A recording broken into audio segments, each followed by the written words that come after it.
At the wedding. Suddenly, my sister-in-law, the CEO, grabbed me. Then she turned her head to look at my parents and said coldly, "My brother ran away. So take the child instead. He owes me, so you'll pay. From today on, this child belongs to me." My parents were stunned for a moment, then their faces showed extreme delight. No problem, my father quickly nodded. "Bokang will be part of the Liu family from now on. You can do whatever you want with him." I looked at my own parents, like produce at a market, selling me off. I felt no sadness at all inside. On the contrary, I found this scene to be hilarious. Great. I finally escaped that disgusting home, but I never dreamed that the one buying me would be the legendary female devil, Liu Ruyan. Looking at her luxurious outfit, I figured the food at the Liu household must be thousands of times better than at the Ji household. Moreover, I secretly glanced at her long legs and black stockings and thought to myself, being kept by a rich woman is better than being a punching bag. Just then, two bodyguards in black stepped forward like carrying a chick. They lifted me right out of the chair. My feet immediately left the ground, the fork in my hand clattered to the floor. No way. If I'm going to act, I have to commit. Not resisting at all would be too fake. I immediately started kicking my legs frantically, tears streaming down immediately, and cried out loudly, "Mom and Dad, I don't want to go!" Immediately after, I turned my head to look at Liu Ruyan, held out my small hands, and cried profusely, "Sister, I'm still a child. I'm not tasty." Seeing my pitiful appearance, Liu Ruyan seemed to have her anger melt away instantly. She waved her hand impatiently and turned to leave, her hem drawing a cold arc. "Take him and put him in my car. Yes, young lady." The bodyguard immediately took the order, carrying me towards the door. Outwardly, I was crying loudly, but inwardly, I was sneering. "Liu Ruyan, oh Liu Ruyan, you brought this upon yourself. When I grow up, I will definitely collect this debt with interest." I glanced one last time at the uneaten slice of cake. Goodbye, Black Forest. Welcome to being the son-in-law of a rich family. Oh no, it's a hostage life. The next second, I was roughly shoved into a stretched Rolls-Royce. The car door slammed shut with a bang. Immediately after, Liu Ruyan also got in. The atmosphere in the car seemed to freeze instantly. She took off her sunglasses, tilted her head to look at me trembling in the corner, and coldly uttered two words. "Come here," her voice carried, an irresistible command. I pretended to tremble and moved over, but stopped half a meter away from her. Liu Ruyan impatiently patted the seat next to her. "Come a little closer." I stubbornly moved a bit closer, my body almost touching her wedding dress. Suddenly, a hand reached out, firmly gripped my chin, forcing me to lift my head. Our eyes met in midair. She stared at my small, rosy face and suddenly smiled. That smile was like a hunter spotting its prey. "You're Bokang, right? From now on, you are my hostage. Whatever your good brother owes me, you will pay it all back." I tried to blink my big round eyes, making the tears welling on my eyelashes more apparent. "Sister, I don't have any money." Unexpectedly, Liu Ruyan raised an eyebrow. Her gaze swept over me from head to toe and finally uttered two words. "No money? Then pay with your body. What the hell? What kind of predatory words are those? Sister, look closely. I'm only 10 years old. This life is truly... Oh my, the queenly woman in black stockings, those legs, those curves, they're absolutely stunning. Inwardly, I was giving them a big thumbs up. This queenly aura completely fits my preferences. Ji Bokang? Oh, Ji Bokang, you must be blind as a dog to not want a rich and classy woman like this. But outwardly, I suddenly shrunk back, my big round eyes instantly filling with tears. Sister, my legs are tired. My voice was tiny, with a hint of a sob. Liu Ruyan let out a cold laugh, walked straight to the sofa in the main seat, crossing her legs elegantly. That captivating curve of the black stockings drew my eyes. Legs tired? She tapped the armrest lightly with her finger and said coldly, "When Ji Bokang ran away, did he think about how sad I would be? You are his brother, so this is considered collateral. Stand up straight." With a sharp command, I immediately stood up straighter, my small body tense. Seeing my timid appearance, Liu Ruyan's anger seemed to subside a little. She just wanted to put me in my place so I would understand whose territory this was, and so I would know that in this house from now on, I would be just a small slave without human rights. Starting tomorrow, wake up at 6 a.m. every morning, Liu Ruyan began issuing unequal terms. As for me, I held my little notebook and wrote down every item. Subject, Liu Ruyan, the wicked woman. Future, a long-term meal ticket. Crimes, gripped my face painfully, suspected of child abuse, and made me stand as punishment until my legs went numb. Also, wearing black stockings to seduce a minor. Although I willingly looked, this debt must be recorded. Finally, she threw me into the storage room. After writing, I blew on the ink, a wicked smile blooming on my lips. Liu Ruyan, just you wait. 30 years east of the river, 30 years west. Don't underestimate a poor youth. Sooner or later, I'll make you kneel and call me dad. All right, go to sleep. Liu Ruyan waved her hand, like shooing away a fly. She turned and walked towards the stairs, her back graceful and alluring. The wine-red silk clung to her waist and hips, her sway making me, this boy in disguise, curse inwardly. I watched her until she disappeared around the corner of the second-floor stairs. Only then did I avert my gaze. The innocent smile on my lips vanished instantly, replaced by a calm demeanor of complete control. I turned back to the storage room, which was only about a dozen square meters, and locked the door. Sitting cross-legged on the hard plank bed, I closed my eyes. Immediately, in my mind's eye, all the scenes I had seen when I first entered the mansion, the omnipotent prodigy and top-tier talent, were activated at this moment. My brain was like a sophisticated supercomputer. Every nook I had passed, the location of each surveillance camera, the position of each servant, all were constructed into a holographic 3D map in my head. The surveillance camera in the northeast corner of the living room was an old model with a 1.5-second blind spot when rotating. The infrared beams in the hallway, their sensors were at a height of 1.2 meters. My current height is 1.35 meters, so I could avoid them by simply bending over. Uncle Liu patrols once every night at 11 p.m. and then returns to the servants' quarters on the east side of the first floor to rest. Liu Ruyan's bedroom is on the west side of the second floor with a balcony. If I'm not mistaken, the balcony door is likely a floor-to-ceiling glass window with an almost zero anti-theft rating. I opened my eyes, a golden glint flashing in my eyes. This is what you call a strategy of reduced elevation. Liu Ruyan thought she had captured a soft and pliable hostage, but little did she know she was letting a wolf into her house. As long as I wanted, this mansion would be an open playground with no walls for me. Gurgle, gurgle. My stomach protested again. I rubbed my small, flat stomach and sighed. Even with a high IQ, one still needs to eat. Glancing at the wall clock, the early morning hours were the dead of night, murder and arson. Oh no. It was the best time for a midnight snack. I slid off the bed, without shoes, barefoot on the floor. To avoid making any noise, I deliberately tiptoed and opened the room door. The hallway was pitch black, only a few wall lamps cast a dim light. The entire mansion was unusually quiet. Utilizing the route I had calculated earlier, I perfectly avoided all the direct fields of the surveillance cameras. A series of movements as smooth as flowing clouds in water. If seen by the Liu family's head of security, they might suspect this multi-million-dollar security system was a version bought on Pinduoduo, successfully sneaked into the kitchen. The Liu family's kitchen was larger than my previous bedroom. A massive double-door refrigerator stood imposingly, like a treasure waiting to be discovered. I rubbed my small hands together and pulled the refrigerator door open with force. Wow! My eyes lit up. This entire refrigerator was filled with what divine ingredients? Evian mineral water was just taking up space, stacked with premium Wagyu beef, air-flown black truffles, caviar with unidentifiable foreign labels. After criticizing the strong, foul smell of the red wine meat, I reached out for a carton of milk and also grabbed 2 incredibly expensive-looking dinosaur eggs. He'll just eat them anyway. I didn't dare to turn on the stove to cook, afraid the smell would attract Uncle Liu. But just as I was inserting the straw, preparing to enjoy this luxurious late-night snack, a soft groan suddenly came from above. The sound was very faint, but in the silent night, it was remarkably clear. My milk-drinking action paused. An illusion? Pain. Another sound, this time much clearer. The voice carried a distinct tremor and suppressed pain, making the listener's skin crawl. The sound came from the second floor in this location. I looked up at the ceiling. Directly above the kitchen was Liu Ruyan's master bedroom. What was going on? What was Liu Ruyan doing up there? This sound was not good. It didn't sound like a happy sound, but rather like genuine pain. My brain whirred rapidly. Liu Ruyan. Female, 24 years old, good health. Besides being a bit neat and hot-tempered, I hadn't heard of any hidden illnesses. Could she be under attack? Impossible. If there was an intruder, all the bodyguards in the house would be in chaos. So it was a sudden illness? I bit down on the straw, caught in a dilemma. Shouldn't this be like a game where 2 options appear before me, letting me choose one of the 2 and earn affinity points? According to the 3-chapter rule, the second floor is a forbidden zone. Going up there means having your legs broken. But I'm living under someone's roof now. If the benefactor actually dies, how will I continue to enjoy this easy life? How can I keep clinging to this thigh? Fortune favors the bold. If Liu Ruyan, that wicked woman, is truly ill, isn't this the best opportunity for me to increase her favor, to seize the moment and rush in? What a waste. It's the best time to offer charcoal in snowy weather, help during difficult times. I drained the milk carton in one go, tossing the empty carton into the trash. Wiping my mouth, my gaze became resolute. So be it if my legs break. If I don't go to hell, who will?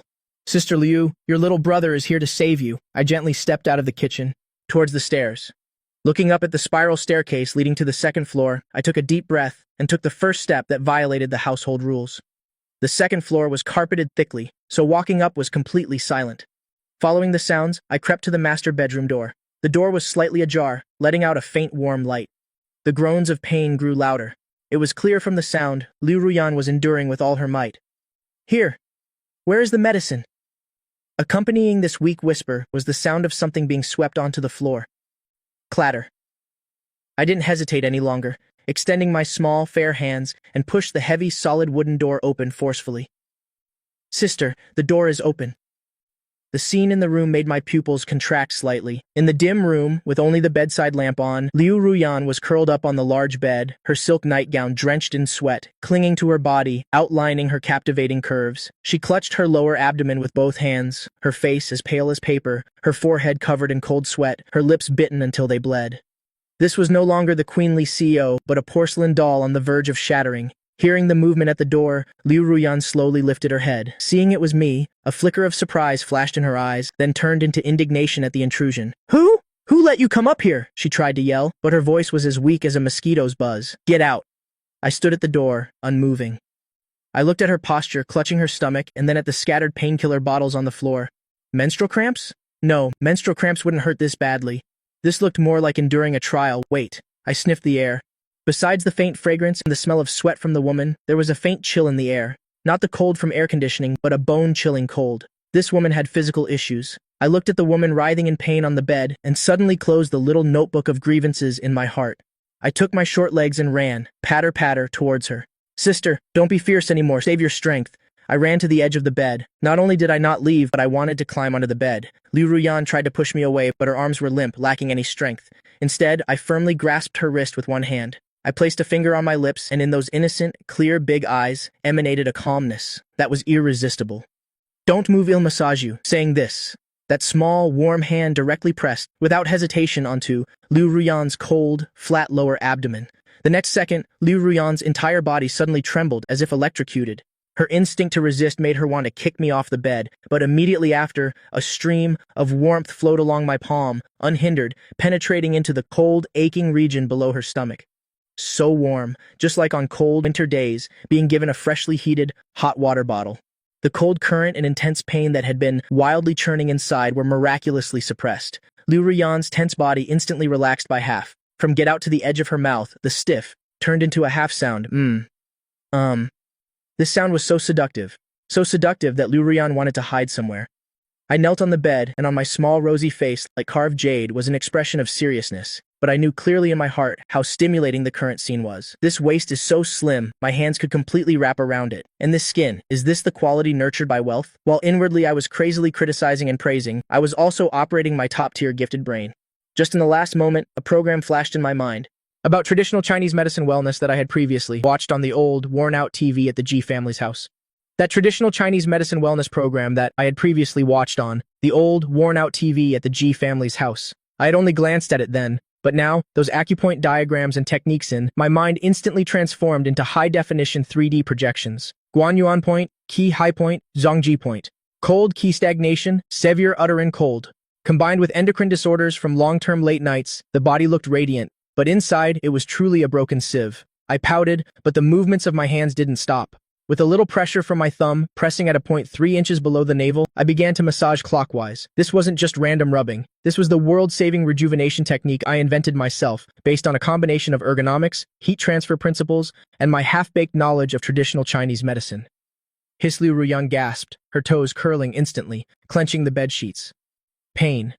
But within this pain was mixed, an indescribable sense of relief. That warm current with my massage began to spread throughout her limbs. The agonizing, cramping pain that for years, every month during her period had plagued her, making her suffer immensely, was actually starting to dissipate. What technique are you using? Liu Ruyan finally regained some ability to speak, though her voice still carried a slight tremor, sounding weak and lacking any threat. I didn't look up, still focused on the task at hand. My old neighbor, Mrs. Wang, taught me. She specialized in treating stomach aches. I made up a story on the spot. I couldn't say I was a genius who knew the right thing to do just by looking. That would make me an easy target for dissection and study. Besides, sister, your stomach is so cold, it's like a block of ice. I looked up, my big round eyes filled with innocence and concern. You can't eat ice cream anymore, otherwise you won't be able to have a baby. Liu Ruyan's face fell. What do you mean I can't have a baby? What does this brat know?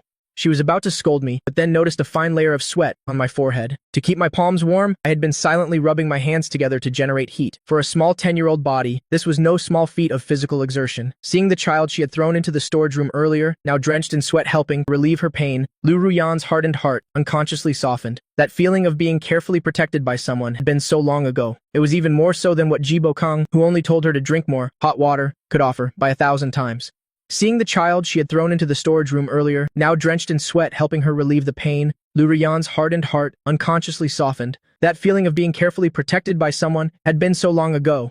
It was even more so than what Jibo Kang, who only told her to drink more hot water, could offer by 1,000 times. Detected emotional fluctuation in target Liu Ruyan, affinity points +5. Current affinity, 45. Although there was no system notification, I keenly noticed that Liu Ruyan's tense abdominal muscles began to relax. This was a signal of lowered guard. About 10 minutes later, I felt like my hands were about to chafe raw, so I stopped the massage. Phew.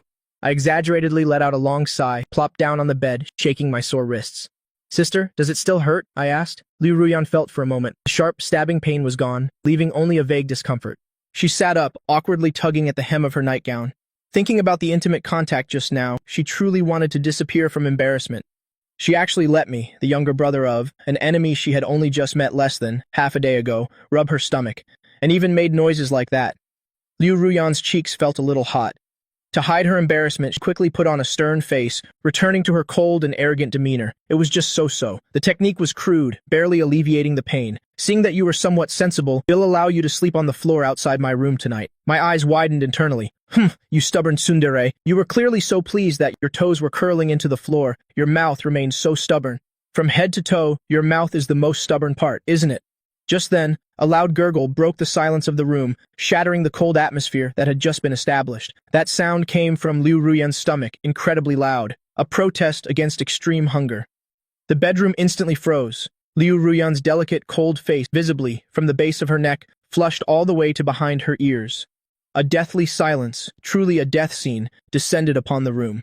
The CEO of the Liu Corporation, the female devil of the capital, was actually letting her stomach rumble with hunger in front of me. This was more unbearable than being killed. Liu Ruyan gritted her teeth, trying to maintain her dignity.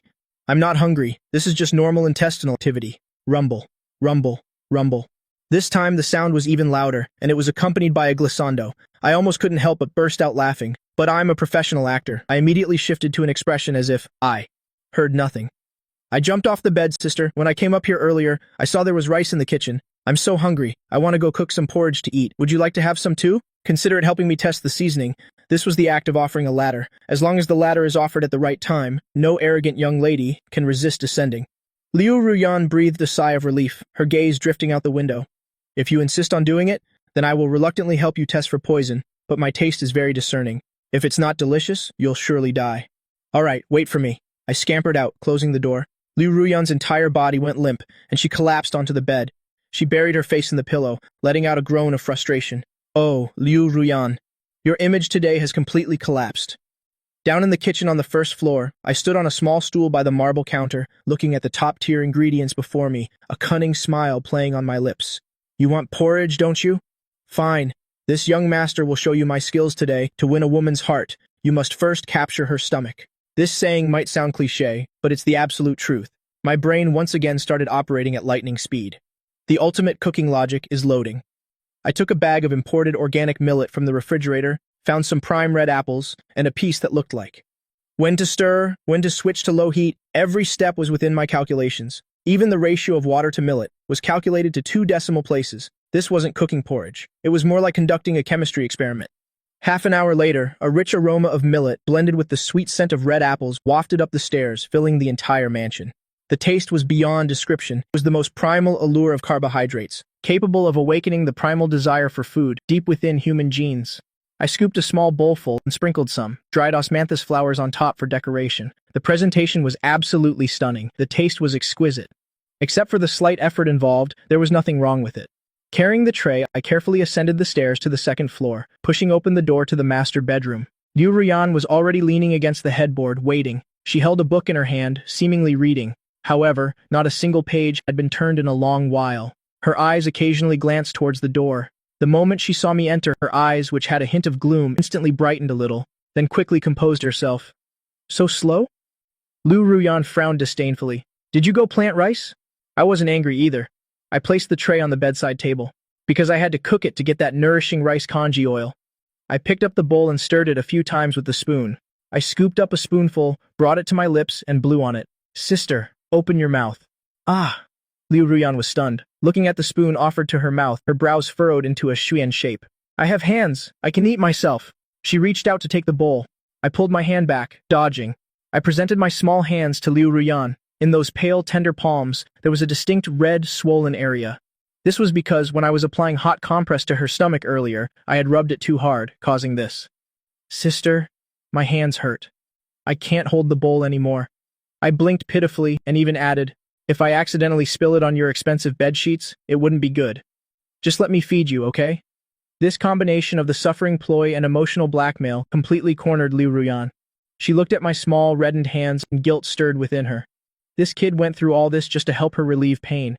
If she refused now, wouldn't that be too heartless? Once again, Liu Ruyan let out a cold snort. Don't do that again next time. After saying that, she awkwardly opened her mouth. I immediately inserted the spoon. The porridge melted in her mouth. At that moment, Liu Ruyan's pupils suddenly dilated. Is this porridge? This is too delicious. The millet was cooked until soft and fluffy. The rice congee oil was thick and smooth. The sweetness of the brown sugar blended perfectly with the aroma of red apples. It wasn't cloying and left a warm, sweet aftertaste. A spoonful of porridge went down, warming her from her throat to her stomach. Her stomach, which had been slightly uncomfortable, was immediately soothed and felt comfortable. The law of deliciousness, though late, had arrived. Seeing Liu Ruyan's eyes instantly light up, I felt as happy as a blooming flower. How is it, sister? Is it hard to eat? I knew the answer but asked anyway. Liu Ruyan swallowed the porridge in her mouth, trying to maintain a calm exterior. It was just average, barely edible. Since you cooked so much, based on the principle of not wasting food, give me another spoonful. Although her words said barely edible, her body was being completely honest. 1 spoonful, 2 spoonfuls, 3 spoonfuls. In less than 5 minutes, the entire bowl of porridge was gone. Liu Ruyan even had a slight, licking her lips as if still craving more. That sense of satisfaction from the inside out made her whole body relax. In less than 5 minutes, the entire bowl of porridge was gone. Liu Ruyan even had a slight, licking her lips as if still craving more. That sense of satisfaction from the inside out made her whole body relax. Sleepiness immediately washed over her. After a night of turmoil, fleeing the wedding, stomach pain, she was already exhausted. Now, her stomach was warm and her body no longer hurt. Her eyelids started to droop. All right, clear the dishes. Liu Ruyan yawned, her voice lazy like a well-fed cat. I want to sleep. Get out. She could be moved by this. This is what they call the pulling out the ruthless move in legends. I looked at Liu Ruyan, who had burrowed under the covers. Liu Ruyan closing her eyes, ready to sleep. The small notebook in my heart turned to a new page, adding a charge, eating my love porridge, without even a word of thanks, falling asleep immediately after eating, treating me like a tool. I picked up the empty bowl, but didn't leave immediately.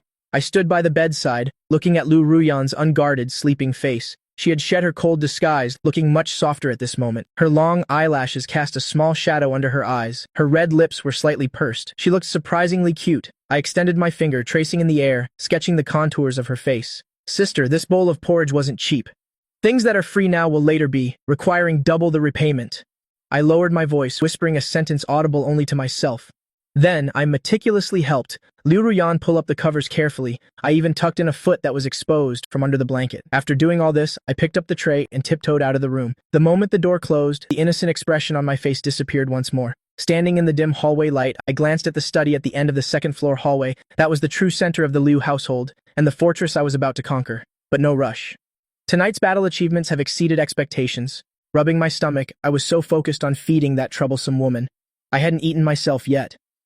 I returned to the kitchen, scraping up the last bits of porridge from the bottom of the pot, and downed it in 3 or 4 gulps, then returned to my cramped storage room. That night, Liu Ruyan slept, more peacefully than she had in years.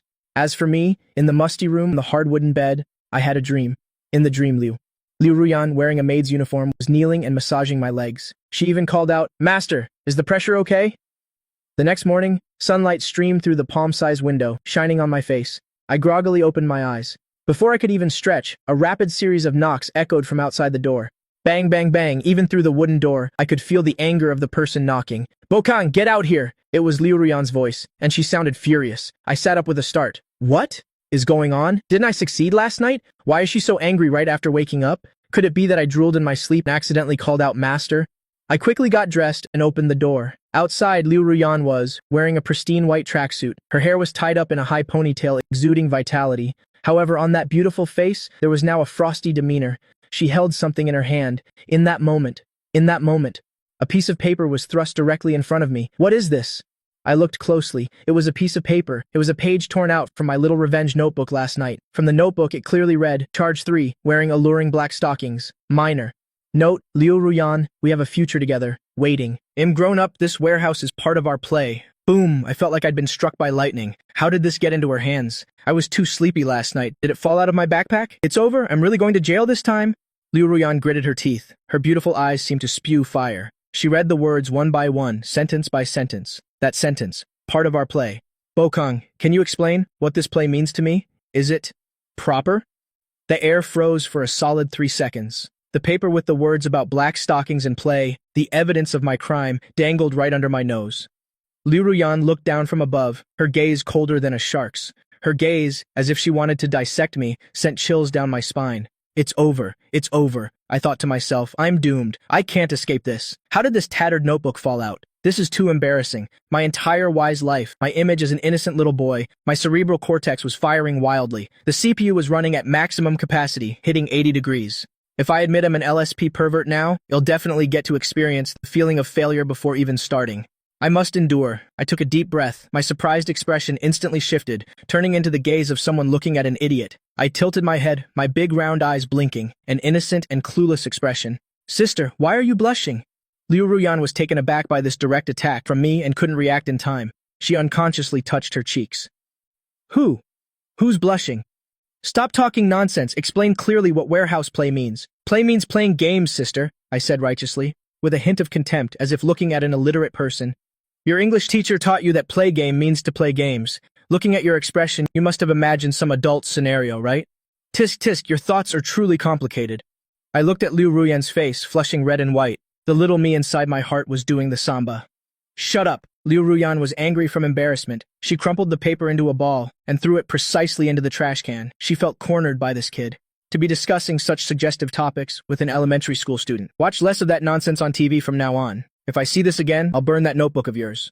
Liu Ruyan forcefully ended the conversation. To hide her embarrassment, she crossed her arms, putting on her evil capitalist face. What time is it? Didn't I tell you to be clean? Were you sleeping or hibernating? Get down and make breakfast right now. I was taken aback. Huh? Make breakfast? I'm a hostage. Do hostages have to work? If you don't make breakfast, I'll throw you out to the wolves. Liu Ruyan glared at me menacingly. Last night's porridge was barely edible. Today, I want scallion oil noodles. If you don't make it well in 10 minutes, expect to have your legs broken. With that, she turned and left. Her ponytail whipped out a sharp arc behind her head. However, those retreating steps carried a hint of a hasty retreat. I looked at her retreating back, a cunning, triumphant smile spreading across my lips. If you want to eat my cooking, just say so. Stop pretending you're going to feed me to wolves. I think you're the hungry wolf yourself. 10 minutes later, in the dining hall on the first floor, Liu Ruyan sat at the head of the table, holding a tablet as if reviewing reports. But in reality, her eyes kept darting towards the kitchen. Although last night's porridge was just simple rice congee, that warmth that spread to her stomach prevented her from having nightmares all night. Waking up this morning, her stomach was empty. That craving for food even overpowered her morning grumpiness. She woke up. Soon after, I emerged carrying a large blue porcelain bowl, bigger than my face, taking short steps. But the next second, Liu Ruyan's expression froze completely. Very quickly after that, I emerged carrying a large blue porcelain bowl, bigger than my face, taking short steps. But the next second, Liu Ruyan's expression froze completely. As soon as the bowl was placed down, a rich aroma exploded. It was the slightly burnt aroma of scallion oil, stimulated by high heat, blended with the salty sweetness of soy sauce, topped with finely chopped crispy fried scallions. Liu Ruyan swallowed. This kid, back at the G families, did he study at Tandong Fung? Sister, please eat. I obediently offered the chopsticks, then stood aside, with my hands clasped behind my back. Liu Ruyan took the chopsticks, gently picking up a mouthful of noodles and putting it in her mouth. At that moment, her taste buds exploded like fireworks. The aroma of scallion oil shot straight to the top of her head. The noodles were chewy and elastic. The sauce-to-noodle ratio was unbelievably perfect. Sweet, savory, and fragrant flavors danced on her tongue. Liu Ruyan, busy with the business world these past few years, had basically just rushed through her 3 meals a day. This dish, full of the breath of everyday life, instantly broke through all her defenses. She had originally intended to just have a taste and stop, maintaining her image as a cold, proud CO. But in the end, her chopsticks couldn't stop. I stood to the side, watching Liu Ruyan's unrestrained appearance. The small notebook in my heart turned to a new page. I silently recorded a new charge, eating too ravenously, like a starving ghost who hadn't eaten for 3 days. I added to the notes, "It seems this woman's stomach is now in my grasp. How far could it be to winning her over?" In less than 5 minutes, the entire large bowl of noodles was devoured by Liu Ruyan. She put down her chopsticks, took out a napkin, and gently wiped her mouth. Only now did she realize her earlier lack of composure. She looked up. I was blinking my big round eyes, looking at her expectantly. I asked, "Sister, was it delicious?" Liu Ruyan's face flushed. Her ravenous eating just now must have been a joke to me. Liu Ruyan cleared her throat, regaining her aloof demeanor. She commented indifferently, "It was just okay. The noodles were a bit too firm, the scallion oil was slightly overcooked, there was too much soy sauce making it a bit too salty. I can only say it was edible." I almost burst out laughing from frustration. I thought, edible? Sister, you licked the bowl clean, didn't you? And you dare say it was just edible? From head to toe, your mouth is the most stubborn part, isn't it?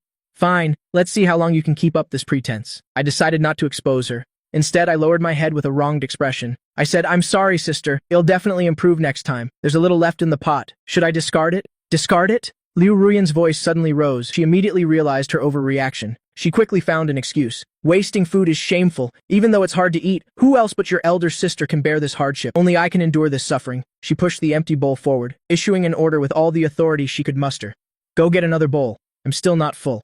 I thought to myself, what a master. This isn't just stubbornness, it's shamelessness, to frame greed as noble righteousness. Capitalists are indeed vampires. I scurried back to the kitchen and scooped another bowl. After she finished the second bowl with satisfaction, her whole body went limp on the chair, not wanting to move anymore. She watched me clear away the dishes. Her gaze became somewhat complex. She thought to herself, "This kid isn't just handsome and knows how to give massages, but he also cooks this well. Treating him as a servant to run errands seems like a bit of a waste of his great talent. Besides, the Guy family went bankrupt, so this child won't even have any books to read anymore." Liu Ruyan gently tapped her fingers on the table. Suddenly, she spoke. "Gui ba." I grunted in response and turned my head. I was still holding the dish sponge in my hand. Liu Ruyan said, "Since you like cooking so much, from now on, you'll be in charge of breakfast and dinner in this house." Liu Ruyan stood up and adjusted her clothes a little, regaining the air of a decisive female CEO. She added, "In return, I will arrange for you to go to school. Even though you're a hostage, the Liu family doesn't raise illiterates." My eyes lit up, I thought to myself. Going to school? This is great news. It's not that I love studying, but because it's the biggest one in Kim Hai City.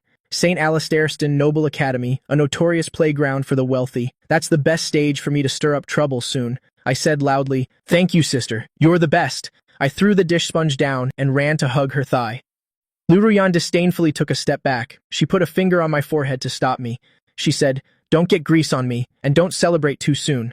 The corners of Liu Ruyan's lips curled into a teasing smile. She said, "That's a full-time boarding school for nobles. The students there aren't friendly at all, especially to a fallen young master like you. If you get bullied to the point of crying, don't expect me to come wipe your snotty nose." After saying that, she grabbed her car keys and walked away gracefully in her high heels, leaving me with only her arrogant silhouette. I stood rooted to the spot, wiping the water off my hands. On my innocent and harmless face appeared a smile that would frighten even an adult. I thought to myself, get bullied. Oh, sister, you probably don't know. In this world, I'm the one who does the bullying. School bullying? That's my specialty. I thought again, those little flowers in the greenhouse. Are you ready to welcome your nightmare? Humming a tune, I went back to the kitchen to continue washing dishes. I calculated in my head. Since I have to go to school, it seems I'll have to prepare some new props. The peaceful benefits brought by the bowl of scallion oil noodles came faster than I thought. I had just wiped the last plate shiny. The villa's butler, Fubo, walked, with steady steps into the room. Yesterday, this old man looked at me like he was looking at a bag of non-recyclable trash. Today, his attitude did a complete 180. Fubo bowed at a 45-degree angle, his face blooming with a smile. He said, "Young master, how can a strenuous task like washing dishes be done by you yourself? Put it down, quick, put it down." I tossed the sponge away. Playing dumb, I said, "Fubo, sister said if I don't work, she'd throw me out to the wolves." "Oh my dear little ancestor, the eldest miss was just joking with you."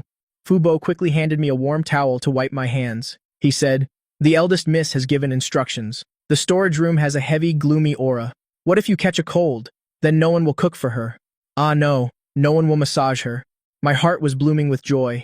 I thought to myself, has she started to feel sorry for me already? She's clearly craving my cooking skills, but has to use feng shui as an excuse. Is this the highest realm of arrogance? Lesson learned. My heart was blooming with joy. I thought to myself, so she's feeling sorry for me now? She's clearly craving my cooking skills, but has to find a feng shui excuse. Is this the highest realm of arrogance? Lesson learned. Fubo led me to the third floor. He said, from now on, you will stay in this guest room. As soon as the door opened, I thought to myself, this isn't a guest room. This is a presidential suite in a 5-star hotel. The floor-to-ceiling windows took up almost the entire wall, golden sunlight pouring in as if it were free. The bed was so big you could roll around freely on it, and it looked soft enough to swallow me whole. I didn't stand on ceremony. I took off my shoes and jumped straight onto the bed. My whole body bounced twice.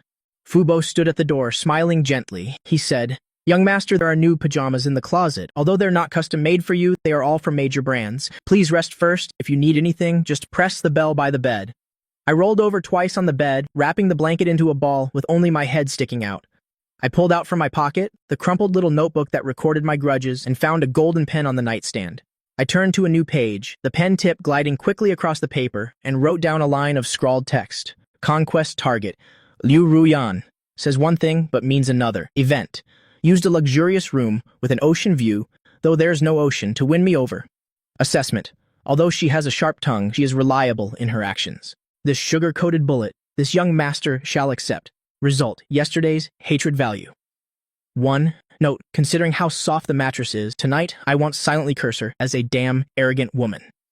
After writing, I closed the notebook with satisfaction and even kissed its cover. I thought to myself, this is my secret to getting rich. Later, when Liu Ruyan falls in love with me, loves me to death, I thought again, these are all piling up love debts. It'll make her pay it all back with interest. In the back garden of Jade Dragon Bay Villa, I brought out a lounge chair, wore a pair of sunglasses I pulled out from who knows where, held a glass of freshly squeezed orange juice in my hand, and was sunbathing with my legs crossed. I thought to myself, this little life, not even a god's life, could compare. I was still wearing yesterday's washed clothes, a faded t-shirt and cheap shorts, completely out of place in this luxurious European-style garden, but that didn't stop me from treating this place as my own backyard. Fubo stood to one side, holding a large fan. Not only did he not find it strange, but the more he looked at this child, the more pleasing he found him. Fubo thought to himself, handsome and has a sweet mouth, plus he can cook. Most importantly, he can rein in that hot-tempered eldest miss. This isn't a hostage to pay off a debt. This is clearly a mascot the Liu family brought home. Just as I was shaking my leg and humming a tune, the sound of high heels clicking on the ground rang out. I lowered my sunglasses a bit, revealing 2 large, mischievous round eyes. I saw Liu Ruyan had changed into a business suit, a well-tailored black blazer, accentuating her slender waist. Underneath was a white silk shirt with a slightly open collar, revealing a dazzling patch of fair skin. The most fearsome part was her lower body, a pencil skirt just short enough, hugging her alluring hip curves, and below the hem of the skirt were a pair of perfect long legs, tightly encased in black stockings, exuding a forbidden yet enchanting and mysterious aura. I silently exclaimed in amazement, is this the legendary Office Empress skin? I felt like I was about to have a nosebleed. I blamed myself. I am guilty. Just now I actually wanted to rip off those black stockings. Then I told myself, no, I'm a 10-year-old child. I have to be pure. I have to be innocent. Liu Ruyan walked to the garage door, about to get into her limited edition Rolls-Royce Phantom. With a glance, she happened to see in the garden, me lying there like a boss, and her eyebrows immediately furrowed, especially when she saw the shirt I was wearing, the t-shirt with its frayed collar and those rather shabby-looking shorts. She thought to herself, what an eyesore! If outsiders were to see this, they'd think the Liu family had gone bankrupt, unable to even raise a child properly. Liu Ruyan spoke coldly, her voice carrying an unquestionable authority. Fubo immediately put down the fan and hurried over. He said, eldest miss, your orders? Liu Ruyan extended a finger. Disgustedly pointing at me in the distance, she said, take him out today and get rid of this raggedy outfit for me. Buy some decent clothes, school uniforms, casual wear, pajamas. They all have to be the best quality. Don't let him walk around the house dressed like that. People who don't know might think I'm abusing a child. Fubo nodded repeatedly. Yes, I'll arrange for a tailor to come immediately. No need for a tailor. Liu Ruyan cut him off, pulling a platinum supplementary card from her bag, holding it between 2 fingers. She casually handed it to Fubo. She said, just take him directly to the mall to buy ready-made clothes. A member of the Liu family going out dressed shabbily is an embarrassment to me. After saying that, she turned her head to look at me, just as I was also staring at the card in her hand. Our eyes met. Liu Ruyan snorted coldly. She said, what are you looking at? That's for Fubo to swipe. None of it is for you. Also, don't think you can do whatever you want just because you got a new room. If I come back tonight and don't see, a full Manchuhan feast. She deliberately paused, her gaze sweeping over my small body, and added a meaningful sentence. I'll feed this meat of yours to the dogs. Slammed the car door closed, the Rolls-Royce let out a low growl and sped away, leaving only a faint scent of expensive perfume lingering in the air. I jumped off the lounge chair and trotted over to Fubo, staring intently at that platinum card. I felt as if 4 big words were written on it. Swipe as you please. Fubo, Fubo. I hugged Fubo's thigh, looking up with my small face, my eyes filled with money signs. I asked, "Did sister tell you to take me shopping?" Fubo smiled until his face was full of wrinkles. He said, "Yes, young master. The eldest miss has a sharp tongue but a soft heart. She's afraid you'll be looked down upon at school." I giggled. I thought to myself, afraid of me being looked down upon. She clearly wants me to dress up beautifully so she can show me off. This woman is quite controlling, but she's already given me the card. I took that black card and kissed it. I said to Fubo, "Let's go, Fubo. Today we're going to raid the mall." I thought to myself, anyway, I'm swiping that evil woman's card. I don't feel bad at all. This sugar mama life is so damn good. I put the card in my pocket and walked with a swaggering gait that looked down on everyone towards the garage. I thought to myself, in that case, since I'm going to that noble academy as a transfer student, my equipment has to be up to par. I thought again, first step, I must first package myself as a top-tier second-generation rich kid that others can't reach. As for the money, CEO Liu will pay. I thought to myself, in that case, since I'm going to that noble academy as a transfer student, my equipment has to be up to par. I thought again, first step, I must first package myself as a top-tier second-generation rich kid that others can't reach. As for the rest of the money, CEO Liu will pay. This feeling is so refreshing. The major malls in Kimhai City today experienced a small earthquake. I swiped Liu Ruyan's supplementary card, and I really didn't hold back. From Armani kids wear to brands that are unknown independent designers but ridiculously expensive. As long as I liked it, I had it all packaged. Fubo followed behind, carrying large and small bags in his hands, his old face smiling so much that the wrinkles almost covered his eyes. Fubo thought to himself, this isn't taking a child to buy clothes. This is clearly seeing in this little ancestor the future hope of the Liu family. This aura, this appearance, with just a little grooming, he could debut on the spot and beat a whole bunch of young pretty boys. Returning to Jade Dragon Bay Villa, I changed into a finely tailored small suit with a stylish red bow tie at the collar, and my hair was even specially styled by a stylist. I stood in front of the mirror and couldn't help but sigh in my heart, I'm just too handsome. With just this face alone, if that damn arrogant Liu Ruyan saw me, she'd probably have to pretend to be calm, while who knows how much she's drooling on the inside. I gave myself a charming look in the mirror, then tucked the small notebook recording the Liu family's survival rules into my inner pocket. Fubo went to organize those spoils of war, while I wandered around the vast villa alone. I thought to myself, this villa is ridiculously large, it's simply a maze. Although my current status is the Liu family's future son-in-law and debt hostage, in some people's eyes, my status is probably even lower than that Rottweiler guarding the door. For example, the person blocking my way right now at the kitchen door on the first floor, a middle-aged woman in a maid's uniform, was leaning against the doorframe, cracking melon seeds, spitting the shells all over the floor. Her triangular eyes glanced at me, her entire face clearly written with the 2 words, harshness. I rubbed my stomach. I was so busy trying on clothes while shopping just now that I'm a little hungry now. I took short steps, intending to go into the kitchen to find something to eat. Hey, what are you doing? Mama Wang spat a melon seed shell full of saliva onto the floor, her body blocking the way directly in my path. She asked, is this a place you can just waltz into? Don't you know the rules? I stopped walking, lifted my small, innocent, and harmless face, and blinked my eyes, saying, Mama Wang, I'm hungry, I want to find some snacks to eat. Mama Wang seemed to have heard a great joke. She sneered and said, oh, isn't this the young master of the Gui family? Do you still think you're the kind of rich young master who just waits to be fed? She looked my new clothes up and down, her eyes overflowing with jealousy. She thought to herself, dressing like a decent person, I don't know what the eldest miss is thinking, spending so much money to raise an ungrateful brat. Mama Wang snorted sarcastically. She said, the bird's nest and imported fruits in the kitchen are prepared for the eldest miss, don't even dream about it. I wasn't angry either. Getting angry with this kind of NPC is a waste of my CPU. I tilted my head and said with an innocent expression, then is there anything I can eat? Wait here. Mama Wang turned and went into the kitchen. A moment later, she brought out a chipped bowl and with a thud, threw it at my feet. In the bowl were 2 pieces of dry, hard bread and half an apple that had been sitting out for who knows how long. The cut surface had oxidized and turned yellow. Mama Wang said, here, eat it. This is a gift for you. Mama Wang dusted off her hands, looking at me with a condescending expression. She said, in the Liu family, you have to abide by the Liu family's rules. The eldest miss is merciful. She didn't throw you out. Do you really think you're the master? I looked at the chipped bowl on the ground. The little villain inside me was already laughing out loud. Well, she served herself up on a platter. I thought to myself, I was just worrying about not having any material to increase Liu Ruyan's favorability score, and someone just rushed in to assist me. This isn't an evil maid. This is clearly an evil maid who was pushed forward for me to use to increase my favorability. I didn't get angry, nor did I kick the bowl over. On the contrary, I bent down and very obediently picked up that chipped bowl. I even gave Mama Wang a sweet smile and said, "Thank you, Mama Wang."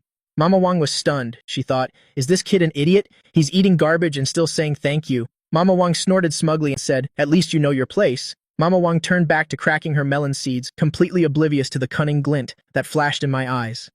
I looked at the wall clock, 5:40. Based on my understanding of Liu Ruyan's schedule, that domineering female CEO will arrive on the battlefield in 5 minutes.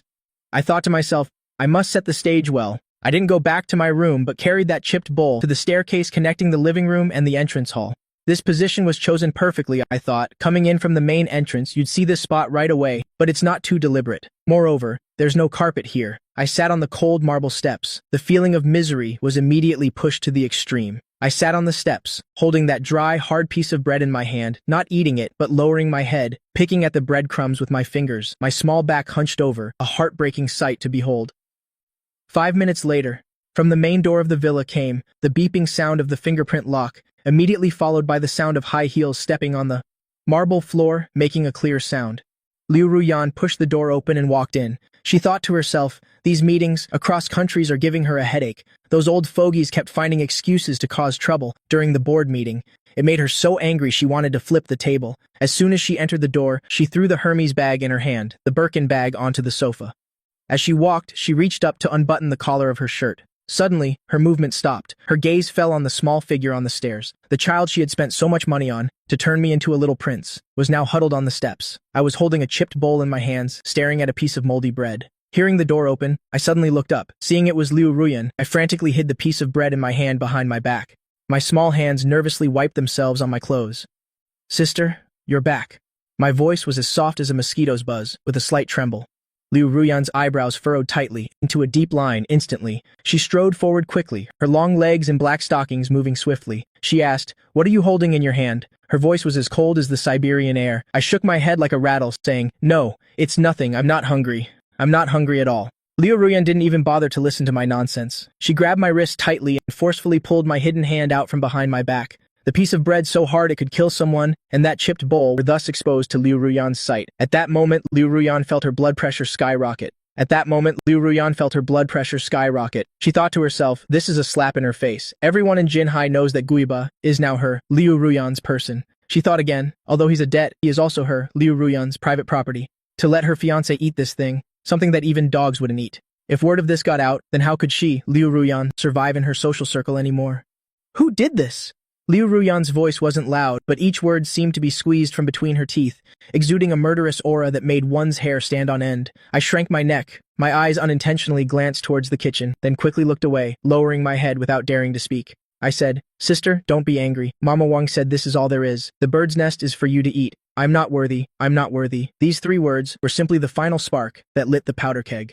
Mama Wang, Liu Ruyan roared, her voice echoing throughout the entire first-floor hall. Mama Wang, who was secretly eating bird's nest in the kitchen, trembled, and the spoon fell to the ground. She ran out in a panic, with a bit of syrup still on the corner of her mouth, not wiped clean. "Eldest miss. You're back."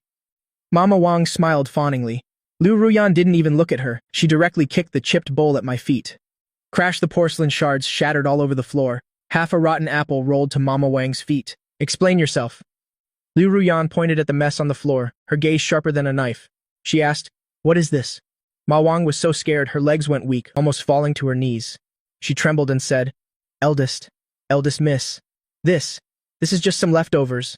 I thought a child shouldn't waste food." "Leftovers?" Liu Ruyan let out a cold laugh and walked up to Ma Wang. She said, "I spent millions on his clothes, so he could squat on the floor and eat your leftovers? He belongs to me, Liu Ruyan. Only I can bully him. Who the hell do you think you are?" I hid behind Liu Ruyan, watching the usually arrogant Ma Wang, now trembling like a soaked dog, and I was ecstatic inside. I reached out my small hand, secretly grabbing the hem of Liu Ruyan's clothes and pressed my face against the side of her thigh. Feeling the warmth from her leg, Liu Ruyan stiffened slightly but didn't pull away. She turned her head to look at Butler Fu, and in a tone that allowed no argument, she said, "Butler Fu, pay her wages and get her out of here. Also, inform all the housekeeping agencies in Jinghai that whoever dares to hire her will be making an enemy of me, Liu Ruyan. Blacklist her completely." Mei Wang completely collapsed to the floor, wailing and begging pitifully. "Eldest miss, I was wrong. I was truly wrong. Please consider the many years I've served the Liu family. Drag her out." Liu Ruyan didn't even bother to look at her again. Two bodyguards immediately stepped forward and dragged Mo Wang out like a dead dog. Liu Ruyan took a deep breath and calmed herself. She looked down at me, still hugging her thigh tightly. The little brat was looking up, his big round eyes glistening with tears, filled with admiration and emotion. I said softly, "Sister, you're amazing." My voice was a little stuffy from my nose. I said, "I was scared to death just now. I thought I was going to have to starve today." Liu Ruyan looked at me, and her heart suddenly softened. She snorted, thinking, "So now you know who's the boss, huh?" That cowardly look from before really disgraced the Liu family. Although she thought that, she still squatted down and somewhat awkwardly reached out her hand to help me fix my slightly messy tie. She said, "Next time something like this happens, just let Butler Fu handle it directly. Don't you have a mouth? You get bullied, and you don't even know how to tattle?" Liu Ruyan's tone was still fierce, but the movements of her hands were surprisingly gentle. I took the chance to nuzzle her palm and said, "Because I knew you would definitely protect me. You're the best sister in the world." Liu Ruyan felt as if she'd been burned and abruptly pulled her hand back. She said, Don't flatter me." She stood up, and to hide her embarrassment, she deliberately put on a stern face and said, "Who wants to protect you? I just don't want my private property to be damaged." She added, "Also, if you're hungry, then hurry up and go to the kitchen to cook. I want to eat sweet and sour pork ribs, and they better be 100 times more delicious than that broken bowl. Otherwise, you can get out too." After speaking, Liu Ruyan walked upstairs as if she were fleeing. Halfway up, she stopped again, and with her back to me, added another sentence. "There are some imported snacks in the kitchen. If you're too hungry, you can eat something first." She continued, "Don't get the wrong idea. I'm just afraid you'll faint from hunger, and then there'll be no one to cook for me."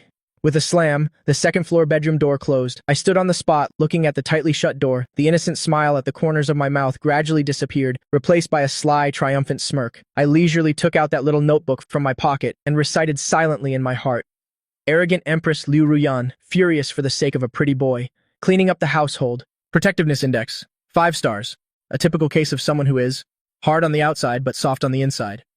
Although it's cliché, it's really satisfying. Favorability increased. It seems my status in her heart has been upgraded from a dog to a pet dog. Tonight's sweet and sour pork ribs must have lots of sugar. It'll sweeten her to death. I put the notebook away, humming a little tune as I walked into the kitchen, thinking, this soft rice tastes better and better. However, I glanced at the broken bowl that was tossed on the floor. My eyes grew a little cold as I thought, it seems the Liu household's internal affairs aren't exactly rock solid. The waters of this wealthy clan are indeed murky, but it's easier to fish in murky waters. I tied on an apron and took out a premium black pork rib from the fridge. I thought to myself, the game has only just begun. Half an hour later, waves of captivating aroma wafted from the kitchen. The sweet, sour, and fragrant scent of the ribs drifted up the stairs to the second floor. Liu Ruyan had just finished showering and changed into a loose silk nightgown. Her damp hair was casually draped over her shoulders. Her makeup-free face had lost some of its sharpness, adding a touch of pure charm. She smelled the aroma in the air, and her stomach growled in response. She thought to herself, this kid. Liu Ruyan bit her lip, her eyes a little hazy. She thought again, could it be that I've really picked up a treasure? She picked up her phone, wanting to browse the news for a bit to distract herself. As a result, as soon as the phone screen lit up, a trending topic popped up directly. Mysterious tycoon in Jinghai keeps a handsome young boy, suspected that the eldest daughter of the Liu family is hiding a pretty boy. The accompanying photo was of Butler Fu taking me on a crazy shopping spree at the mall this afternoon. Although it was just a photo from behind, my straight posture and Liu Ruyan's supplementary black and gold card still caused a stir across the internet. Liu Ruyan looked at the news and frowned slightly, thinking, it's already trending? It seems that Pei Yuan, that woman who loves chaos, is at it again. As expected, the next second, a flood of WeChat messages from Pei Yuan arrived. Liu Ruyan, holy crap, sis, are you for real? Who is that kid? Who dares to max out your supplementary card like that? His back looks a little familiar. Could it be that kid from the Gui family? If it's that top-tier little handsome boy, you have to leave a piece for me. I want to play the raising game too. Liu Ruyan looked at the brazen words on the screen and replied with 2 words. Dream on. That's my chef, and also my private property. You want to steal him? Not a chance. Before Liu Ruyan could continue messaging, the wafting aroma made her lose interest in her phone. She got up and went downstairs, walking over to the dining table. I was just bringing out the food. Liu Ruyan glanced at the dishes on the table, and even though the smell was already making her mouth water, she still opened her mouth and said, It's just okay, looks edible. I looked at the still stubborn Liu Ruyan and just placed the food on the table, saying with my head down, I'm sorry, sister. I know I'm not a good cook. I will definitely try to learn more in the future. Pfft, I mumbled to myself. She's complaining on the outside, but in reality, that little mouth of hers has never stopped eating. I just stood aside and watched Liu Ruyan pretend, while continuously shoveling food into her mouth. Why are you still standing there like a log? Come here and eat, otherwise rumors will get out that I'm abusing you. Seeing me standing there motionless, Liu Ruyan unhappily tapped her chopsticks on the table. Yes, sister. I put on a sweet smile again, ran into the kitchen to get a bowl and chopsticks, then came back and sat down. Liu Ruyan didn't bother with me anymore, just left a sentence. After you're done eating, go rest on your own. After a few bites, she stood up and went upstairs. I replied sweetly, okay. Rest early, sister. Definitely don't overwork yourself. Only when Liu Ruyan's figure was out of sight did I softly mutter, what's there to complain about? She's eaten almost everything. Butler Few, who was nearby, saw that the two of them were almost finished eating and waved for the servants to clear the dishes, afraid I would snatch the job if he were a step too slow. I didn't try to take the job, thinking Liu Ruyan is already back in her room, so I can't increase my favorability points now. It's better to go back early and think about how to play the role of a little green tea bitch later. I mean, how to make Liu Ruyan inseparable from me. On this beautiful weekend, I should have been lying on a 300 square meter bed, sleeping until I woke up naturally, and then getting up to tease this arrogant, domineering CEO a little. That would have been the golden time. But instead, an extremely flashy Ferrari barreled recklessly through the villa gates, an incredibly arrogant drift, and it came to a steady stop beside the fountain. The car door swung open upwards, and a foot in a red-soled high heel was the first to touch the ground. Immediately after, a pair of long, fair, gleaming legs emerged. I was squatting in the garden, watering an orchid. Looking up, I exclaimed in my heart, "Whoa, who's this? What an entrance!" A woman stepped out of the car with wavy curls cascading casually, sunglasses covering half her face, wearing a tight-fitting red slip dress that S-curve was truly defying gravity. Pei Yuan took off her sunglasses. Her enchanting almond eyes swept across the courtyard.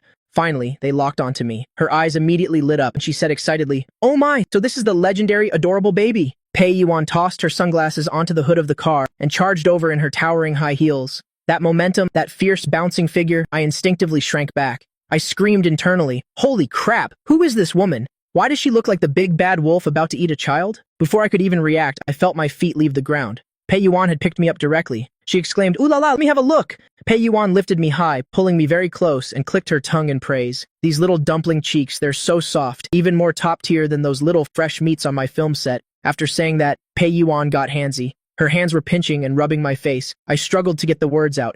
"Let go. You're squishing my face out of shape." My hands flailed wildly in the air. Pei Yuan completely ignored my resistance. On the contrary, she found my struggling appearance incredibly cute. She giggled, thinking, "It feels so good to touch, so smooth." After Pei Yuan had enough fun with my face, she hugged me with one arm and with a smack kissed me directly on the face, leaving a bright red lipstick mark. Then, I just felt my vision go dark and the world disappeared. In its place was a soft, warm, and elastic ocean. The feeling of suffocation hit me immediately. I thought to myself, is this the legendary facial cleanser? This volume is way too much. I frantically kicked my short legs, trying to pull my head out of this gentle place to take a breath of fresh air. I screamed in my heart, "Help! Even though freeloading is great, I don't want to die young. This is way too big. Is this the power of a T1 level powerhouse?" How terrifying. Pei Yuan was completely unaware that she was committing a murder. Instead, she hugged me and swayed back and forth, humming, "So soft, so fragrant, feels so good to hug." She thought to herself, "That damned Liu Ruyan is so unreasonable, daring to hide such a top-quality item." Then she muttered to herself, "How about you come home with me? I have lots of money. I have lots of pretty dresses." "Ah, no. Handsome clothes for you to wear." Just as I felt like I was about to pass out from lack of oxygen, a cold voice came from the second-floor balcony. "Pei Yuan, if you don't let go, it'll make sure your headline tomorrow is, 'Top actress Pei Yuan arrested for child harassment.'" Pei Yuan froze and finally loosened her grip a little. I took the chance to pull my head out, panting heavily, my face flushed red. I thought to myself, almost, just a little bit more, and I would have become the first person in history to be suffocated to death by a facial cleanser. After transmigrating, Liu Ruyan stood on the second-floor balcony, holding a cup of black coffee. She was wearing a modest silk nightgown, looking at the two of them hugging. "Why does it hurt so much?" Pei Yuan raised an eyebrow, her tone ambiguous.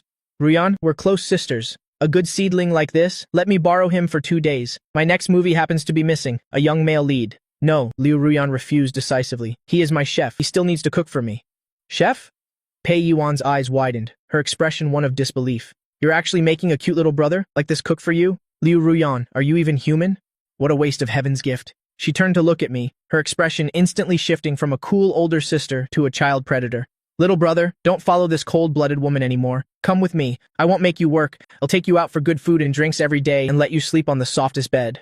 I hid behind Liu Ruyan, peeking my head out to look at Pei Yuan, whose face wore a foxy smile, and then at Liu Ruyan's ice-cold face, which basically said, if I dare to agree I'm dead meat, I thought to myself, is this the legendary battlefield of love? Although I really want to go with this curly-haired sister, after all, that facial cleanser was really top-notch. But Liu Ruyan is my long-term meal ticket. I blinked my eyes and suddenly called out sweetly, hello, auntie. The air suddenly fell silent. The smile on Pei Yuan's face instantly froze. Even Liu Ruyan was stunned for a moment. Then the corners of her mouth couldn't help but twitch uncontrollably upwards. Auntie? Pei Yuan pointed at her own nose, her voice jumping 8 octaves. What did you call me? Auntie? I put on an innocent face, thinking to myself, I saw on TV that only older people have such a broad mind. As I spoke, I used my hand in front of my chest to draw an exaggerated curve. Liu Ruyan couldn't hold it in and burst out laughing. While Pei Yuan was so angry she stomped her foot. You're making me so mad I'm only 24 years old. Who's your auntie? Call me sister, you have to call me sister. Pei Yuan bared her fangs and brandished her claws, about to charge over and teach me, this little brat, a lesson. Liu Ruyan took a step forward and stood firmly in front of her. All right, that's enough. Liu Ruyan was in a great mood. Even looking at Pei Yuan's revealing outfit seemed much more pleasing to the eye. He's just a child. His words mean nothing. Besides, in terms of seniority, you are already older than her by a cycle. So what if he calls you auntie? Pei Yuan clutched her chest. Fine, Liu Ruyan, you two are ganging up. On me, aren't you?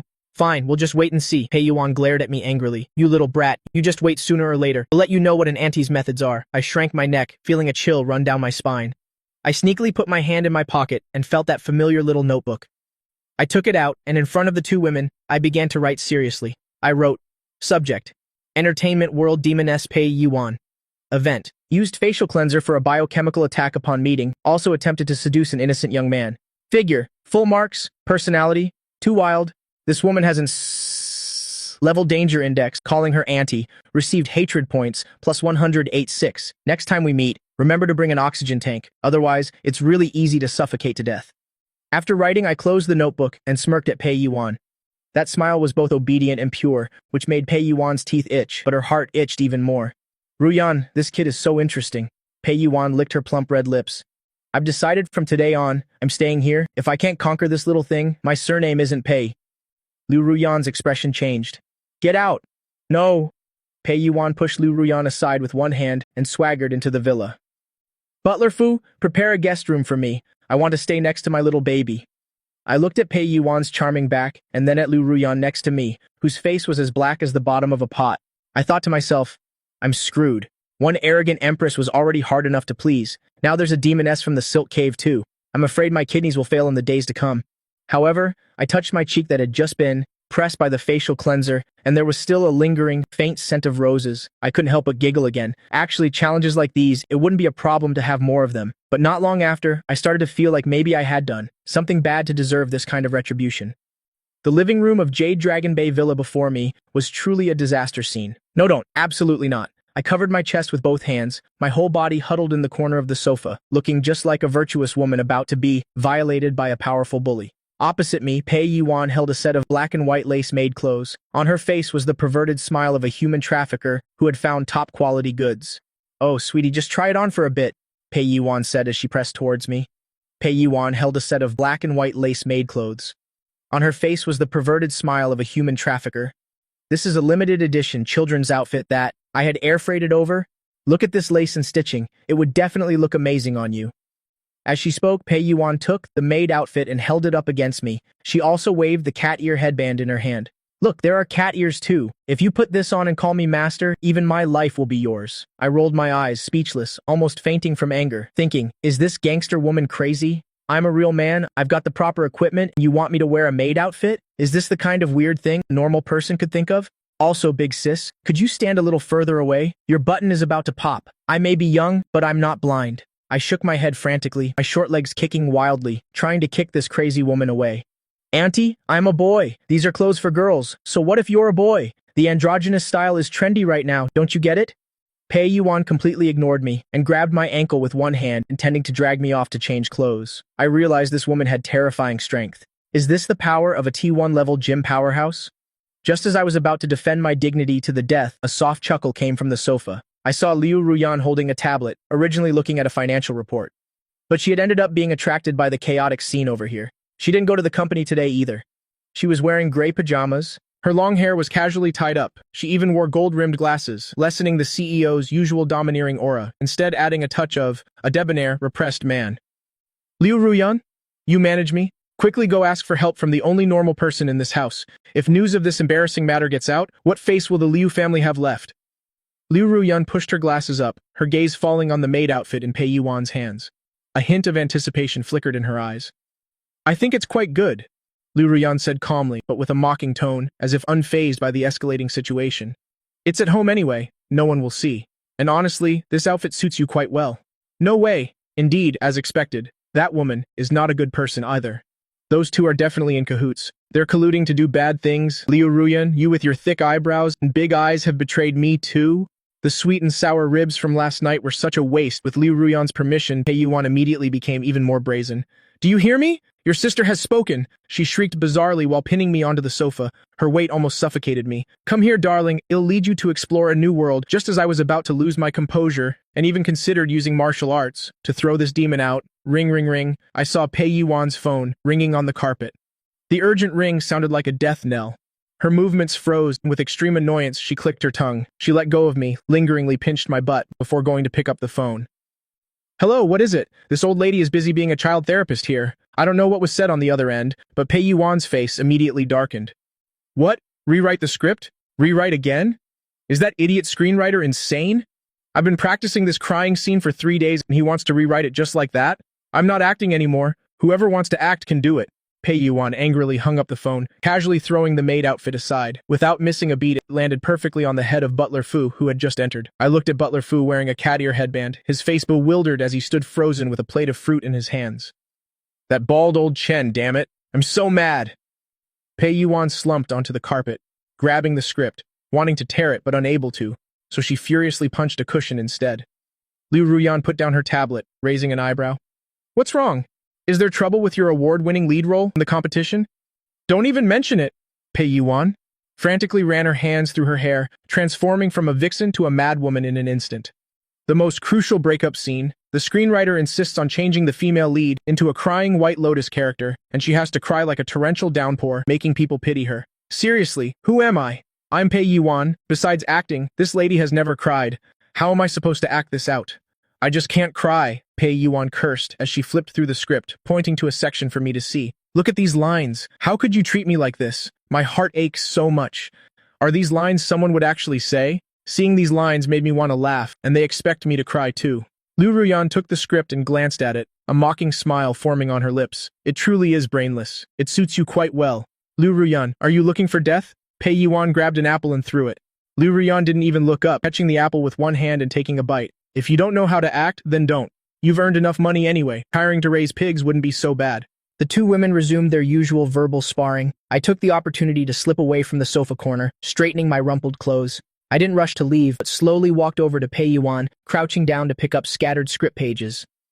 This is the 300 million investment production? This screenwriter probably hasn't even finished elementary school, huh? The plot holes are bigger than Pei Yuan's chest. I quickly scanned the so-called breakup scene.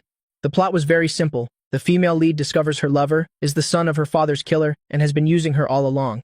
They confront each other in the pouring rain. The female lead breaks down and cries hysterically. Generic, unbearable, hey kid, do you even understand? Pei Yuan, frustrated and with nowhere to vent, seeing me holding the script and acting all serious, couldn't help but roll her eyes. There are no pictures on there, just words. Be careful reading too much, you might damage your brain. I ignored her. I stared at those lines, my peak comprehension kicking in. Countless acting methods flashed through my mind like a movie. 3 seconds later, I folded the script, contemptuously tossing it back to her. These lines lack logic. My childish voice carried an air of maturity. Pei Yuan was stunned for a moment, then snorted a laugh. Oh, really? A kid like you knows about logic? Come on, Miss Pei will give you a chance. Tell me what's wrong. Liu Ruyan also stopped eating her apple, looking at me with interest, thinking, what is this kid up to now?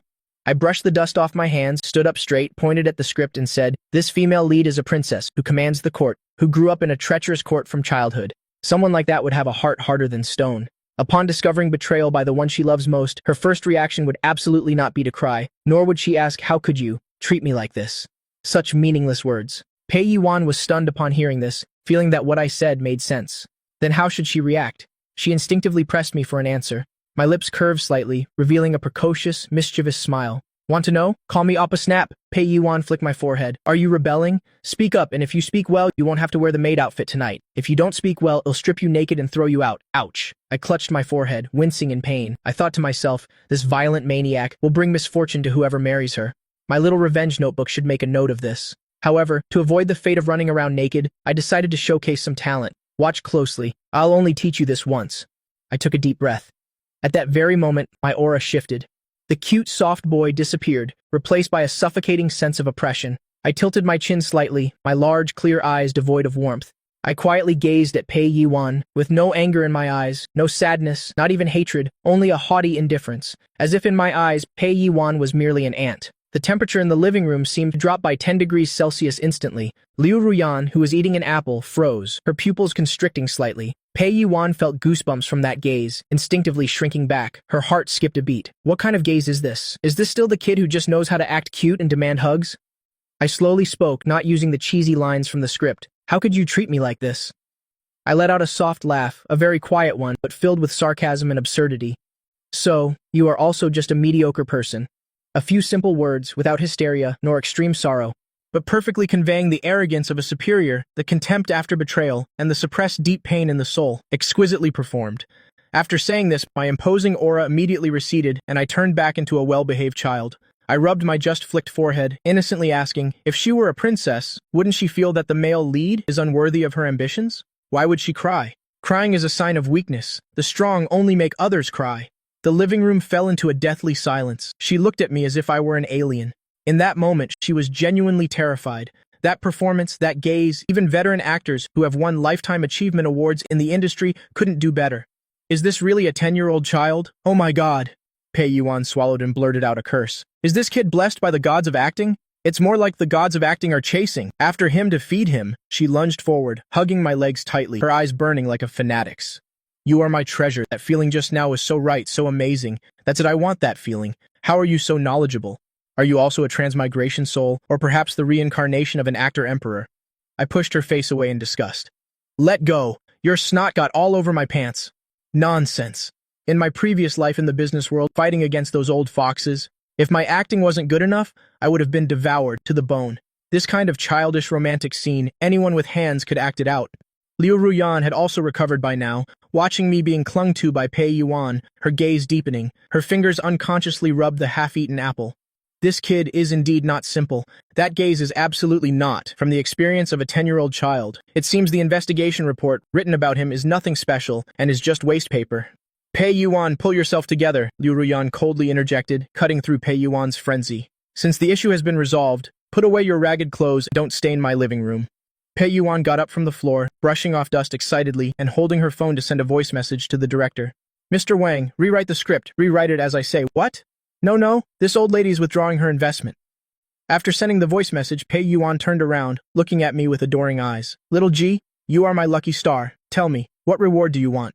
As long as it's something I have, except for that woman nobody wants, Liu Ruyan, you can choose anything else. My eyes lit up. I was waiting for precisely this. I took out the small notebook from my pocket, turned to a new page, scratch, wrote a series of numbers, then tore it out and thrust it into Pei Yuan's hand. Cash payment, this is my bank account number. Since I'm your acting coach, charging by the minute isn't too much, is it? Those 5 minutes just now cost you 500,000, a friendly price. Pei Yuan looked at the paper in her hand, her lips twitching. 500,000? Why don't you just rob a bank? I blinked, my expression innocent. Miss, your salary is 80 million, and I'm only asking for 500,000. This is more ethical than the discounts on Pinduoduo. Besides, I pointed at the maid outfit on the floor. If you don't pay, I'll tell the reporters that the award-winning actress Pei Yuan has a peculiar hobby of forcing minors into maid outfits. Tell me, is this hot search worth 500,000? This isn't a docile puppy, it's clearly a greedy little devil who devours people whole, and a greedy little devil with a dark heart. Pei Yuan gritted her teeth and took out her phone to transfer the money. Fine, you're a shrewd one, don't let me catch you again. Ding, my phone beeped. Your account has received 500,000 yuan. I looked at the numbers, my eyes squinting with a smile. I thought to myself, this money came too easily. Indeed, forcefully taking what's yours is the true way. I put away my phone and waved to the two women. Since the transaction is complete, I'll head back to my room now. Oh, right. For dinner, I want Australian lobster. Please ask Auntie Pei. No, Miss Pei to ask Butler Fu to prepare it. Saying this, I walked upstairs with an aloof air. Leaving in the living room, two women with assets worth hundreds of billions looking at each other. Pei Yiwan pointed at my retreating figure, her expression complex. This child, if you can't manage him, I fear the Liu family might as well change their name to Ji. Liu Ruyan looked at the small, retreating figure, a meaningful smile playing on her lips. Change to the Ji surname? Well, see if he has the capability to escape my grasp first. She picked up her phone and sent a message to her secretary. Check all of Bokang's past school records. Also, encrypt and back up all in-house surveillance footage and send it to my private email. Trying to play the pretend to be a pig to eat the tiger game with me? I've eaten more pigs than you've ever seen tigers. Let's wait and see. The room on the second floor. As soon as I closed the door, the smile on my face vanished. I leaned against the door and let out a soft sigh. What a relief. Phew. I think I might have overacted just now. Liu Ruyan's gaze must have become suspicious. However, looking at my phone balance and then out the window at the Liu family's luxurious garden, if I want to stand firm in this world, relying solely on acting cute won't be enough. I think it's important to appropriately demonstrate my value, to secure this soft rice meal more firmly. Only when they feel that I am a stock with potential worth investing in can I borrow their influence to reclaim what belongs to me. I walked to the desk, opened the highest spec Alienware computer, and skillfully typed in a string of code into a secret dark web forum. On the screen, countless green characters flickered. I typed Liu family into the search bar, pressed enter. The screen immediately displayed a flood of information. My gaze focused on a red-flagged post about the truth behind why the young master of the Ji family absconded from his wedding that year, the shadows within the Liu Corporation. My pupils suddenly constricted. My fingers hovered over the keyboard, unable to press down. As expected, the waters of the elite circles are deeper than I imagined. It seems I should also find an ally for myself. Just then, a sudden cry from outside the door from Pei Yiwan could be heard. Little Ji, open the door. I bought you the latest game console. Let's play online games together, the kind where you have to undress if you lose. I heard this, and my lips twitched. This vixen still won't give up? Wait a minute, losing the game means undressing? I looked at my small hands, not yet fully developed, and then thought of Pei Yiwan's devilish figure. It seemed not entirely impossible. I heard this, and my lips twitched. This vixen still won't give up? Wait a minute, losing the game means undressing? After all, I am an honest child, and it would be foolish not to take advantage of this. With a click, I closed the laptop, a picture of pure innocence returning to my face. Here I come, miss. This soft rice is delicious. Lose one round, take off one item. Award-winning actress, you don't want to be left in just your underwear, do you? The audio-visual and gaming room on the second floor now. The atmosphere was so tense it could bake 2 kilograms of sweet potatoes. On the giant 100-inch screen, 2 health bars were furiously colliding. Die. Pei Yiwan had completely lost her award-winning actress image, sitting cross-legged on the lazy sofa, her hands on the controller so hard it looked like it would burst into flames. She had a lollipop in her mouth, looking exactly like a delinquent girl staying up all night at an internet cafe. Beside her, I was calmly, even yawning slightly. The small controller in my hand only twitched occasionally with nonchalance. The muscular male character on screen then performed an extreme dodge that defied physics. Followed by a smooth combo. Kill. The screen froze. Pei Yiwan's character, a female fighter in a revealing outfit like Mai Shiranui, let out a tragic scream, falling backward onto the floor. Ah, how is this possible? Pei Yiwan threw the controller onto the sofa, frantically scratching her head. Her previously soft, wavy curly hair instantly turned into a bird's nest. I am the queen of fighting games. How could I lose to a 10-year-old kid like you? You cheated, the controller must be faulty. I put down the controller and took a sip of the nearby otaku's happy water. Humph, you foolish woman. This outdated version of King of Fighters 97, I can create infinite combos with my eyes closed. Comparing reaction speed with me? My brain operates at a quantum computer level. I turned my head, smiling at Pei Yiwan. My eyes were as innocent as a little white rabbit's. Miss Pei, it's winner takes all, we agreed earlier. Lose one round, take off one item. I looked Pei Yiwan up and down. This woman, for convenience while playing the game, had tied up her messy white shirt, revealing a startlingly white, slender waist. Her outfit now had very little left.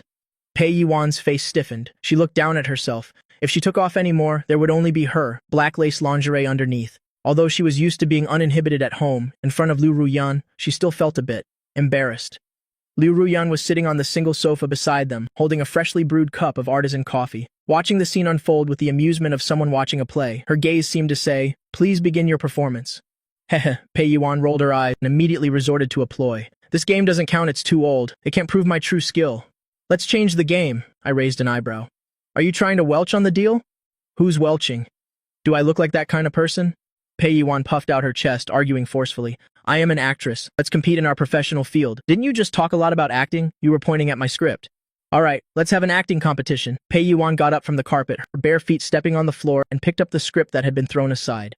It's still that breakup scene. We were just talking earlier.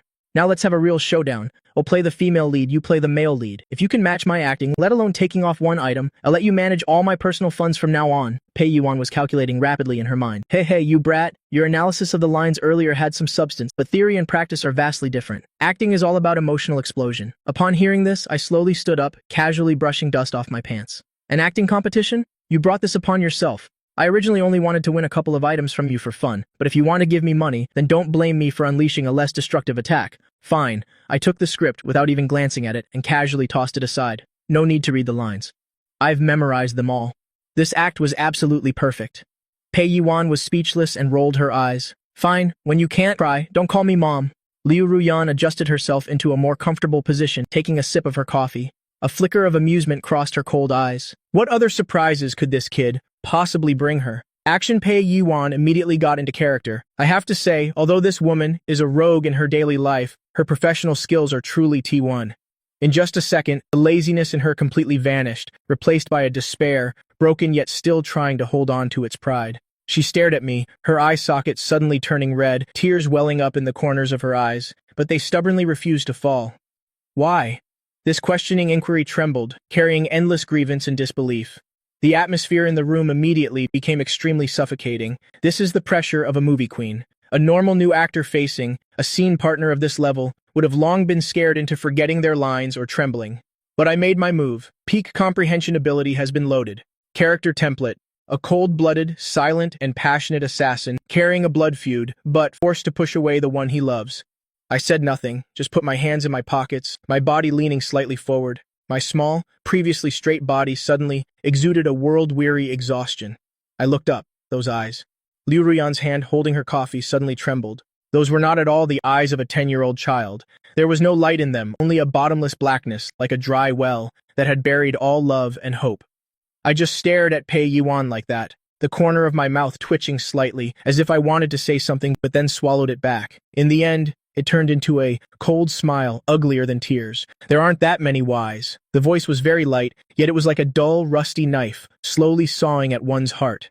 Su Chang-ge, the name of the female lead in the play, you're too naive. I took a step forward. The oppressive feeling washed over, making Pei Yuan subconsciously step back. Her heart tightened. She even forgot this was just an act. She felt that the person standing before her wasn't me, but the heartless man she loved to the bone, and also hated to the bone. I reached out my hand, as if wanting to touch Pei Yuan's face, but my fingers froze stiffly in midair. My small hand trembled slightly. Even the slight tremor at my fingertips was full of restraint and inner turmoil. Immediately after, my gaze suddenly changed. All the gentleness was frozen in an instant, turning into chilling, killing intent and decisiveness. I abruptly pulled my hand back, turned my back to Pei Yuan, and yelled, "Get out! Get out!" Was not a frantic roar, but carried a deathly calm. Yet it was more jarring than any roar. Silence, a deathly silence. In the game room, only the humidifier remained, slowly puffing out a white mist. A crisp snap broke the silence. The coffee cup in Liu Ruyan's hand had tipped over. Hot black coffee spilled onto the handmade woolen carpet, which was worth 6 figures. A few drops even splashed onto the back of her fair hand. But Liu Ruyan didn't react at all. She even forgot the burning sensation. Her eyes, usually as calm as an ancient well, were now staring fixedly at my back. Her pupils contracted violently, but Liu Ruyan didn't react at all. She even forgot the burning sensation. Her eyes, usually as calm as an ancient well, were now staring fixedly at my back. Her pupils contracted violently. This sense of layering, this way of tearing up emotions and then slowly releasing them, this control. Is that kid really only 10 years old? As for Pei Yuan, the one in the middle of it all, she was completely stunned. Her mouth was agape, tears still clinging to her eyelashes, waiting to fall. Her whole body was like a statue struck by lightning. In that moment just now, she truly felt heartbroken. That feeling of despair from being abandoned was so real it made her suffocate. This wasn't acting. This was clearly possession. Turning around, out of character in a second. That world-weary and desperate aura instantly vanished, turning back into the soft, adorable, money-loving child. I looked at Liu Ruyan spilling coffee all over the floor, my face full of pity. Oh my, Sister Liu, this carpet is very hard to wash. Money will be deducted. This voice pulled the two women back from their state of shock. Pei Yuan suddenly came to her senses. She didn't have time to wipe her tears, not even caring about the damn white shirt with its slightly wide collar, let out a strange, "Oh!" and charged straight forward. WTF? Gui Ba, you're a monster! Pei Yuan gripped my shoulders with both hands, the force so strong it seemed she wanted to knead me into her own body. At this moment, in her eyes, there was no longer the earlier disdain and teasing, only fervent passion. Like a gourmet who had starved for 3 days, suddenly seeing a Manchu Han imperial feast. This gaze, this subtle expression, this rhythm of your lines, isn't this a gift from the heavens? This is the heavens chasing you down to dump a whole bucket of rice on your head. Pei Yuan was so excited she was speaking incoherently, her whole body pressed against me. That rose perfume made me sneeze constantly. All right, you're a genius. That turn, that pause of the fingers is truly top tier, the best of the best. This is 10,000 times better than those so-called top movie kings in the industry. Pei Yuan's eyes lit up. At first, she only saw me as an interesting toy. Now, I am a living art treasure. No, this won't do! Pei Yuan threw her arms around me, spun around, and dashed outside. Quick, come to my room. We'll practice right now. No sleeping tonight. I have to record that scene of yours. I have to send it to the director. I have to make that bald screenwriter kneel and revise the script for you. I was smothered by the human facial cleanser, to the point my eyes almost rolled back. Sister, don't just ask to go to the room at the drop of a hat. I sell my art, not my body. No, I only sell my art. Besides, you lost earlier and still haven't taken off your clothes. Just as Pei Yuan was hugging me, about to dash out of the room, a cold voice carrying an unquestionable and majestic authority sounded from behind. Stop! Liu Ruyan took a few paper towels and elegantly wiped the coffee stain from the back of her hand. She stood up, blocking the door. Even though she was wearing pajamas at home, that aura immediately suppressed, forcing the frantic Pei Yuan to a halt. Put the kid down! Liu Ruyan stared coldly at Pei Yuan. What time is it? The kid has to go to school tomorrow. And Liu Ruyan's gaze fell upon my small, innocent face, the corner of her mouth curling into a meaningful smile. The kid is one of our Liu family. If you want to borrow him, you have to ask if I agree first. Pei Yuan was unhappy after hearing this and hugged me tighter. Liu Ruyan, cut it out. For a talent like this to be a cook at your house is a complete waste. I want to bring him into the entertainment industry. I want to make him the youngest best actor. Liu Ruyan let out a cold laugh, stepped forward, and unceremoniously reached out to grab him. Into the entertainment industry, that big mud pit? To be made a laughingstock by others? Gui Ba, come here. Liu Ruyan grabbed my wrist, applying a bit of force, and pulled me behind her. That protective mother-hen stance was even more intense than before. The scene just now, the hidden secrets on this kid, are definitely not just a few. For such a talent to be led astray by Pei Yuan, this madwoman, would be a loss for my Lao family. At this moment, I spoke up. I want to use my pocket money to make an investment.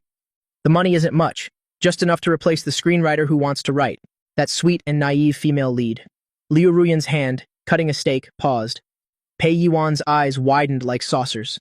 How much pocket money do you have? I held up one finger. 10 million, Pei Yuan asked tentatively. I shook my head. I pulled a black bank card from my pocket, the very supplementary card that Liu Ruyan had given me. I have this card, along with, I pointed decisively at my head, a brain that can make this movie's box office revenue increase tenfold. So, Sister Pei, want to make a deal with me? Let's play a big game. The atmosphere in the dining room froze for 2 seconds. Liu Ruyan's steak knife stopped in midair, her gaze darting back and forth between the black card and my small face. Pei Yuan's mouth was wide open in an O shape, looking like she could fit a chicken egg in it. Using Liu Ruyan's money to invest in her sister's mortal enemy, and even helping Pei Yuan make money. Liu Ruyan threw her knife and fork onto the plate, making a crisp clatter. She crossed her arms and leaned back in her chair. The smile at the corner of her mouth made one's hair stand on end.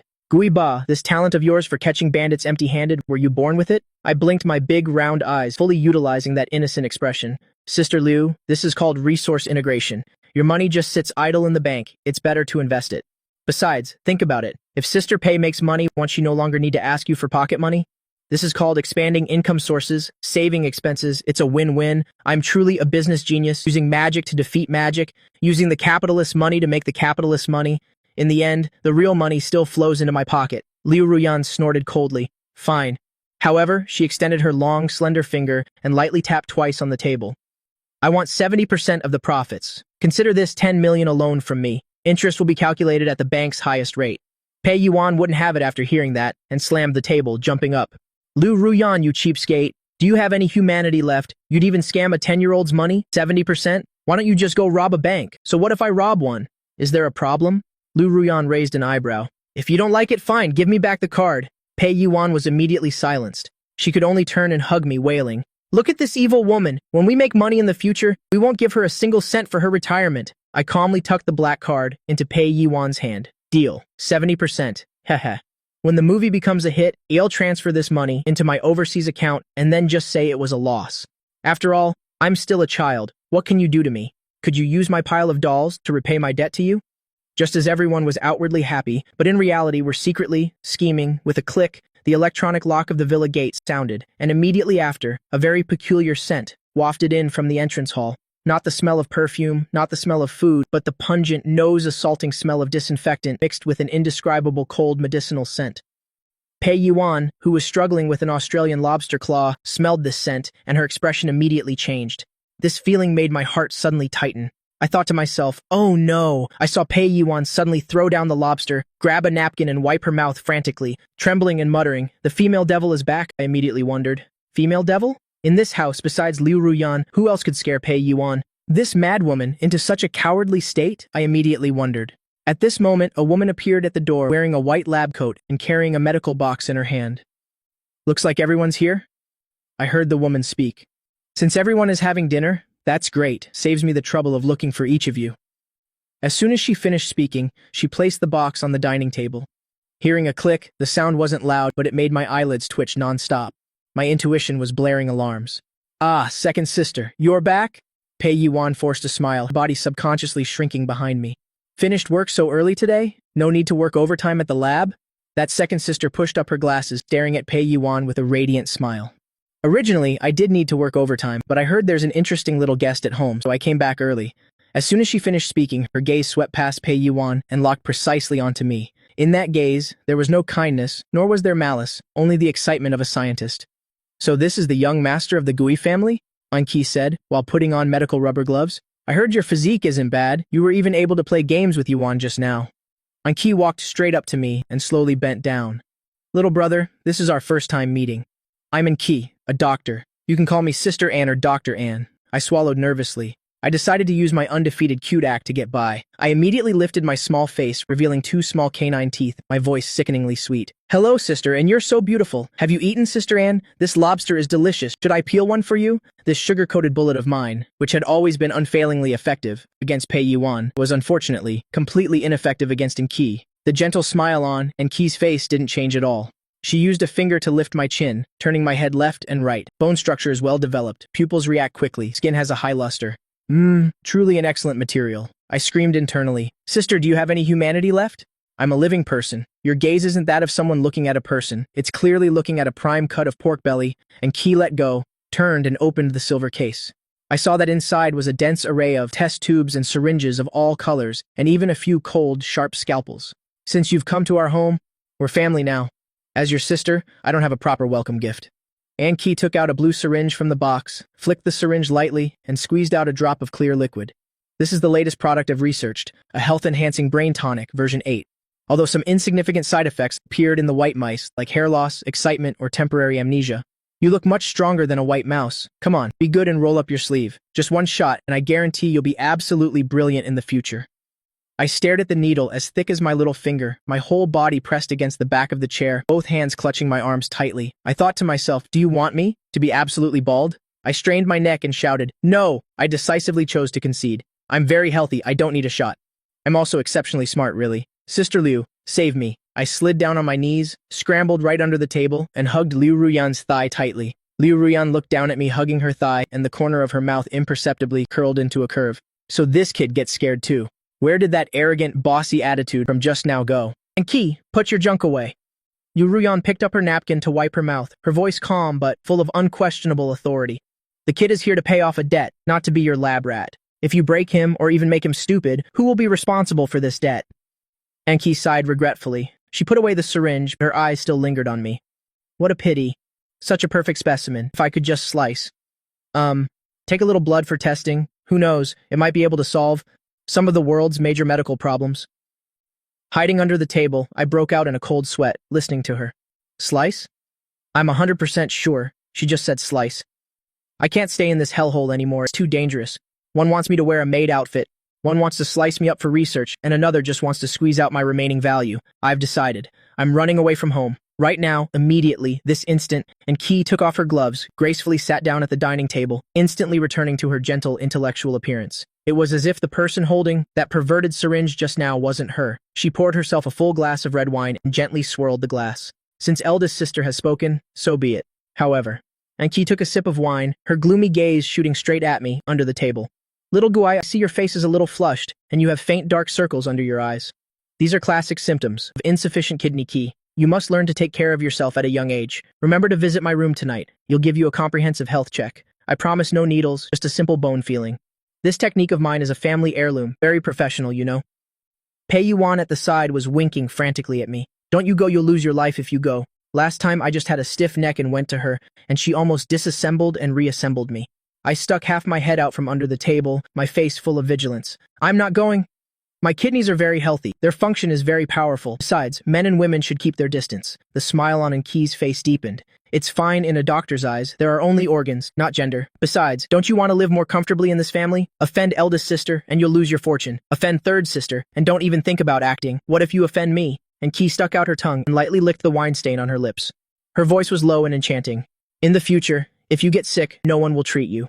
Or ill-prescribe you some, especially bitter medicine, so bitter that it could make you bitter enough to go mute. A threat? This is a blatant threat, I thought to myself. Is this the legendary smiling tiger? Is this the highest level of black and white reversal? I gritted my teeth. This woman is many levels above Pei Yuan, that sweet simpleton. This is definitely a tough opponent. It seems I can't get by just by acting cute. I must show some real ability to let her know I'm not weak either. I took a deep breath. Peak comprehension ability, activate for me, scan target, and Key. Profession, doctor of medicine and head of an underground laboratory, analyzing weaknesses. 3 seconds later, I crawled out from under the table and calmly dusted off my knees. I didn't hide anymore, walked straight up to Key, pulled out a chair and sat down leisurely. I picked up a clean highball glass and poured myself a full glass of orange juice. Then, imitating Key's posture, I gently swirled the glass. Sister Anne. Actually, I also know a little about medicine. I saw you walking just now. Your left foot touched the ground 0.3 seconds lighter than your right. You must have been injured in an experiment before, right? There's fluid retention in your ankle. Also, although you smile very gently, the faint vertical wrinkle between your eyebrows betrays you. This proves you often suffer from migraines. Moreover, it's a neurological headache that even medicine can't alleviate. Is it true that whenever it rains, your temples feel like they're being pricked by needles? And Key's hand, which was swirling her wine glass, suddenly stopped. For the first time, a crack appeared in the smile on her face. Her once distracted eyes instantly became incredibly sharp, locking tightly onto me. And Key's hand, which was swirling her wine glass, suddenly stopped. For the first time, a crack appeared in the smile on her face. Her once distracted eyes instantly became incredibly sharp, locking tightly onto me. These were all her old ailments and extremely private secrets. Besides Liu Ruyan, even Pei Yuan didn't know. How could this kid, who has been in the house for less than a day, see through it all instantly? Keep talking. Anki put down her wine glass, her body leaning slightly forward. This time, the way she looked at me was no longer like looking at a lab rat, but the gaze of someone sizing up an opponent. I smirked slightly, revealing a cunning smile that seemed to be in control of everything. Not only can I see it, I can also cure it. How about it? Sister Anne, let's make a deal, shall we? I'll help you cure your headache, and you revise the formula for the brain-boosting tonic to enhance your health. Get rid of the side effects and turn it into a real enhancement drug. I think this is probably much more interesting than dissecting me for research, right? The three sisters were all thrown off. The atmosphere in the restaurant, which was just a moment ago a tense business negotiation, now instantly turned into a biochemical terror scene. And Key, this woman, changes, her expression faster than flipping a book. A moment ago she was still planning to slice me up for research, looking like a mad scientist. After hearing my intimidation about the migraines and improving the medicine, oh no, after hearing my professional analysis, her gaze immediately changed. It was a gaze mixed with the feeling of finally finding a soulmate, combined with the discovery of a high-grade experimental subject. Deal. And Key drained her glass of red wine, her gesture as hearty as if she were downing a bottle of ergotu. She stuck out her tongue and licked the corner of her mouth, her smile still gentle, but no matter how you looked at it, it was creepy. As long as you cure my headache, forget just improving the formula, I'll even give you the entire lab to play with. But, and Key's tone suddenly changed, her white-gloved hand again touched that silver box. Since we're partners, a health check is still necessary. Don't worry, I won't dissect you this time. Just one tube of blood. This request isn't too much, is it? I looked at the blood-drawing needle, shining in Key's hand, the corner of my mouth twitching violently. I screamed internally, "Sister, you call this not too much? A tube of blood like this, my small 10-year-old body, would probably become anemic on the spot. Besides, your gaze clearly wants to see if my blood is green or not." I was just about to use my trick of creating a diversion when Liu Ruyan, who had been silent, suddenly spoke up. "Take it." Liu Ruyan wiped her mouth with a napkin, her tone as calm as if she were discussing what to eat for dinner. "I also want to know, when the Guy family threw you out, what condition this body of yours is actually in. If there are any hidden illnesses, it's better to cure them early. It would be bad luck if you died in my house later." Though her words were harsh, I understood this empress-like sister actually wanted to give me a general checkup. "Well, all right, the creditor has spoken. It seems I have no choice but to donate this blood." I sighed, putting on a look of heroic sacrifice, and held out the small arm I had used to catch lobsters. "All right, Sister N, please be gentle. I'm scared of pain." Pei Yuan stood beside me, her face full of worry. She even covered her eyes with her hands, but couldn't resist peeking through the gaps between her fingers. "Second sister, please be steady. Absolutely don't rupture the blood vessel." "Shut up," Enki replied without turning her head. She skillfully took out a tourniquet, tied it tightly around my upper arm, then used an alcohol-soaked cotton ball to wipe my elbow. The cold sensation gave me goosebumps. Enki pushed up her glasses, staring at that delicate blood vessel, a flash of fanaticism in her eyes. "The blood vessel has good elasticity. Are you ready, my little pet?" The sound of the needle piercing the skin was unusually clear in the quiet restaurant. Pei Yuan was so scared she gasped, as if the needle had pierced her own skin. However, I, as the person involved, didn't even twitch an eyebrow. I even mumbled to myself, "This is nothing. It's not even as painful as the amateur nurse, who only knew how to use brute force when she gave me injections in my past life." In the past, when I fought for territory, I was stabbed 3 times and could still laugh and chat happily. This pain is just like scratching an itch. I calmly watched the bright red blood flow through the tube into the collection vial, my expression as calm as if I were watching a boring cartoon. In Enki's eyes, which always held a fake smile, a trace of genuine surprise finally appeared. "Doesn't it hurt?" she asked tentatively. A normal 10-year-old child, seeing such a large needle pierce their flesh, even if they didn't cry their eyes out, would at least flinch unconsciously, right? Is this kid's nervous system broken? Or does he have analgesia? It's a little itchy. I answered honestly. And Keith's eyebrows furrowed. This reaction isn't right. It's completely wrong. As a doctor, her occupational habit immediately kicked in. "I see your veins are a bit deep. When I injected just now, the subcutaneous tissue felt a bit hard," and Keith said as she untied the tourniquet. "Pull your sleeve up a little more. Let me see the lymphatic return situation up there." Without waiting for my consent, and Key acted directly, yanking the sleeve of my already loose t-shirt up to my shoulder. Whoosh! The sleeve was rolled up, my entire arm was exposed under the crystal chandelier's bright light. The next second, crash! The blood vial in Key's hand almost fell to the floor. Luckily, she reacted quickly and caught it, but her whole body was as if someone had pressed the pause button, frozen on the spot, staring intently at my arm. Pei Yuan, who had been covering her eyes and screaming in fear beside me, was no longer screaming. Her mouth was agape, a gurgling sound coming from her throat, as if someone was strangling her. Even Liu Ruyan, who always maintained a cold and arrogant demeanor, at this moment her hands, which were used to holding $100 billion contracts without trembling, suddenly clenched the tablecloth, her knuckles turning white. Because on the supposedly fair and soft arm of a 10-year-old child like me, there wasn't a single patch of intact skin, it was all wounds. Old ones, new ones, scabbed ones, faded ones, densely packed, like an ugly spiderweb, crawling all over that skinny arm. Near the shoulder, there was a round, dark red scar. It was a burn from a cigarette butt. A little further down were several long stripes. Though they had faded, you could still tell they were bruises from a belt, whipping. There were even a few crescent-shaped scars, as if someone had used their fingernails to fiercely claw at me, so deep they were indented. This could no longer be described simply by the two words abuse. This was torture. The restaurant was dead silent. The air seemed to have solidified into cement, so heavy that it was hard to breathe. I looked down at my arm and thought to myself, oh, how careless. The previous owner of this body was nothing but a punching bag in the Guy family. That wicked stepmother, when she had nothing better to do, liked to poke him with needles. That cheap father of his would whip him with a belt when drunk. Even the maids in the house dared to secretly pinch him.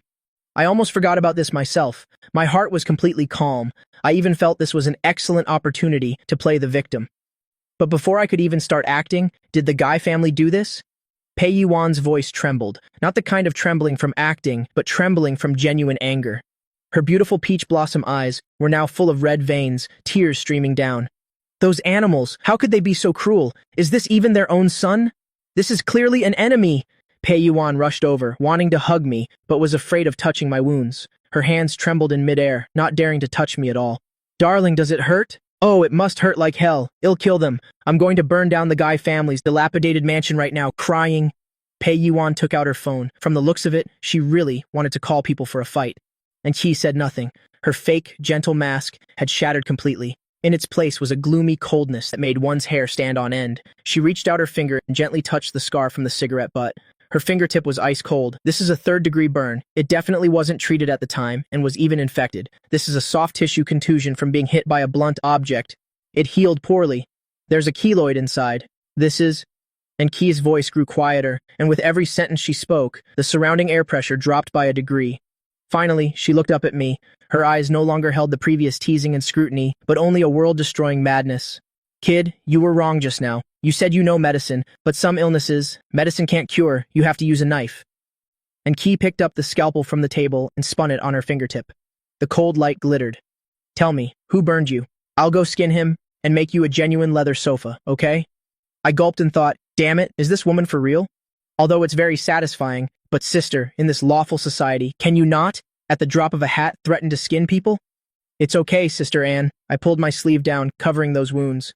My face still wore its characteristic innocent smile. I even turned back to comfort the two women who were on the verge of exploding. It's all in the past. The belt mark was from my drunk father hitting me. It hurt a lot at the time, but later I got smarter. When they hit me, I would think about other things, like what to eat for dinner. If I just thought about that, it wouldn't hurt anymore. I said it lightly, as if I were talking about falling down yesterday and scraping my skin. But these words of mine were like stabbing a knife into the hearts of those three women, and a barbed one at that. What on earth has this child been through, to be able to talk about this hellish life, so casually? Liu Ruyan, who hadn't said anything, stood up. The chair scraped against the floor, making a harsh sound. She walked in front of me, looking down at me from above.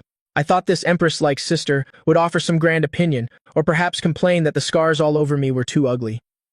As it turned out, Liu Ruyan bent down, her hands that had never touched kitchen work, gently adjusted my collar. The gesture was surprisingly gentle. From now on, Liu Ruyan's voice was very cold, but this time it wasn't cold towards me. In this house, no one is allowed to touch a single hair on your head. Whoever touches you, I will cut off their hands. After saying that, she turned around, picked up the phone from the dining table, and dialed a number. The other end picked up immediately. CO Liu, it's late. Do you have any instructions? Liu Ruyan walked to the floor-to-ceiling window, looking out at the pitch-black night outside. Her tone was bone-chillingly cold. Notify the legal department, the finance department, before the stock market opens tomorrow morning. I want to see all the negative news about the Guy Corporation topping the trending searches. And suspend all cooperative projects with the Guy family. Send the debt collection letters immediately. Tell the banks, whoever dares to lend money to the Guy family is making an enemy of me, Liu Ruyan. The assistant on the other end was so scared he almost knelt. CEO Liu wants to declare all-out war? What for? Liu Ruyan turned her head and glanced, seeing me being held and sobbed over by Pei Yuan, while Qi was feeding me candy with a gloomy face. To clean up the trash. Hanging up the phone, Liu Ruyan threw her phone onto the sofa and looked at me. This is just the interest. Kid, since you've called me sister, I will take on your grudge. I looked at the three women whose styles had suddenly changed. One crying a river, one smiling like a psychopathic killer, and one so domineering she wanted to bring down an entire corporation. I silently lit a candle for the Guy family in my heart.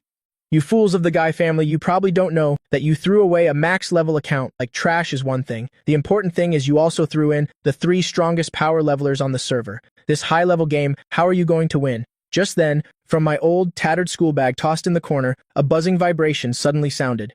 It was my old phone with a cracked screen. Pei Yuan was quick and took it out. The screen flashed with 2 words. Dad.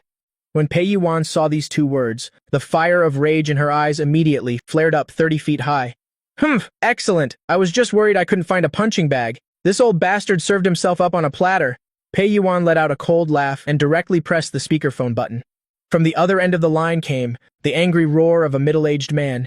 You little beast, are you dead in the Liu house yet? If you're not dead, then get your ass back here right now. That runaway brother of yours who fled the wedding, took the company seal with him. You go to Liu Ruyan, that woman, and steal the betrothal gift money back here, or it'll break your legs. The entire restaurant once again fell into a deathly silence. I had just thought of 100 non-profane inquiries, ready to inquire about his 18 generations of ancestors. Pei Yuan stomped her foot in anger, wishing she could crawl through the phone line and bite someone. Wasting words with this kind of trash only lowers your worth. Liu Ruyan threw the wet wipe. She had used to clean her hands into the trash, her voice so cold it could freeze. If he wants to die that badly, then let's grant him his wish. Tomorrow morning, I don't want to see the Guy Corporation's stock price exceed 1 yuan. After saying that, she turned to look at me, the child still sitting obediently in the chair. I was blinking my big round eyes, my face full of who am I? Where am I? I don't understand anything look, appearing extremely innocent. In my hand, I still clutched the empty blood-enriching tonic bottle. Well done, CEO Liu is mighty and domineering. Long live CEO Liu. Long, long, long leave. That old man is probably still jumping, up and down on the other end of the line. If you die from anger, it'll be a service to the people. The little person inside me was clapping wildly, but on my face, I showed a look of fear and confusion. Sister Liu, did I cause trouble for you all? My father has a bad temper. If I don't listen to him, he really will break my legs. I shrank my neck and subconsciously touched my left shin. This small action was precisely caught by the three women. And Qi pushed up her glasses, the wanting to dissect someone aura from before immediately retracted. In its place was a professional calmness, but beneath that calmness, a fire was suppressed. Come sit on the sofa. And Qi picked up the silver case and nodded her chin towards the living room. Take off your shirt, roll up your pants. Since you're the experimental patient I've already reserved, I won't allow this body to have any flaws. I obediently did as I was told. I thought to myself, this is a once-in-a-lifetime opportunity to play the victim. Oh no, a good opportunity to win sympathy. I must seize it. I took off the ill-fitting t-shirt, revealing a scrawny, bony upper body. Then I rolled up my pant legs. On my supposedly fair skin, there were patches of blue and purple mixed with old scars, like a piece of porcelain that was broken and then carelessly glued back together. The moment Pei Yuan saw this sight, the tears she had just held back burst forth again. Oh, these bastards, this is so tragic, this is child abuse, I have to call the police. I want the entire social media to expose these animals. She no longer maintained her ladylike image, plopping down on the carpet, wanting to touch but not daring to touch my wounds. She could only clutch a tissue and sob miserably. And Qi put on gloves, took out medical cotton and antiseptic solution, her movements surprisingly gentle, completely different from the female devil, who was just threatening me with a needle. This bruise is new. And Qi used a cotton swab to gently press on a purple bruise on my back. Does it hurt? I shook my head. It doesn't hurt. It really doesn't hurt. Sister N, I looked up, revealing a bright smile that was heart-wrenching. Before, when my older brother was in a bad mood, he would use me as a punching bag. He said I was an extra in the family, a jinx. Just by beating me up, his bad luck would disappear. I got used to it later. As long as I didn't scream, he would get bored and stop. I said it lightly, as if I were telling a story about how my brother used to just snatch my candy. I thought to myself, I'm truly a genius screenwriter, although that cheap brother of mine did indeed hit me. Most of the time he treated me like air. However, for the artistic effect right now, embellishing a little isn't too much, is it? Anyway, that nephew ran off with the money and left me here to pay off his debt. If he doesn't take the blame for this, who will? And Qi's hand paused slightly. In the beautiful eyes hidden behind those glasses, a chilling light flashed, making one shudder. A punching bag? She let out a cold laugh and threw the blood-stained cotton ball into the tray. Very good. It seems this young master of the Guai family has a pretty good physique. My laboratory just so happens to be lacking a resilient living specimen. If he likes boxing so much, when there's a chance later, I will definitely let him experience what real human body mechanics are. These words sounded horrifying. I felt a chill down my spine listening to it, and silently in my heart for that guy. Big brother whom I've never met, I light a candle for you. Big brother, travel safely. Being targeted by a genius mad woman like second sister, your life is pretty much over. Liu Ruyan still stood there, saying nothing. She crossed her arms over her chest, looking down at the wounds scarring my body. As the most powerful woman in Qimhai City, she was used to scheming and treacherous dealings in the business world and dirty business in high society. But this kind of treatment towards one's own child, as if to kill, is truly rare.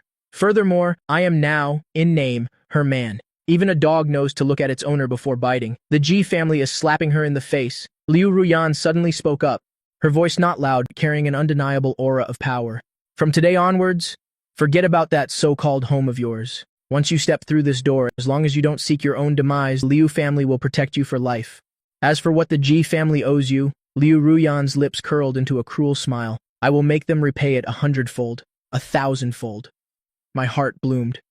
All right. I've got this golden thigh firmly in my grasp. The boss has spoken. Now I can walk all over Qimhai. After dealing with the wound, the newly made dishes from the kitchen were also served.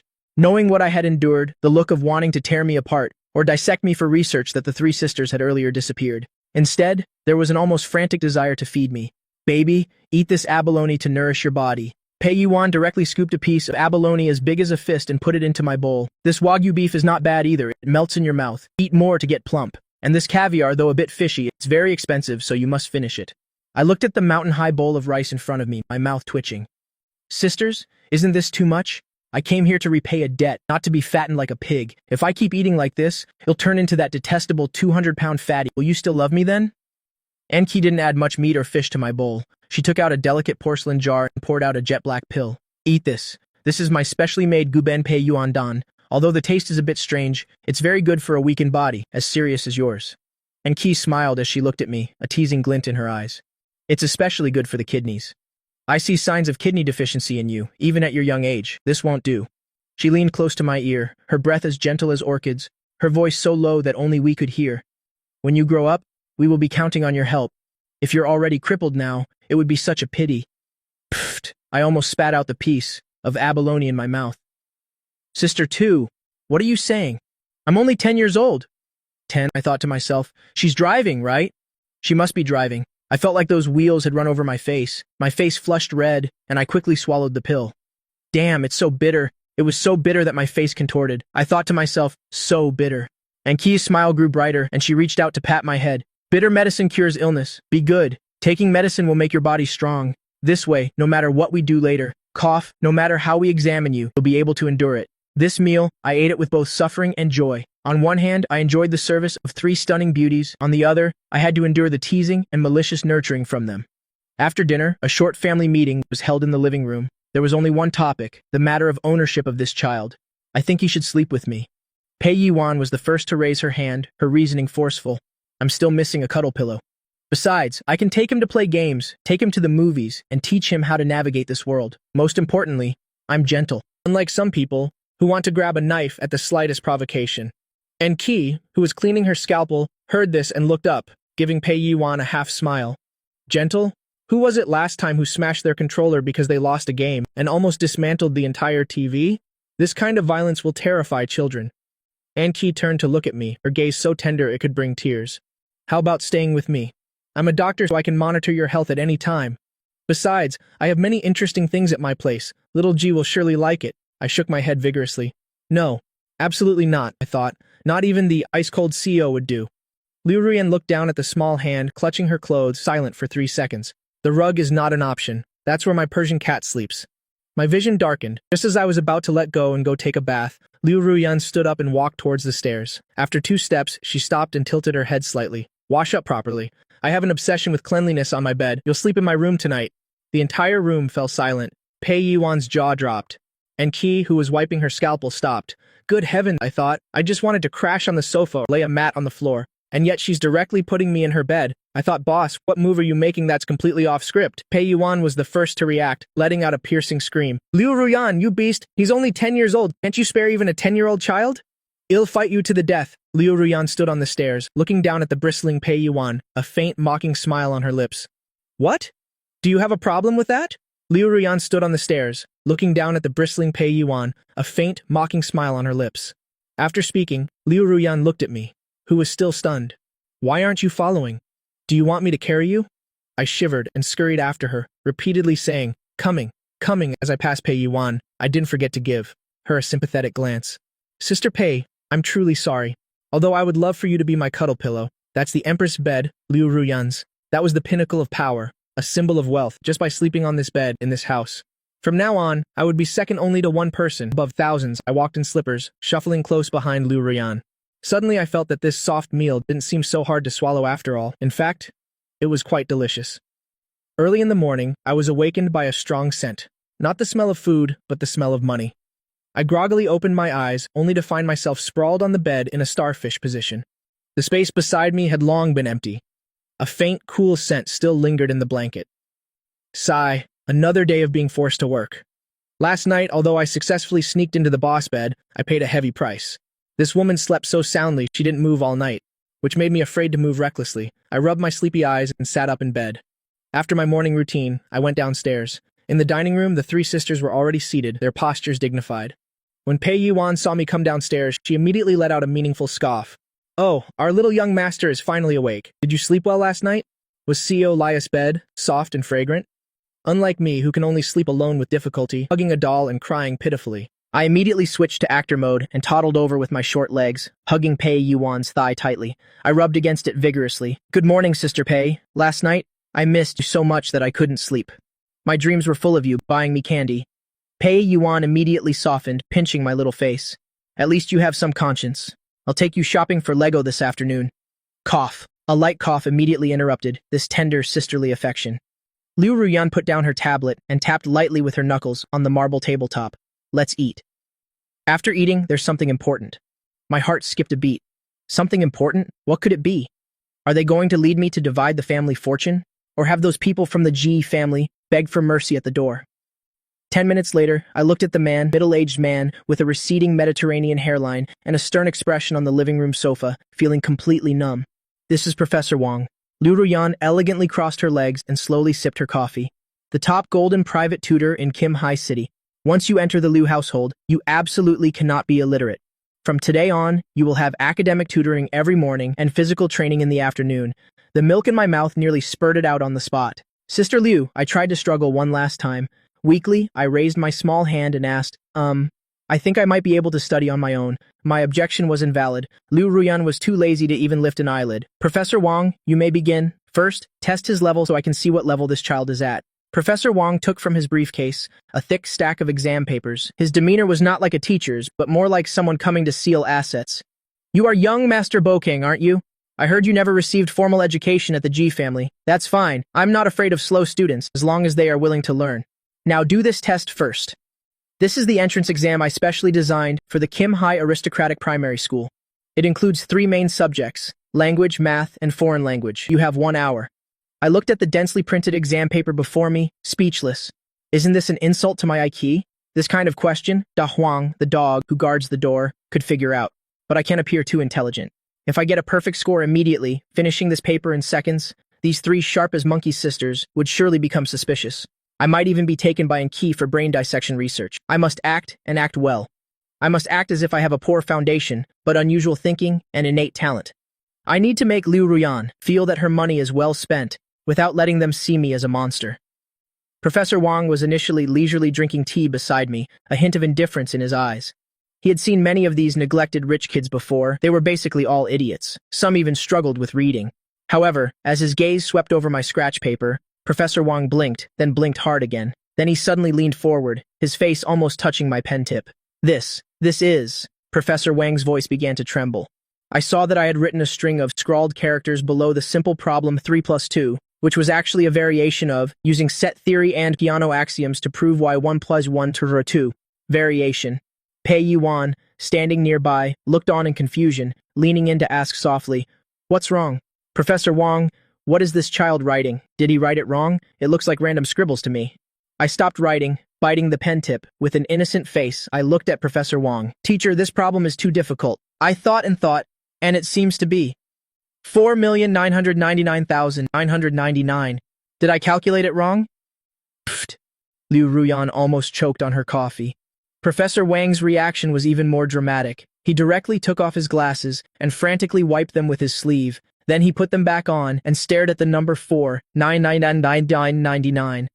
Although the answer was wrong, my method of solving it, the reasoning formula I just used, was clearly limit theory that second-year math students were just beginning to learn. CO Liu, this isn't a poor foundation. This is truly a rough, unpolished gem, the future hope of mathematics. Liu Ruyan raised an eyebrow and put down her coffee cup. So, didn't he get 3 plus 2 wrong? Professor Wang spoke excitedly and incoherently, gesticulating with the scratch paper. A wrong answer is a minor issue. Look at this thinking. It's like using an atomic bomb to kill a mosquito. Although the mosquito might not die, this genius is heaven sent. Pei Yuan and Enki looked at each other, and Chi pushed up her glasses, her gaze towards me becoming more fervent. I knew it. My intuition is never wrong. This child's brain must surely be much deeper than a normal person's. I really want to open his skull and take a look. I fearfully drew back my neck. Liu Ruyan looked at Professor Wang with an expression of someone who had never seen such a thing before, her lips curling slightly. All right, since he has talent, then teach him well. I need a mind that can understand the financial reports of the Liu Corporation. Professor Wang immediately stood at attention. CO Liu, please rest assured, I will definitely do my utmost to teach him. Entrust this child to me, not in 3 years, no, just 1 year. I will make him capable of participating in the International Mathematical Olympiad. I silently rolled my eyes. Get real. I have no desire to participate in any mathematical Olympiad.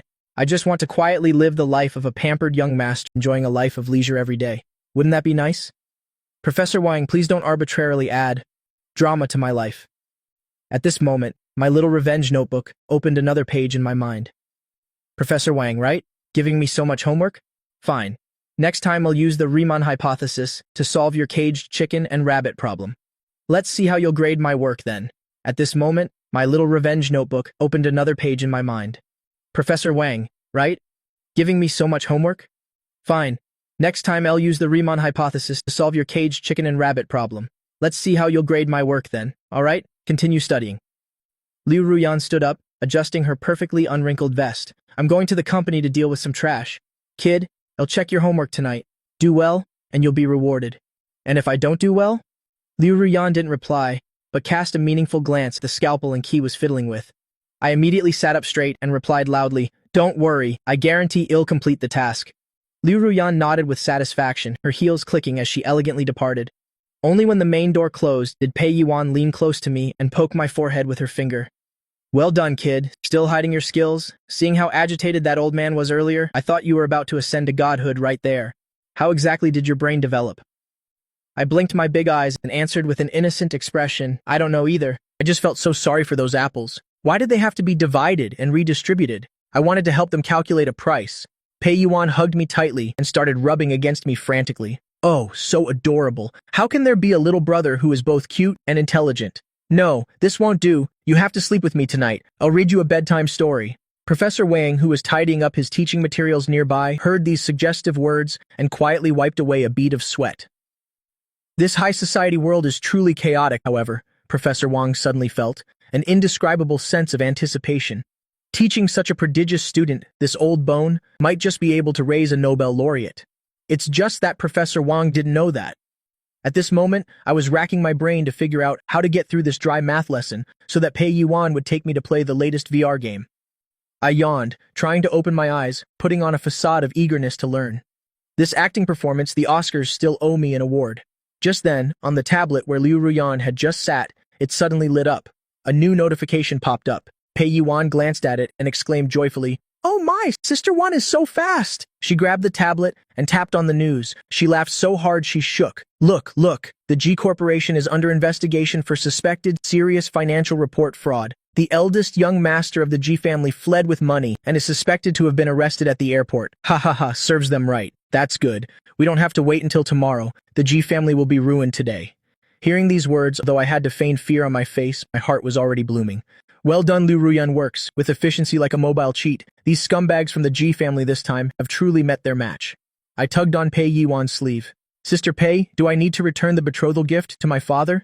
Pei Yuan hugged me, waving her hand. Return what the entire G family will be yours from now on. Just you wait, Sister One definitely has more moves in store. Let's just sit here, enjoying the gossip and the show.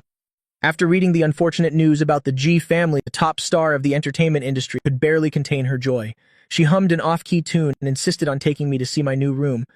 Tisk, tisk, tisk, sister. One was too casual about this. Pei Yuan, wearing pink fluffy slippers, walked around the room. Her long, slender, fair legs were dazzling. She disdainfully lifted the dark gray silk bedsheet on the bed. This color is too old-fashioned. It's like a nursing home for old officials. No, I'll have someone change it all for you later. Well, change it to something childlike, and it must be glow in the dark. I sat on the edge of the bed, silently rolling my eyes. No way. I only like this minimalist style. If she dares to change my sheets to SpongeBob, I'll hang myself outside her door in the middle of the night. Although I was cursing wildly in my heart, I still maintained an innocent smile on my face. Thank you, Sister Pei. Whatever you choose, I will like it. This is called the art of speaking. Thousands of criticisms can penetrate. Flattery cannot be pierced. As expected, upon hearing this, Pei Yuan laughed so hard her flowers trembled. The 2 mounds of her chest almost burst out of her poor tank top. So cute, Pei Yuan couldn't help but lean down and give my chubby cheeks a big kiss. Unlike the blunt Anki, who criticized everything she received. And with that, this woman started to get restless again.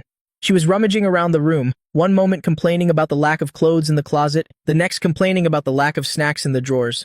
That intense sense of territory and desire for control is more terrifying than a destructive husky. Suddenly, Pei Yuan's eyes fell upon a large, fluffy pillow on the headboard. Underneath the pillow, a corner of a black book cover was showing. That was my life's treasure, the small notebook that recorded all the wrongdoings of these three women and my revenge plan for the next 10 years. My heart skipped a beat. Damn it, I was careless. The first page already recorded the revenge plan. Make her peel crawfish for me every day at home, and if she doesn't finish, she doesn't get to eat. If this were to be discovered, let alone peeling crawfish, that crazy Pei Yuan would surely, on the spot, skin me alive and make spicy rabbit head with it. Seeing Pei Yuan's jade-like hands, painted with red nail polish, slowly reaching for the pillow. What's this? Pei Yuan blinked her big, curious eyes. Is it a diary or a love letter? Could our little darling brother, still so young, already have a girl he likes? Her fingertips had touched the edge of the pillow, only 0.01 centimeters away from the small black notebook that could cause my social death. This was truly a matter of life and death. My mind was racing frantically. In that instant, I couldn't snatch it away, as that would reveal my guilt. Even less could I cry out, as that would only incite this woman's rebellious nature. I had to use a stratagem. Just as Pei Yuan was about to lift the pillow, I acted, lunging straight into Pei Yuan's arms. The call of Sister Pei was so pleading, uniquely sweet. The sugar content must have been at least level 4. Pei Yuan was startled by this sudden embrace, leaving her stunned. Her hand movements immediately stopped. Oh my goodness! She instinctively hugged the soft ball of fluff in her arms. Looking down, she saw me looking up with big dark eyes, sparkling, filled with clear tears. My small mouth pouted, looking as if I had just suffered immense injustice. What's wrong? Pei Yuan's previous curiosity immediately vanished. It was replaced by overwhelming pity. Who bullied you? Tell me, and ill twist his head off. I buried my face in the soft and full chest of Pei Yuan. This feeling was truly supreme, worthy of being called Kim Hai's #1 beauty. I snuggled closer. I miss my mom so much. My mom was also as beautiful as Sister Pei and smelled just like you. When I saw Sister Pei tidying the bed just now, I thought my mom had come back.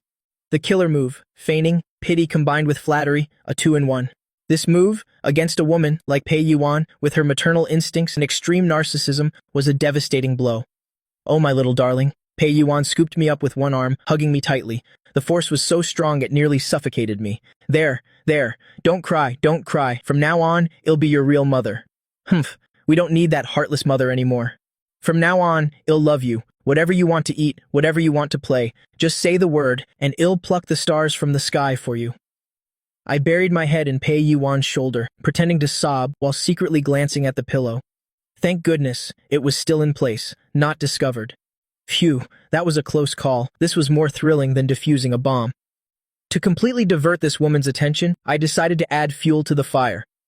I sniffled. Sister, your movements just now were so beautiful. I've seen you on TV before. You're the most beautiful person on there. This flattery was spot on. In her life, Pei Yuan loved hearing others praise her beauty the most, especially when praised by a cute little boy like me. The sense of accomplishment felt even better than winning the Best Actress award. She giggled so hard she couldn't close her mouth, reaching out to pinch my nose. Does this little mouth spread honey? It seems you have good taste. Since you're so good with your words, I must give you a reward. Pei Yuan put me down on the bed, then turned to rummage through her Hermes Birkin bag, completely forgetting about the pillow. Found it? She took out a vinyl record and dangled it in front of me. Ting-a-ling, ting-a-ling, this is the master copy of the vinyl record that I haven't even released yet. There's only one in the entire world. I was originally going to give it to that music godfather or something as a birthday gift, but now it's yours. I looked at the vinyl record, my mouth twitching slightly. A bank card would have been more practical. But I pretended to have found a treasure, taking the record with both hands. I will definitely take good care of it. It will be my family heirloom. Pei Yuan was so flattered that her heart bloomed. All right, put it away. Let's go. Come downstairs with me. Earlier, Liu Ruyan, that inhuman capitalist, messaged to say, there's a party tonight, telling us to get ready and go. A banquet? My heart stirred. A banquet at the Liu family's residence? It definitely wouldn't be a normal meal. It would be the best stage for me, the abandoned child of a wealthy family, to make my official debut. Yes, sister, I obediently jumped off the bed, and while Pei Yuan was turning to check her reflection, I swiftly snatched the small black notebook from under the pillow and tucked it into my waistband. Hey, Pei Yuan, right? You almost suffocated me earlier, didn't you? And you wanted to be my mother, right? As I walked out, I silently opened a new page in my mind's small notebook. Enemy, Pei Yuan. Additional crime, nearly exposing my core secret, and trying to bribe me with a useless vinyl record. Additional revenge. Not only will she have to peel crawfish, but also wash my socks, by hand.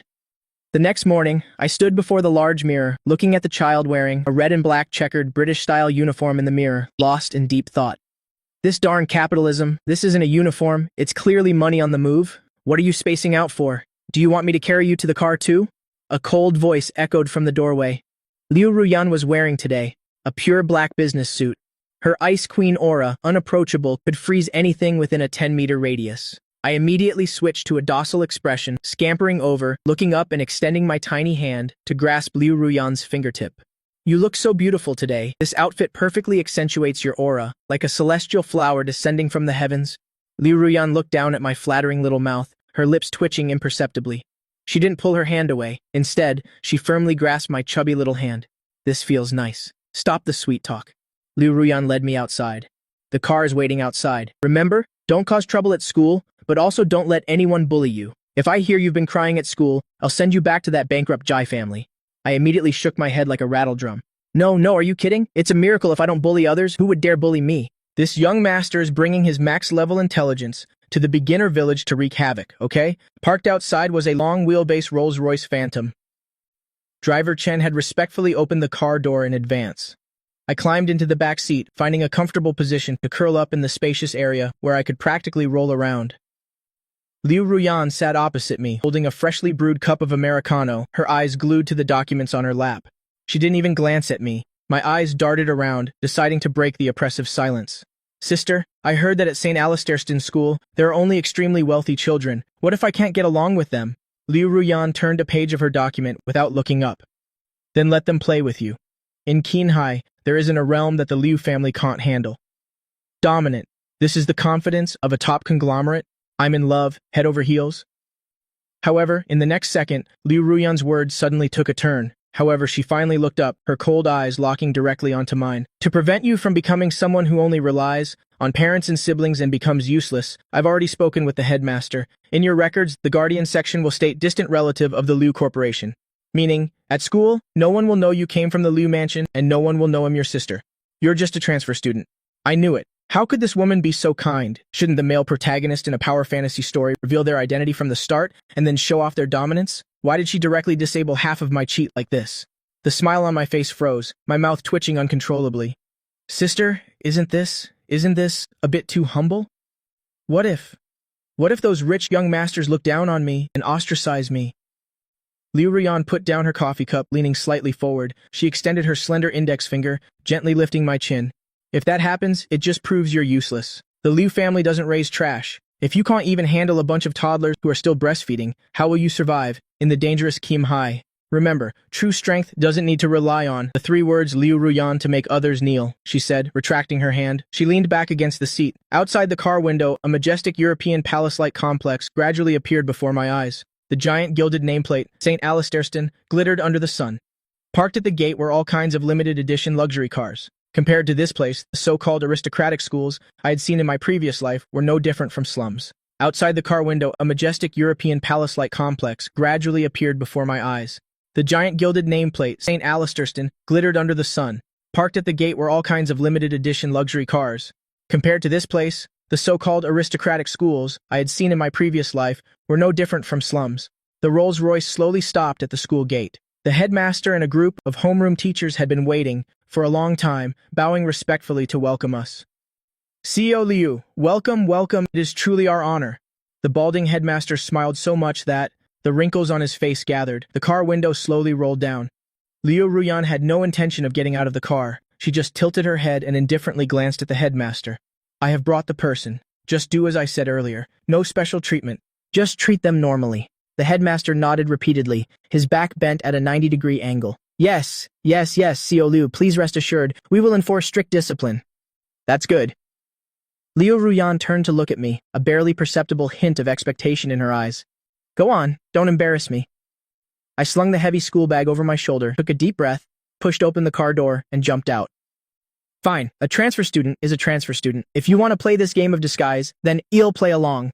This act of playing the weak to catch the strong, I'm a professional at this. I stood beside the car door, waving my small hand at Liu Ruyan, a pure and innocent smile on my face. Sister, goodbye, I'm going to school. Liu Ruyan nodded slightly. Watching the taillights of the car disappear, the smile on my face vanished instantly. It was replaced by a cold expression. I'm very displeased. I turned around, looking at the headmaster who was still wiping his sweat. Mr. Headmaster, which class do I need to go to?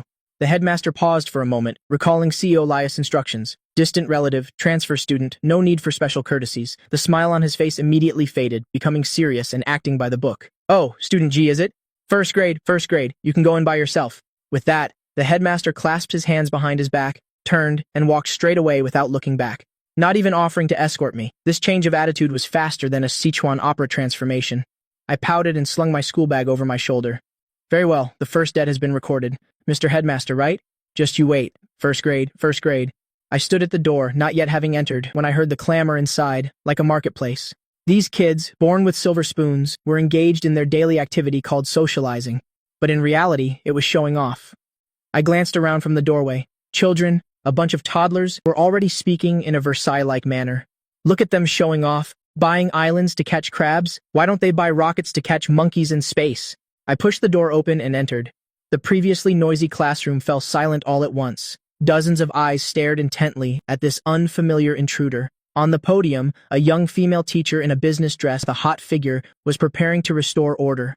Upon seeing me, the teacher's eyes lit up. What a beautiful child this face, this skin, is the best advertisement to entice people into having sons. Are you the new student, Bokang? The teacher smiled and waved, her voice sickeningly sweet.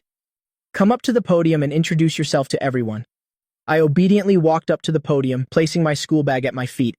I swept my gaze across the crowd of rich or aristocratic kids below. Since Liu Ruyan had created the image of a poor relative for me, I had to maintain this image to the end. Furthermore, only from a lower position could I more exhilaratingly trample these people underfoot, right? I cleared my throat and gave a shy smile. My voice was as soft as a mosquito's buzz. Hello everyone, my name is Bokang. I'm a transfer student. I hope for your kind assistance in the future. As soon as I finished speaking, the entire class below erupted. Transfer student? Don't only poor people go to school as transfer students? Hey, look at his shoes. They don't even have a logo. They must have been bought from a street vendor. Oh my god, why is someone like that in our class? A chubby boy sitting in the middle of the first row shouted the loudest. He stood up, pointed at me, and laughed heartily. Hey, new kid, did you come to the wrong door? This is an aristocratic school, not a refugee camp. If you don't have money for food, call me Big Brother. This young master will treat you to a sausage. The whole class burst into laughter. The teacher's face showed a hint of embarrassment, about to intervene, but then she saw that I wasn't angry at all, not even a trace of fear. I quietly looked at the chubby boy, a harmless smile slowly forming on my lips. My hand sneakily went into my pocket, feeling the small black notebook. Excellent on the first day of school. I've already got a perfect score coming to me. You fat kid, you've walked into a dead end. I didn't plan to open for business so quickly, but since someone rushed to offer me achievements, I can't help it. I won't indulge him, tilting my head and staring. You sound quite wealthy. Why don't you invite me to Michelin star dining? Is your allowance only enough to buy a single sausage? What a pity. Also, there's a foul smell. It seems to be coming from your mouth. Could you be so hungry that you have to go into the restroom to eat strawberries? Everyone's jaw dropped in disbelief that I, looking so soft and cute, had such a venomous tongue. The chubby boy's face immediately turned as red as pork liver. What did you say? How dare you scold me? He grabbed an eraser from the desk and threw it forcefully at me. Go to hell, you poor beggar. I didn't dodge because I saw at the classroom door, the headmaster who had left not long ago was passing by with another important figure. If I were to be hit by it now and then dramatically fall to the floor and shed a couple of tears. Oh, the scene, tisk, tisk, tisk, bring it on, eraser. This will be the most glorious moment of your life. If you miss, I'll despise you even more. That eraser, carrying the force of a child's throw, drew a less than graceful parabolic arc through the air. Its target was locked onto my priceless head. With my current abilities, not to mention an eraser, even a bullet. All right, perhaps not a bullet, but this slow-moving object I could catch with 2 fingers even with my eyes closed. But I didn't move, because from the corner of my eye, I saw, outside the classroom window, the balding headmaster, who moments ago was, bowing respectfully to me, was leading a portly, middle-aged man, dressed in a neat suit, walking by. Judging by the proud gait of that middle-aged man, he was either a board member or a high-ranking official from the Education Bureau. Heaven has helped me. I was worried about not having a reason to deal with these unruly brats when they came offering themselves up. You fat kid, this throw of yours might just cost your father half his fortune. My lips curved slightly, almost imperceptibly, then immediately retracted. Just as the eraser was about to hit my forehead, I acted, but not to dodge, but to proactively lean my head forward just a tiny bit. Thwack, a crisp sound rang out, and immediately after, my whole body felt as if hit by a strong punch, staggering back 2 steps, even swaying exaggeratedly in the air, before finally falling with a crash, collapsing onto the classroom floor. Ow! This pathetic cry, tragic, drawn out, full of helplessness and horror. The raucous laughter of the entire class suddenly ceased, falling into dead silence. The chubby kid with the gold chain, who had been shouting for a sausage reward, still held the throwing pose, his face blank with confusion. I didn't even use much force? He looked at his hand, then back at me lying motionless on the floor. A staged accident. This is definitely a staged accident. Just then, bang! The classroom door was violently pushed open. The headmaster, who had been putting on a show outside earlier, now had a deathly pale face, dripping with sweat as he rushed in. Behind him was that portly man, also looking utterly shocked. What's going on? The headmaster's roar cracked. The person Liu Ruyan personally brought was a distant relative of the Liu Corporation. Even though CEO Liu said no special care was needed, if he really believed that, then there was something wrong with his head. He had been in class for less than 5 minutes, and someone had already cracked his head open right under my nose. If word of this reached the ears of Liu Ruyan, that female devil of Jinhai, then this headmaster could be applying phone screen protectors under a bridge tomorrow. Student guy, are you okay? The beautiful homeroom teacher Lai reacted the fastest. Her long legs and high heels reached the side of the podium in just a few steps. She squatted down, helping me up with a panicked look on her face. Because the movement was too big, a sliver of pristine white at the collar of her uniform quivered slightly. Even though I was seriously injured at this moment, as a person with a mature soul, I still politely took another look. The teacher's figure is truly befitting of an educator. This scent isn't bad either. Probably Chanel? Number 5. Thinking that in my heart, on the outside, I held my forehead, my eyes welling up with tears, as if about to fall but not yet falling. I looked extremely pitiful. I tremblingly let go of my hand. On my fair forehead there was indeed a small red patch. Actually, I had taken the opportunity to rub it red myself. Wah, teacher, I'm so dizzy. I weakly leaned into Teacher Li's soft embrace. Teacher Li looked heartbroken. Such a beautiful and well-behaved child, bullied to this extent on his first day. She snapped her head up, her beautiful eyes wide, glaring at that fat kid.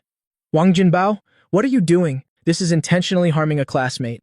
Call your parents to come here right now, immediately, right this instant. That fat kid named Wang Jinbao was used to being arrogant in class, relying on his family's few coal mines. He didn't even respect the teachers. But the scene today, the headmaster and the board of directors were all here. He was also startled. I was just joking with him. Wang Jinbao was stubborn, still arguing stubbornly. Who told him to call me a moron? The headmaster was so angry his hair was about to fall out. He rushed over in a few steps and pointed at Wang Jinbao's nose. Hitting someone with an object is called a joke? Do you know that boy's identity? The headmaster was startled as soon as he finished speaking. CEO Liu had instructed him to act discreetly, so he had to swallow my identity back down. However, although that fatso Wang Jinbao was stupid, his memory was unusually good. He squinted his narrow phoenix eyes, staring intently at my face. Suddenly, as if he had discovered a new continent, he abruptly pointed his finger at me and shouted loudly. Ah, I remember now. I was wondering why you look so familiar. I just watched the news last night. Wang Jinbao was extremely excited, as if he had grasped some fatal weakness of mine. Instantly going from panicked to arrogant, he scanned the room and yelled loudly. Everyone, don't be fooled by him. He's not some visiting student. He's that wild kid, Gui Ba from the Gui family. Last night's news exposed everything. His scumbag brother ran off with several $100 million, causing misery for so many investors. Last night my dad was even cursing that no one in their Guy family is any good. They're all big-time scammers. This shout was like a clap of thunder. The little girls who had just felt sorry for me, their gazes towards me instantly changed. The classroom, which had been dead silent just a moment ago, was instantly filled with whispers and contemptuous looks. The girls who had praised me for being handsome before were now holding their noses in disgust. I looked at all of this, my heart cold. These children raised on money had long learned to fawn over the strong and trample on the weak. Wang Jinbao saw the tide turning and became even more arrogant. He put his hands on his hips, shook his leg, the large gold chain on his neck swayed, making people dizzy. Headmaster, on what grounds did you let the younger brother of a scammer into our school? My dad donated money to the school so I could make high-class friends, not to hang out with the relatives of this kind of criminal. If I lose something in the future, am I supposed to blame him for everything? Hurry up and expel him from the school. Yeah, expel him. A few of Wang Jinbao's lackeys also chimed in. The headmaster was so anxious that cold sweat poured down. This situation isn't good. These little brats simply don't know who they've offended. The Guy family may be bankrupt, but this boy is now under Liu Ruyan's protection. Just as the headmaster was about to forcefully suppress these little devils, I reached out with my small, cold hand and gently tugged on the headmaster's hem. The headmaster looked down in confusion and found that I had left Teacher Li's embrace and stood up on my own. I lowered my head, my messy bangs hiding all my emotions. The small figure on the podium looked so lonely. Headmaster, please don't blame them. What they said is true. My older brother really did make a mistake. My family really is bankrupt. This time, just consider it as me, paying back a little on my brother's behalf. I obediently turned towards that arrogant kid, Wang Jinbao, and gave a deep bow. Sorry, I dirtied your eraser. As soon as I said these words, the whole room once again fell silent. Teacher List's eyes turned red. What a sensible child. He was clearly the one being bullied, yet he had to be the one to apologize. This is truly an angel who has descended to the mortal world to suffer, student Guiba. Teacher Li was so pained that she almost rushed over to give Wang Jinbao a beating. However, the moment I bowed my head, the corners of my lips curled into a cold and cruel smile. Very good. You all forced me to do this. I originally wanted to live a low-key life, but since you all insisted on giving me this beautiful, strong, and tragic script, then I won't be polite anymore. Only by lifting you higher will the fall be more painful. Wang Jinbao, right? Family owns a coal mine, right? I secretly reached into my pocket, felt that little black notebook, and my thumb skillfully flipped to a new page. Wang Jinbao, right? Family owns a coal mine, right? I secretly reached into my pocket, felt that little black notebook, and my thumb skillfully flipped to a new page. Target: Wang Jinbao and his family's industries. Crime: publicly humiliating this young master, suspected personal assault, and also being too ugly, polluting my eyes. Additional note, he just said his dad cursed our Gui family as scammers. Very good, then let his dad personally experience what the crushing force of real capitalism is. Revenge countdown. Wait for me to put on a pitiful act first, so Liu Ruyan can see how aggrieved this poor child is. When I raised my head, my face had changed to an expression of being extremely aggrieved, but trying to be strong. Headmaster, I want to sit in that corner. I pointed to the last row of seats in the class, the lonely empty seat next to the trash can. I'm not as noble as everyone else. I'm afraid of dirtying the air here. It's fine if I sit there. This top-tier green tea attack of mine, retreating to advance, is truly a heart-killing move. The headmaster looked at the spot next to the trash can, then at my sensible-looking face, and only felt a chill run down his spine. This child's mind. If CEO Liu found out her little brother was forced to sit next to this trash can. Just as the headmaster was about to refuse, I had already put on my backpack and silently walked towards the corner of the classroom. My steps were very slow. My retreating figure looked extremely desolate. When I walked past the other students, they all avoided me like the plague, moving their desks to one side. Serves him right for knowing his place. Wang Jinbao snorted smugly and sat back down in his seat. I walked to that corner, put down my backpack, then took out a wet wipe from inside and slowly wiped the desk. Perfect, this spot is truly amazing. Far from the podium, with an open view, and I can even lean against the wall to sleep. Most importantly, this feeling of being isolated by the whole world has directly reached its peak. Wait until after school, when Liu Ruyan comes to pick me up and sees this pitiful state of mine. Hehehe, Wang Jinbao. I hope that gold chain of yours will still be wearable then. This whole class. I lay paw on the desk, looking like I was secretly crying in anguish. In reality, I was sleeping soundly. Last night, I was tormented by that female hooligan, Pei Yuan, in all sorts of ways. I basically didn't get a good night's sleep. As for all the students in the class, including the teacher, they all thought that I, this fallen young master, was licking my wounds alone in the corner. Wang Jinbao even occasionally turned his head, making faces and throwing paper balls at my back. The paper balls he threw were all very accurately ignored by me in my sleep. Until the school bell rang, that melodious tune now sounded like a victory song in Wang Jinbao's ears. Hey beggar, Wang Jinbao, carrying his diamond-studded backpack, led a few of his lackeys to my desk and kicked my desk hard. Stop sleeping! School's out, what's wrong? Is it that no one's coming to pick you up? Makes sense, your family's bankrupt after all. You probably can't even afford the bus anymore, right? Do you need this young master to show some mercy and have my driver give you a ride to under the bridge? The surrounding students immediately burst into laughter. I rubbed my sleepy eyes and slowly straightened up. I didn't even bother to look at Wang Jinbao, but slowly packed my backpack. No need. I stuffed that little grudge notebook into my bag and zipped it up. My family will come to pick me up. Ha ha ha ha! Wang Jinbao laughed until he swayed. Your family? Are you talking about that wanted brother of yours? Or are you planning to walk home? I put on my backpack and stood up. Although I was half a head shorter than Wang Jinbao, the aura I exuded at this moment made Wang Jinbao feel a wave of pressure for some reason. Move! I said the two words lightly, without any emotional fluctuation, but it was as cold as if I were possessed by Liu Ruyan. Wang Jinbao was stunned for a moment, then immediately became angry from embarrassment. You dare order me around? Do you believe I'll make you? Before he could finish his words, outside the classroom, sudden commotion erupted. It was followed by deafening gasps of astonishment. Damn, whose car is that? Why did it drive straight into the school? Where's security? Aren't they managing it? What is there to manage? Look at that license plate, Jing 8888. Who would dare to manage this? All the students rushed to the windows. Below the school building, the road that should have been parked with parents' luxury cars was now cleared out in a large section. A black, extended version Rolls-Royce Phantom was brazenly parked right in front of the main entrance of the school building. The car door opened, and a pair of long, straight legs, clad in black stockings, stepped out first. Immediately after was the woman who made countless financial magazine covers, pale in comparison. The ice queen Liu Ruyan, wearing sunglasses, stood by the car with a cold expression. And in the Ferrari on the other side, Pei Yiwan, wearing a baseball cap and a mask, still couldn't hide that deadly charm, chewing gum as she irritably slammed the car door. The roads in this crappy school are so narrow. It almost scratched my car's paint. The whole school was in an uproar. Everyone was glued to the window panes, their eyes about to pop out. Wang Jinbao also squeezed himself at the window, looking downstairs at the top-tier lineup that could only be seen on TV. His drool was about to come out. Wow, so beautiful. Who are they here to pick up? It must be the child of some big shot in our school. It would be great if I could get to know them. I stood behind him, adjusting my collar, a playful smile on my lips. Excuse me. I gently pushed aside Wang Jinbao, who was standing dumbfounded in front of me. My sisters are here to pick me up.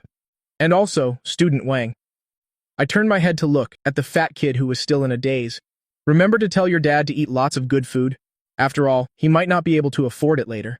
After saying that, I put on that unremarkable little backpack under the dumbfounded gazes of the entire class and swaggered out of the classroom, leaving behind a completely petrified Wang Jinbao. What did he just say? Those are his sisters? Liu Ruyan is his sister? Pei Yiwan is also his sister? Thud, the backpack in Wang Jinbao's hand fell to the ground. He suddenly felt his legs go a little weak. This wasn't kicking an iron plate. This was clearly kicking a nuclear missile silo. Thud, the backpack in Wang Jinbao's hand fell to the ground. He suddenly felt his legs go a little weak. This wasn't kicking an iron plate. This was clearly kicking a nuclear missile silo. The next morning, Wang Jinbao, with 2 huge dark circles under his eyes, walked into the classroom. He had a nightmare last night, dreaming he was thrown into a shark tank by Liu Ruyan and then trampled underfoot by Pei Yiwan's high heels. Wang Jinbao sat on his chair, munching on a meat bun while mumbling to his lackeys. That's Liu Ruyan, the female devil of Jinhai, and also Pei Yiwan, the top celebrity in the entertainment industry. Would these 2 great Buddhas come to pick up a bankrupt, dirt-poor kid? It must be an act, it's fake, the lackey next to him immediately chimed in. That's right, Brother Bao. I heard there are some really impressive car rental companies now. You can even rent a Rolls-Royce. That driver was probably just an extra. When Wang Jinbao heard this, his back immediately straightened. The logic checked out. It must be you, this kid, for the sake of face, spent the last of your family's savings to stage this grand show of borrowing a car to show off. Damn it, I was almost fooled by this kid. Wang Jinbao fiercely bit into his meat bun, his face full of grease. You dare to mess with this young master? If I don't make you cry and call me daddy today, then my surname isn't Wang. As he was speaking, a small figure appeared at the classroom door. I was carrying that very cheap-looking backpack, which was actually a little-known, high-end brand, the discreetly luxurious type, and walked in with short steps. Today I looked even more well-behaved, my white shirt buttoned up to the very top button, my tie neatly tied without a single flaw. My small, fair, and rosy face, like jade, was so fair it seemed to glow in the morning sun. Wang Jinbao gave his lackey a look. That guy understood, took the 502 superglue, and sneakily crept over to my seat. Sssss. With a sound, the entire tube of glue was squeezed onto my chair, and it was the fast-drying kind. Wang Jinbao peeked from afar. The corners of his mouth almost reached his ears. Hey, sit down. As long as you plop down, these pants are as good as ruined. Then I'll have you stand up and be a laughingstock in front of everyone. You'll see who in the class isn't curious about what underwear you're wearing. I walked to my seat. My radar-like eyes scanned the chair in 0.1 seconds. Ha! A childish trick like 502 glue from the last century, only a single-celled organism, like Wang Jinbao, could think of it. I sneered inwardly, but my face was expressionless. Of course I could choose not to sit. I could even flip the chair over onto his pig head.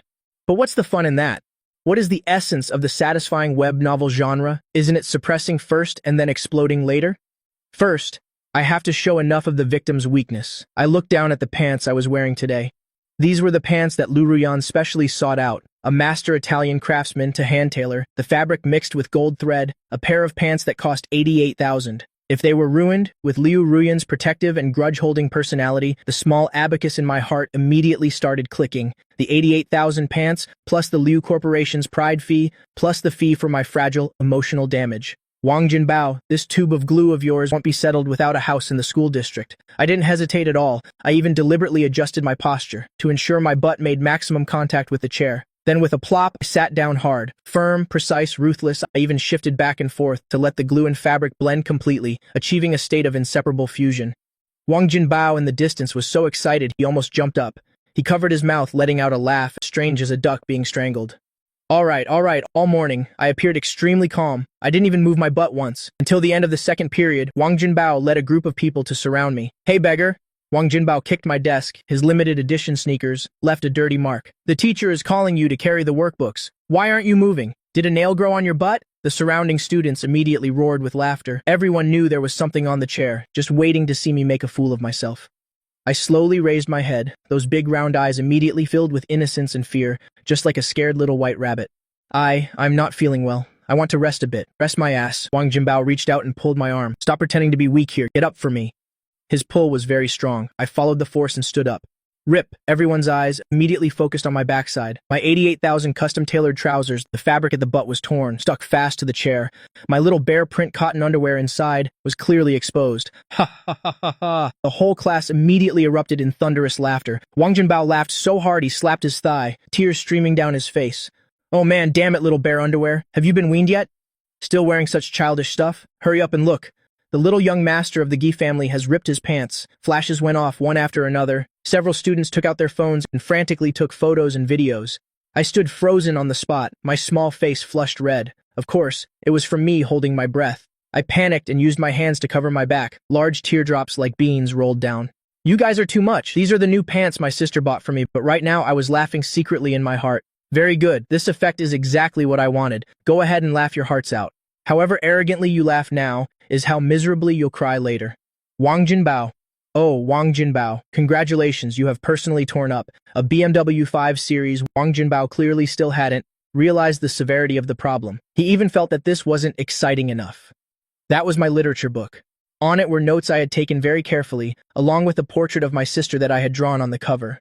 It was something I was planning to give to Pei Yuan. Although the strokes are still childish, you can see it was made with a lot of heart. Well, learning how to draw now, are we? Wang Jinbao glanced at the drawing and sneered disdainfully. What kind of monstrous thing did you draw? It's hideous. As soon as he finished speaking, there was a rip. He tore the book in half. That drawing was torn to shreds, fluttering to the ground like snow. My pupils suddenly contracted. This time it wasn't an act. That was the treasure I was using to make my arrogant second sister, Pei Yuan, happy. It took me forever to draw something that barely resembled a person. Very well, Wang Jinbao. You're courting death. I lunged forward, wanting to snatch back those scraps of paper. Don't tear my book. That's for my sister. Get out of the way. Wang Jinbao pushed back. My small body couldn't withstand it at all, and the momentum sent me crashing into the corner of the desk. A loud thud rang out. My small arm was instantly cut with a long, bloody gash. Fresh blood oozed out, staining the cuff of my pristine white shirt red. At that very moment, the laughter in the classroom abruptly stopped. Wang Jinbao was also stunned. Seeing the blood on my arm, he felt a little panicked. But he still puffed out his chest and yelled, "You ran into it yourself! Are you trying to frame me?" I fell to the ground, but I didn't cry out loud. I just silently picked up the pieces of the torn drawing from the floor, carefully cupping them in my palm. Then I slowly raised my head. I didn't say a single word, just staring like that made Wang Jinbao's hair stand on end. Cold sweat immediately broke out on his back. "What are you looking at? Look again and it'll gouge your eyes out." Wang Jinbao shouted a few threatening curses, then hastily led his minions away. I sat on the floor, looking at the wound on my arm and then at my ruined pants. The corners of my lips slowly curled into a ruthless smile. Taking out the small black notebook, I added the following record. Criminal Wang Jinbao, charges upgraded. 1. Ruined a pair of custom-tailored trousers personally chosen by Liu Ruyan. Value, 88,000. Suggested compensation for emotional distress, 10 times the amount. 2. Tore up a portrait meant as a gift for superstar Pei Yuan. Art is priceless. Suggest calculating damages based on Pei Yuan's appearance fee. Starting price, 2 million. 3. Intentional injury, causing harm to this young master's precious body. Conclusion. Recommend directly applying for the Wang family's bankruptcy and asset liquidation. The school bell rang. The school gate was still bustling with luxury cars.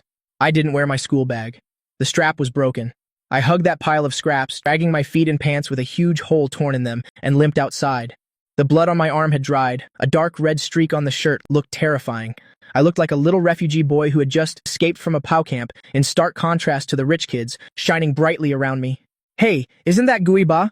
How did he end up like this? Serves him right. Who told him to provoke Brother Bao? The surrounding chatter was incessant. Suddenly, an engine's deep, fierce roar, a fiery red Ferrari sped straight into the school square. Pei Yuan took off the sunglasses that covered half her face, revealing a stunning face that could make every young man in the country go crazy. Who is Gui Ba?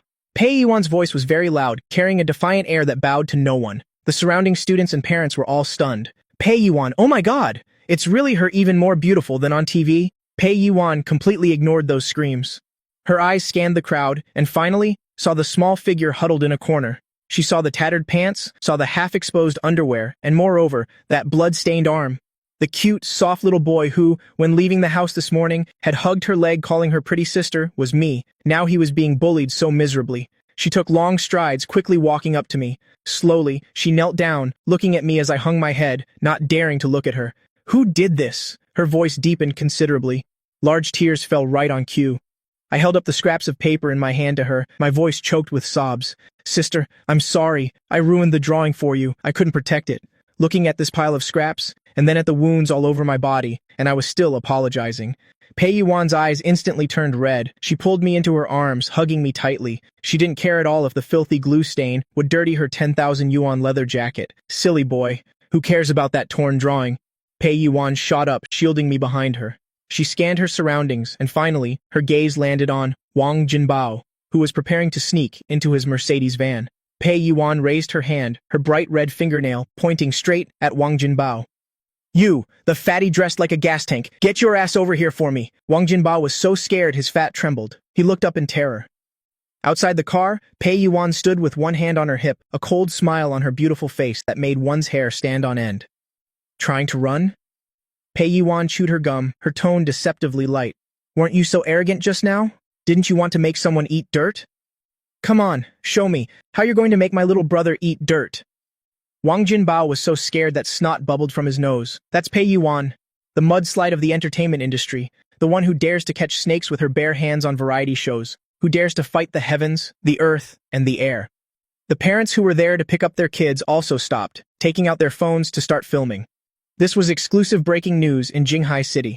Just then, a group of people in uniform from the school building rushed out. Leading them was the balding, sweating headmaster, followed by the head of the grade and the sycophantic head of security. Miss Pei, please have mercy." The headmaster ran so fast his shoes almost fell off, panting as he rushed to the car. He spread his arms to block Pei Yuan, as if he were protecting some kind of treasure. "A misunderstanding? This is all just a misunderstanding." The Dean of Education forced a pained smile. "That's right, Miss Pei. It's normal for kids to play around. They just got a little carried away." "Playing?"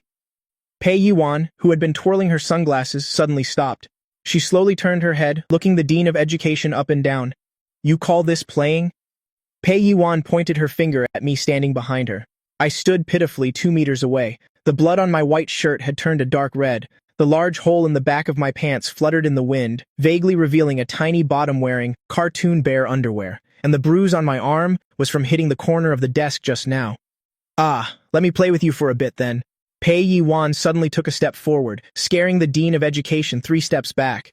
"I'll pull your pants down and glue you to a chair, then I'll cut your arm and let it bleed. After that, I'll say it's to strengthen our bond. Would you be happy?" The Dean of Education's face turned green, stammering without being able to say a word.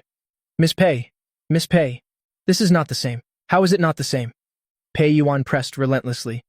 "Is it because his father owns a mine? Or do you think my little brother is easy to bully?" At this moment, the head of the grade who had been silent until now pushed up his glasses, his expression impartial. "Miss Pei, although your brother is slightly injured, according to our understanding, it was because he himself was not careful." Before he could finish speaking, I reached out my small, cold hand and timidly tugged the hem of Pei Yuan's expensive leather jacket. Pei Yuan looked down, just in time to see my small, tear-streaked face looking up at her. My big, round eyes were filled with tears, about to fall but not yet falling. My eyelashes were still trembling slightly. It was as if the word aggrieved was written all over my face. "Sister, don't be angry," I sniffled, my soft voice thick with a nasal tone. "The teacher is right. It's because I wasn't careful. It was because I wasn't looking where I was going that I bumped into classmate Wang's hand. It was also because I was careless that my pants got glue on them." That's right, I thought to myself. For this reverse victim-blaming move, I have to give myself full marks. With Pei Yuan's explosive temper, she'll definitely detonate on the spot after hearing this. I lowered my head, my 2 small hands twisting together. My voice got softer and softer, and then, classmate Wang's family is very rich. Even headmaster uncle is afraid of his dad. Sister, please don't offend people for my sake. It really doesn't hurt, really. As I spoke, I deliberately and clumsily hid my injured arm behind my back. This gesture, this demeanor, it's truly a textbook-level green tea performance. The gossiping parents watching from the sidelines heard this, and their hearts all broke. Oh my God, this child is so sensible. He was clearly bullied, but still has to speak up for others. What kind of school is this? So corrupt. When Pei Yuan heard my words, she just felt a surge of hot blood rush straight to her head. She felt like her lungs were about to explode with anger. Pei Yuan immediately swore. She pulled me in front of her and knelt down. Her wild eyes were now bloodshot. She reached out her hand, wanting to touch the wound on my arm, but was afraid of hurting me. Her hand hovered in midair, trembling slightly. "Who taught you to say such nonsense?" Pei Yuan's voice seemed to be trembling. "What do you mean you bumped into it yourself? What do you mean don't offend people for my sake? Listen up." Pei Yuan suddenly stood up, yanked off her designer silk scarf, and roughly wrapped it around my bleeding arm to stop the bleeding. Although her movements were rough, they exuded a panicked carefulness. In this Jinghai city, only others fear us. There is no reason for us to fear others. She suddenly turned around, glaring at the headmaster and the dean, who were scared stiff. "Is this what you call an aristocratic education? Is this what you collect? Millions in tuition fees to teach? I think this school shouldn't even be open. Turn it into a pig farm. After all, it's just a bunch of pigs anyway." The headmaster wiped his cold sweat, his legs trembling. "Miss Pei, we will definitely handle this matter seriously." "Handle my ass." Pei Yuan wasn't listening at all. Her anger meter was full at this point. She had to find a place to unleash her ultimate move. Besides, this matter was too big. It wasn't satisfying enough for her to be angry alone. She had to summon the true ruling deity. Pei Yuan took out her phone, but she didn't dial a number, but yelled directly at the Rolls-Royce Phantom that was still parked motionlessly not far away. This yell was full of power. Its penetrating force was explosive. "Liu Ruyan, are you hatching an egg in that car? Your little brother's been bullied so badly his pants are ripped, his butt is showing, and he's bleeding all over. Are you going to do something about it? If not, I'm taking him with me, and from now on, his last name will be Pei." The entire school fell dead silent.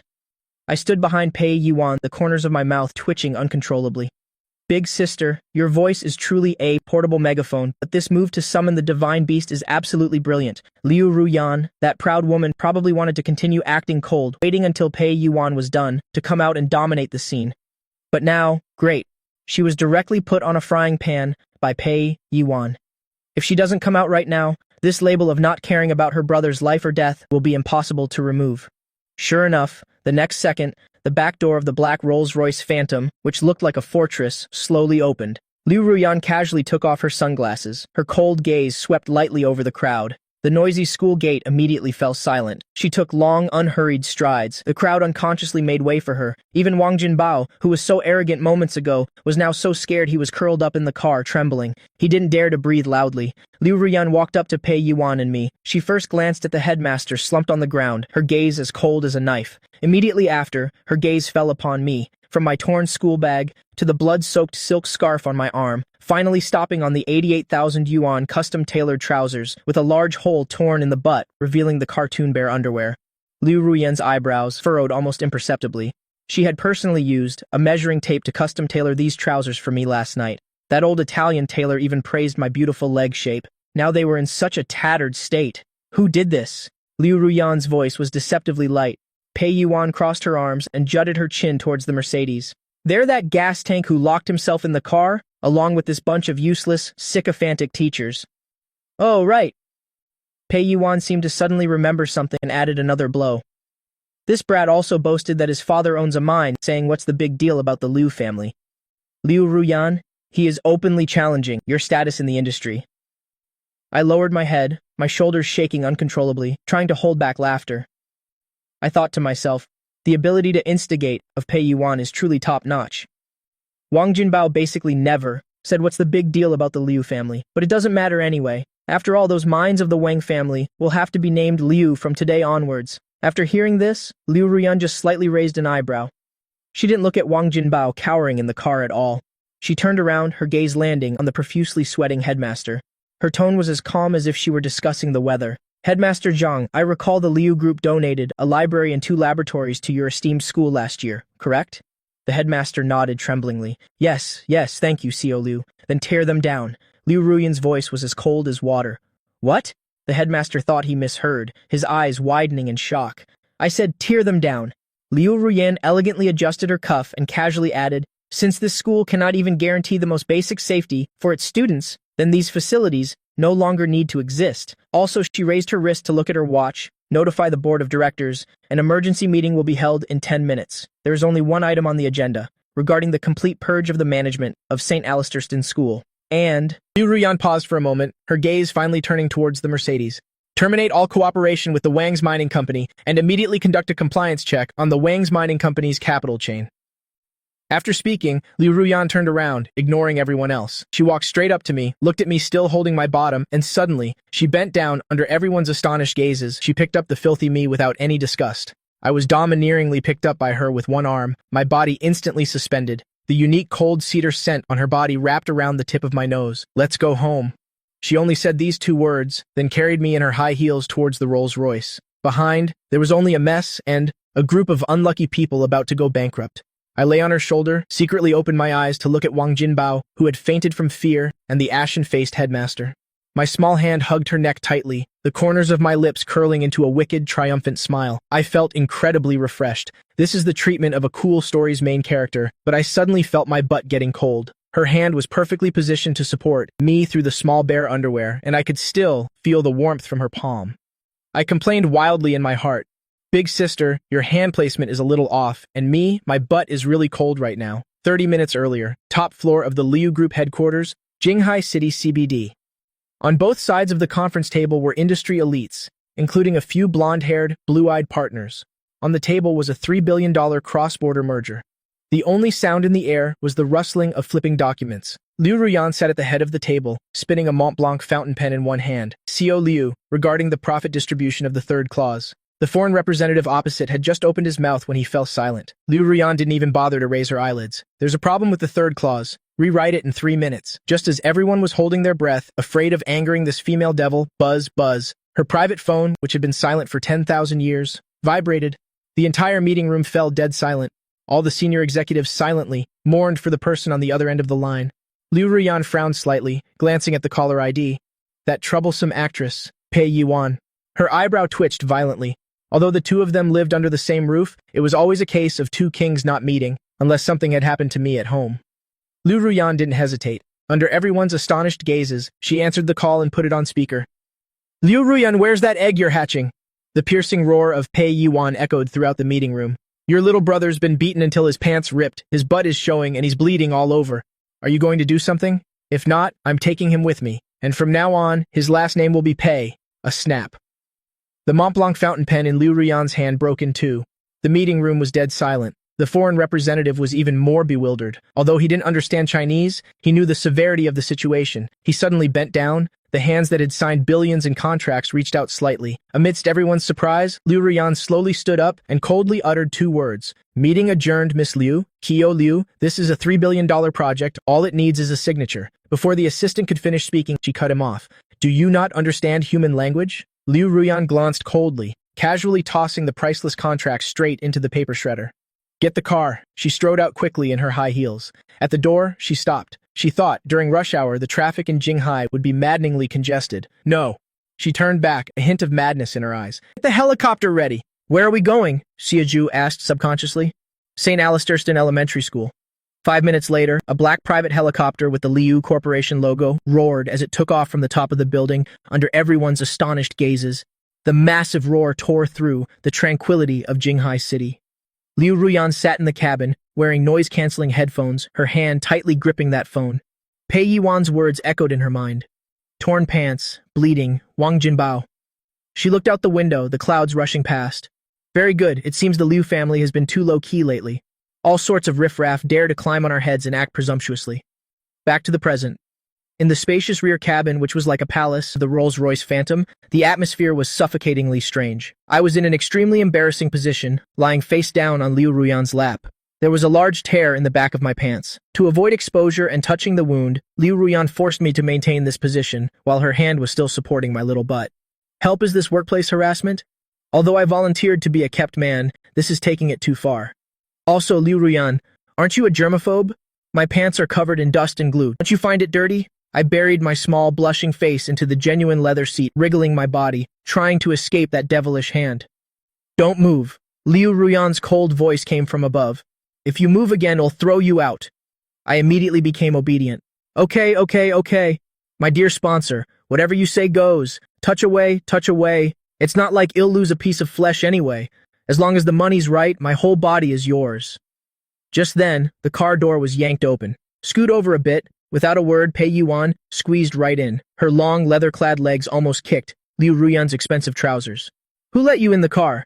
Liu Ruyan frowned, her eyes filled with disdain. This car is practically a powder keg now. Hey, I'm talking to you, Liu Ruyan. Do you have any shame? Pei Yuan took off her sunglasses, flicking her voluminous curly hair. A moment ago at the school gate, you were pretending to be a decent person, and now you close the car door wanting to have him all to yourself? Get your claws off him? Is that a place you should be touching? That's not mine. That's our little brother's private area. You're a germaphobe, have you forgotten? Aren't you afraid of getting an infection and dying? Not only did Liu Ruyan not let go, but she even applied more pressure, pushing me back down. She gave Pei Yuan a cold glance, her eyes holding 30% mockery, 30% coldness, and 40% indifference. I am the boy's first legal guardian. I'm checking his wound. What about you? Liu Ruyan looked up and down at Pei Yuan's wild leather outfit, dressed like a bar dancer. Aren't you afraid of corrupting a child? What's wrong with a bar dancer? It's fashion. It's trendy. What the hell do you know? Besides, I want to check the wound too. As she spoke, Pei Yuan reached out to pull me. Ouch! I let out a timely cry, my voice soft, whining, and a little tearful, instantly interrupting the two women's prelude to a fight. Sisters, it hurts. My cry of pain was like a ceasefire agreement. The two she-devils, who were as tense as violin strings a moment ago, immediately transformed into gentle big sisters. Where does it hurt? Did we touch the wound? Pei Yuan also stopped moving recklessly, her face full of worry. She moved closer. Don't be scared. We'll let Nki take a look when we get home. That girl has a sharp tongue, but her medical skills are decent. Although Liu Ruyan said nothing, the hand on my butt clearly stiffened, her movements becoming gentler, even giving a couple of gentle rubs through my underwear. I was speechless inside.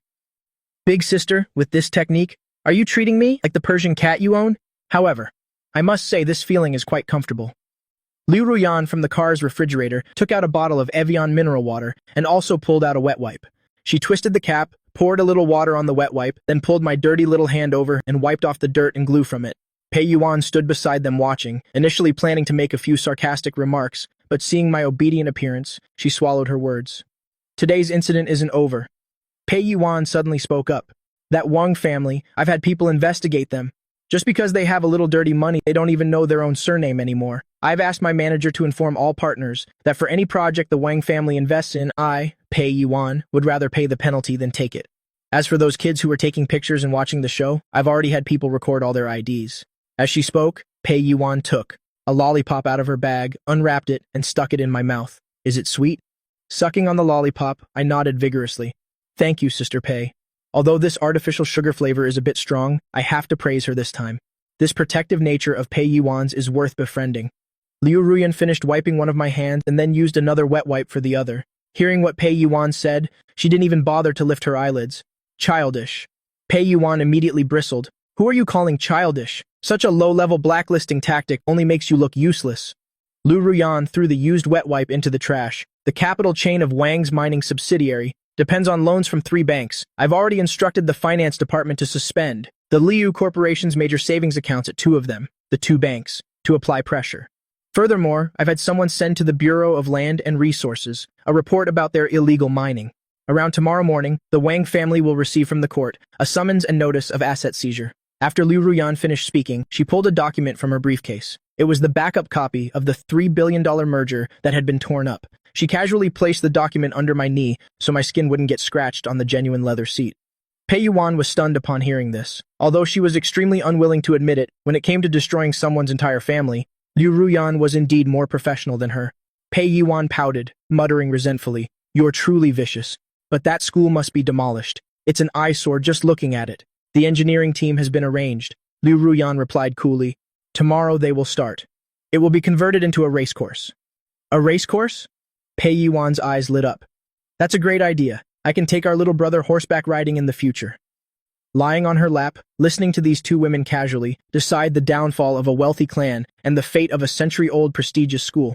As soon as the car stopped, without waiting for the driver to open the door, Liu Ruyan directly carried me out of the car, still in that domineering one-armed hold. Pei Yuan followed behind, carrying my torn school bag, humming a little song as she walked to the villa gate. I saw a woman in a white lab coat, wearing gold-rimmed glasses, leaning against the door frame. The moment that woman saw me, her eyes lit up. She pushed up her glasses, a meaningful smile playing on her lips. "Oh, it seems the injury isn't light. Your butt has blossomed. Come here and let Big Sister see if it needs to be amputated." Amputated? I was instantly dumbfounded. "Big Sister, it's just a minor scrape. Are all you women missing a screw?" Liu Ruyan walked over coldly. "Not that scalpel. And Qi, put away your perverted tricks. Treat the boy's wound, if it leaves a scar. Liu Ruyan paused for a moment, looking down at my trembling self.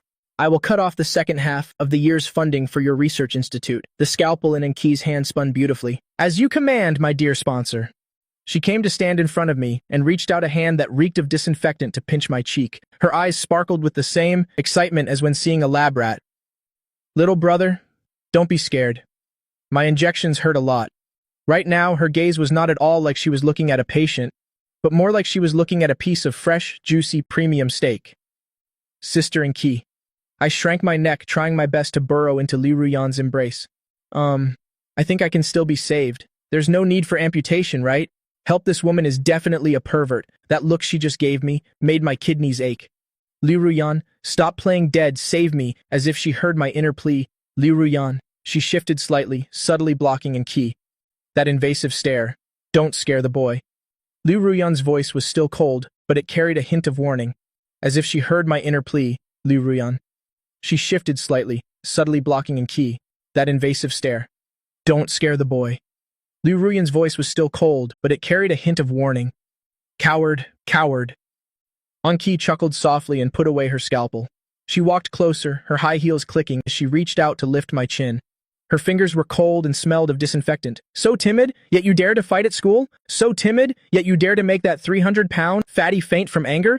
Kid, I've seen the video Pei Yuan posted, and Qi leaned close to my ear, her warm breath brushing against my sensitive earlobe. Not a bad performance, little green tea. My whole body instantly froze. Damn it, does this woman have mind-reading powers?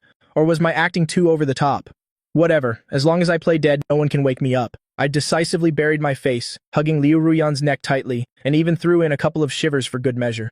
Just then, a screech of brakes tore through the tranquility of the villa area. I saw a yellow Maybach arrogantly speeding towards the gate, almost crashing into Liu Ruyan's Rolls-Royce. The car door opened, and a bald man, twice the size of Wang Jinbao, rolled out of the car. I recognized him. It was Wang Dafu, Wang Jinbao's father, the big shot of the family. He was sweating profusely. He must have received a call saying the Liu Corporation had gone crazy and was launching an all-out assault on the Wang family's industries. Wang Dafu was scared out of his wits and sped here. CEO Liu, please wait. I watched Wang Dafu scramble and crawl his way over, but he was blocked by two towering bodyguards.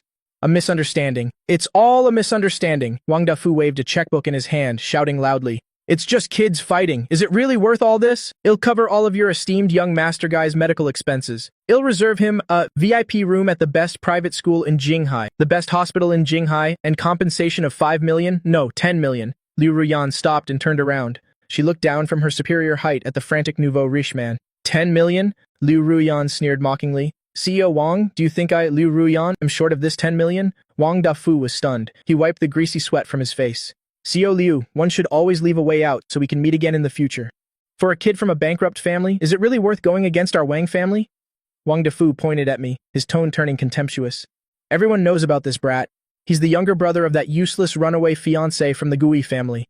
The Guy family has already gone bankrupt and been liquidated. He's just an unwanted item used to pay off a debt.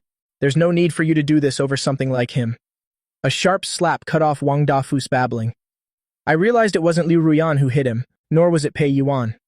It was Qi who had been watching the show from the side, and Qi who was just elegantly playing with a scalpel moments ago. Now, from who knows where, she had produced a brick or some kind of medical plaster block in her hand. In any case, its hardness was terrifying. With this one blow, half of Wang Dafu's face immediately swelled up like a pig's head. Wang Dafu clutched his face, screaming in agony. You dare to hit me? Your mouth stinks. Just helping you disinfect it. And Qi disdainfully tossed the brick to a bodyguard and took out a wet wipe to clean her hands. In medicine, this is called physical anesthesia. Wang Dafu was trembling with rage, pointing at Liu Ruyan. Liu Ruyan, is this how you treat your guests? For an outsider? For an abandoned child of the Guy family? Do you really want to sever all ties with me? Liu Ruyan adjusted me slightly in her arms. The movement was gentle, but when she looked up, she fixed her gaze on Wang Dafu. An outsider? Liu Ruyan took a step forward. The crisp sound of her high heels on the ground made Wang Dafu subconsciously take 2 steps back. Wang Dafu, you listen to me carefully. Liu Ruyan's voice wasn't loud, but each word struck Wang Dafu's head like a hammer. The Guy family is indeed bankrupt, but now, this boy's surname is Liu. The entire space fell silent. I was also stunned, secretly raising my head to look at Liu Ruyan. Damn, I thought to myself. Big sister, that line was so cool, although I know she did it for the sake of her reputation. But for this act of protection, I must give her 101 points. The extra point is so she won't get arrogant. Liu Ruyan reached out to fix my messy hair. In this city of Jinghai, only I am allowed to bully this boy. Anyone who touches a single hair on his head, I will chop off their hand. Anyone who makes him unhappy, I will make their entire family unhappy for the rest of their lives. After saying that, I watched Liu Ruyan, without turning back, wave towards the bodyguards. Throw him a little further away, don't dirty the ground at the gate. Also, inform the legal department to add a few more lawsuits. I want the Wang family within 1 month to completely disappear from Jinghai City. Yes, young miss. I heard the bodyguards respond in unison. Then, like dragging a dead dog, they carried the wailing Wang Defu and dragged him away. Tisk, tisk, tisk. Pei Yuan clapped her hands on the side with an expression like she was watching a good show. That's some serious boss energy. This line from CEO Liu is even more satisfying than my female lead movie scripts. However, Pei Yuan glanced at my still bleeding knee. Shouldn't we take this little ancestor inside first? If we don't treat it soon, the wound is going to heal on its own. Ann Qi pushed up her glasses. That's right. Let's go, little brother. I'll take you for a physical examination. I could hear that she intentionally emphasized the word examination and the word physical. Instantly, a cold chill shot up from the soles of my feet to the top of my head. No, I'm not going. I feel like I can still be saved. So where's Wang Dafu? Don't go. Let's talk about that 5 million again. However, my protests were useless. I was carried by Liu Ruyan straight through the luxurious living room and taken directly to the private clinic in the basement. Put him on there. And Qi wore sterile clothing and put on rubber gloves. Liu Ruyan placed me on the bed. Lie on your stomach. Take off your pants. I clutched the waistband of my pants with both hands. My face was filled with horror as I looked at the 3 women surrounding the bed. Liu Ruyan stood watching coldly. Pei Yuan was holding her phone, ready to take a commemorative photo, and Qi was holding a large pair of scissors, gesturing menacingly towards my pants. Can we be a little more civilized about this? I tried to reason with them. It's just a scraped knee. Why do I have to take off my pants? Because there's a hole torn in the back of your pants. And Qi pointed at me with a grin. Your cartoon bear underwear is showing. To prevent infection, we must carry out a thorough disinfection. Be a good boy and listen. Otherwise, I'll use these scissors to cut your pants off. As she spoke, the scissors in Qi's hand made a snapping sound, snipping close to my thigh. Damn it, you crazy woman. This is attempted murder, I thought to myself. So this is the legendary life of the rich and powerful. I want to go home. I want my mom. From the villa's basement came my miserable scream. 10 minutes later, the clinic door opened. I limped out. Actually, there's nothing wrong with my leg. It's mainly that my psyche has been severely traumatized. Plus, I got a tetanus shot in my butt and it's still numb now. But my little face wore an expression of, I'm very strong, I'm not crying. In my hand, I clutched a lollipop that Qi gave me. Alright, stop pretending. Pei Yuan came over, putting an arm around my shoulder. Let me take you to eat something delicious to calm your nerves. What do you want to eat?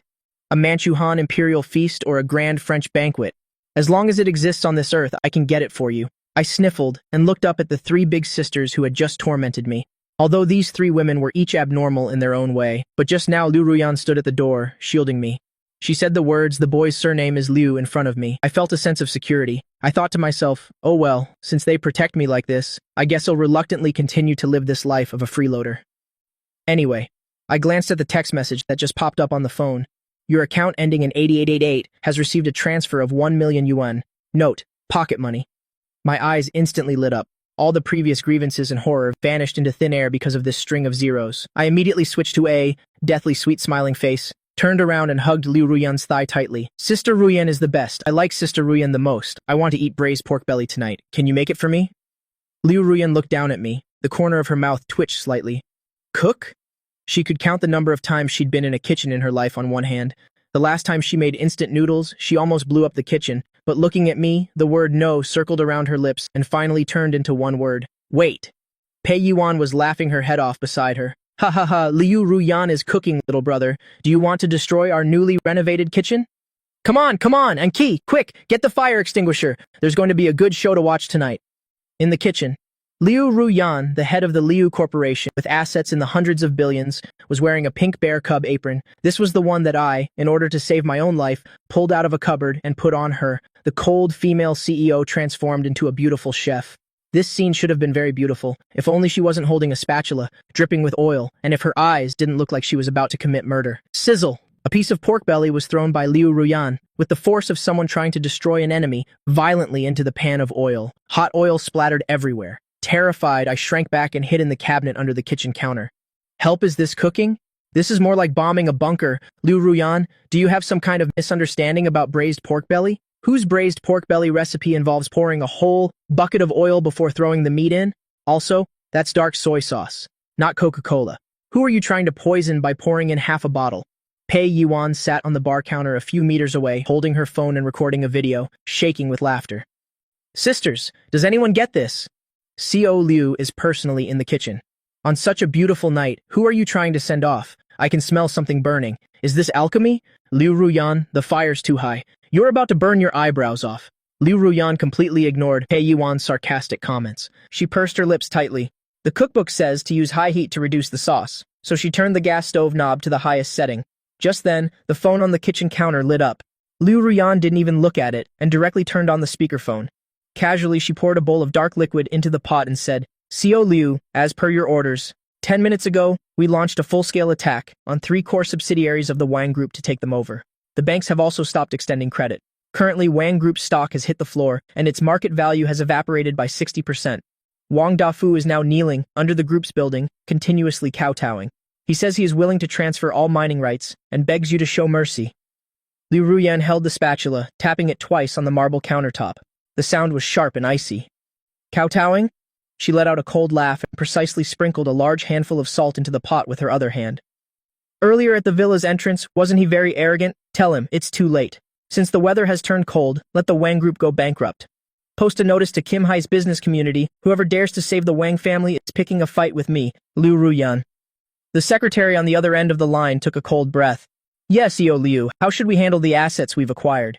Liu Ruyan looked at the mess in the pot, a substance that couldn't be recognized in its original form. She frowned slightly and casually poured half a glass of water into it. Whoosh! The oil and water mixed, and the flames immediately leaped half a meter high. I was so scared I almost died on the spot. Liu Ruyan didn't even blink, calmly instructing on the phone, package it, divide it, and sell it. All the proceeds are to be transferred to a private account under the name Jiba. Consider it pocket money for the child to buy candy. With that, she directly hung up the phone. I squatted by the cabinet, my heart pounding wildly as I listened. Oh my god, this was the cold weather event. The legendary bankruptcy of the Wang Group. The Wang family had at least tens of billions in assets, and it just vanished like that? And all of it transferred as pocket money for me? A sugar mama. Gulp. I immediately felt that even if this pot of braised pork was made of arsenic, I would have to eat 2 large bowls with tears in my eyes. This isn't braised pork. It's clearly bricks of gold. Ring, ring, ring. The phone rang again less than 10 seconds after being hung up. This time it was the headmaster of the prestigious St. Alistair's school, that usually arrogant and domineering old man. Now his voice was as subservient as a grandson's. Co Liu, this is Xiao Zhang. I heard you want to buy the school. This. Our board of directors just had an emergency meeting, and we've passed all the votes. You can name your price. As long as you're happy, we can even gift you the school. It's just that about turning it into a horse racing school. Can we discuss it further? After all, there are still many students. Liu Ruyan turned off the stove. She took a wet cloth and wiped the oil splattered on the back of her hand. Who said I wanted to turn it into a horse racing school? I poked my head out. Oh, did Sister Liu change her mind? She's not going to destroy the school anymore? Liu Ruyan scooped the food onto an expensive antique porcelain plate. A horse racing school would be too noisy. It would disturb my little brother. Replace the entire board of directors and find some sensible people. As for Wang Jinbao's homeroom teacher, why keep such a greedy little person? As for the school's atmosphere? Liu Ruyan carried the plate, turning to look at me squatting on the floor. From now on, the school will have only one rule. Whatever Jiba says, that is the rule. The headmaster on the other end of the line was so scared he almost lost his soul. Yes, I understand. From now on, young Master Ji is our sky. He is our only guiding principle. The call ended. The kitchen immediately became so quiet that you could hear a pin drop. Pei Yuan could no longer laugh, staring at Liu Ruyan with wide, astonished eyes. Liu Ruyan, are you crazy? Are you raising a little brother or a deity? Aren't you afraid of spoiling the child? Liu Ruyan slammed the plate of braised pork onto the dining table, pulled out a chair, and sat down. My Liu Ruyan's little brother, even if he pokes a hole in the sky, I will mend it for him. If he wants the stars in the sky, I will pick them down for him.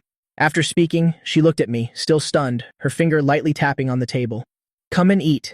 I stared at the plate of meat, braised pork emitting a strange burnt smell, my throat involuntarily swallowed. Can I even swallow this? If I eat this, I might as well meet my great-grandmother. Although this meal was worth tens of billions, the price to pay was too heavy.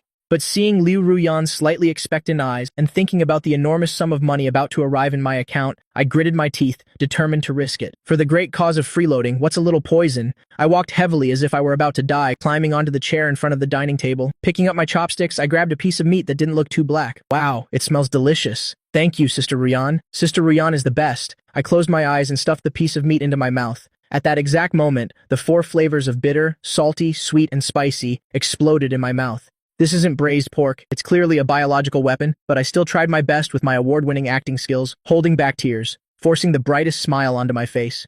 It's so delicious, this is the best braised pork I've ever eaten. Hoo-hoo! I'm so touched. The food you make tastes like Mom's. Pei Yuan, standing nearby, looked on and pouted. Tisk, what a little flatterer. She also reached out with her chopsticks. Is it that amazing? Let me taste a bite. No, I suddenly shouted, desperately protecting the plate of food. Sister, don't do anything rash. I'm forced to do this for survival. What are you trying to be greedy for? Do you think your life is too long? Of course, such delicious food is all mine. No one can fight me for it. While shouting, I frantically shoved meat into my mouth. Liu Ruyan watched me eat ravenously, gently reaching out to stroke my head.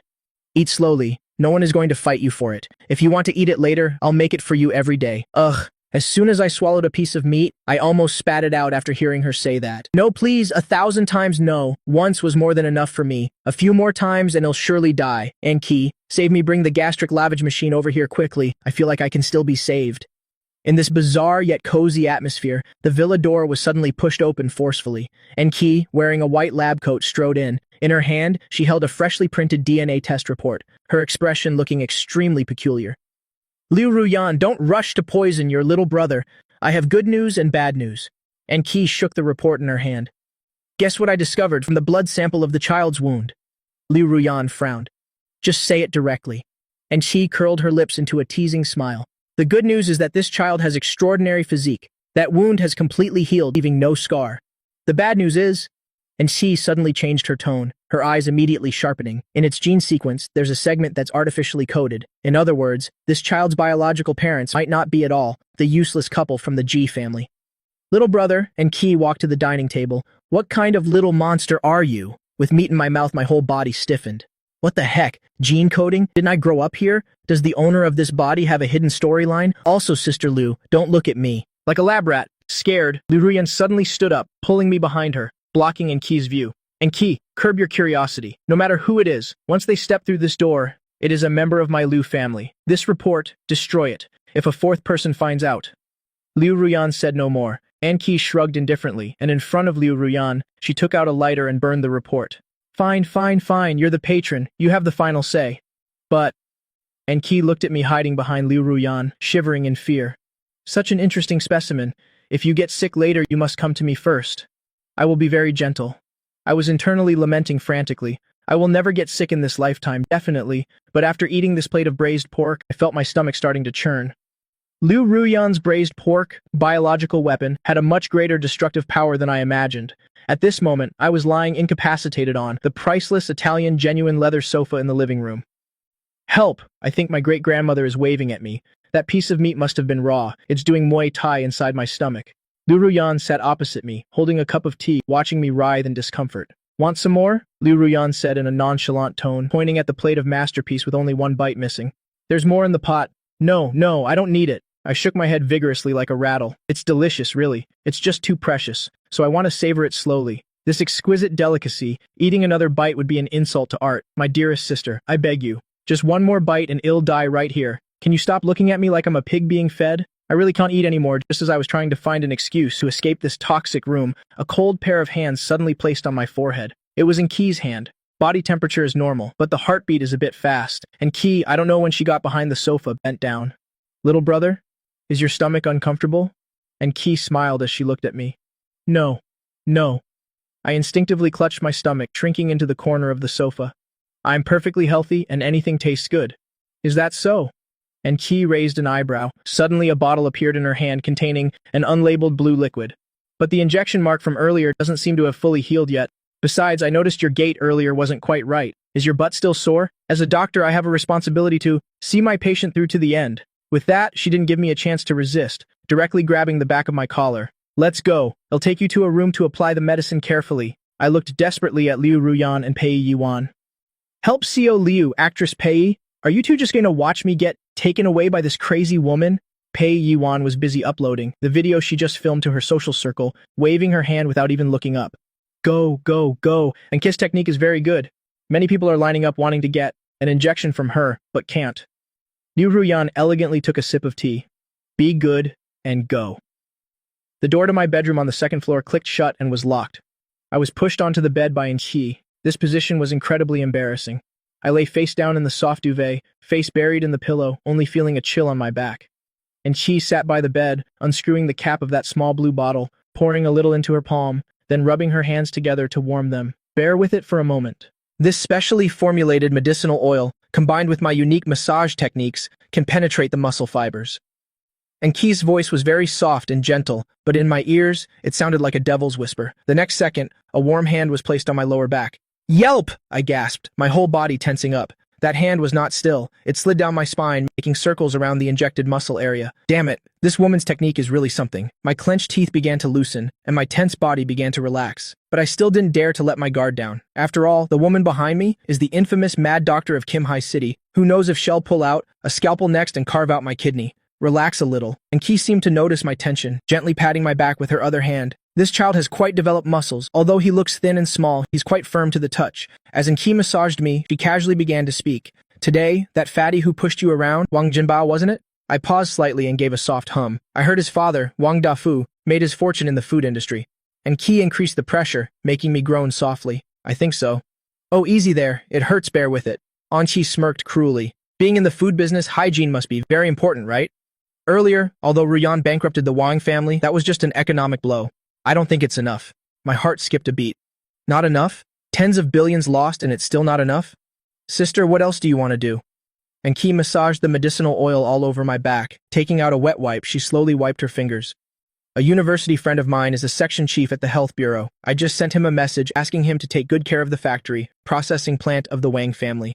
For example, exceeding the allowed aflatoxin levels using expired meat, or perhaps in the workshop, rats are having a grand party or something. These things, as long as I want to investigate, there's nothing that can be found with a loophole. And Qi's voice sounded light and cheerful. After all, illness enters through the mouth. Anyone who dares to touch someone and Qi protects, bankruptcy alone is not enough. I want their entire family, in Kim Hai from now on, to not even be able to get a hot meal, along with huge compensation lawsuits from consumers, and the end result of rotting in jail. As soon as she finished speaking, and Qi leaned close to my ear. So, little brother, do you like this big gift from your sister? I lay face down on the pillow, feeling my whole body go numb. Damn it, this woman is the truly ruthless one. Liu Ruyan is completely superpowered, simple, and brutal. But in Qi's methods are truly a war of attrition. She wants to completely ruin the Wang family so they can never recover. Isn't this the legendary technology and ruthless tactics? I swallowed hard. I suddenly felt that in this house from now on, the person with the lowest status would probably not be the dog I haven't bought yet, but anyone who dares to offend Qi. I like it. I like it. I turned my head back, trembling. Sister Anne is the best. Sister Anne is the gentlest doctor in the world. Even if you held a knife to my throat right now, I would still have to praise your gentleness. This is truly terrifying. And Qi smiled with satisfaction. She reached out and pinched my still slightly chubby face. Feels so good, so soft, so well-behaved. Because you're so good, it'll give you another benefit. And Qi stood up.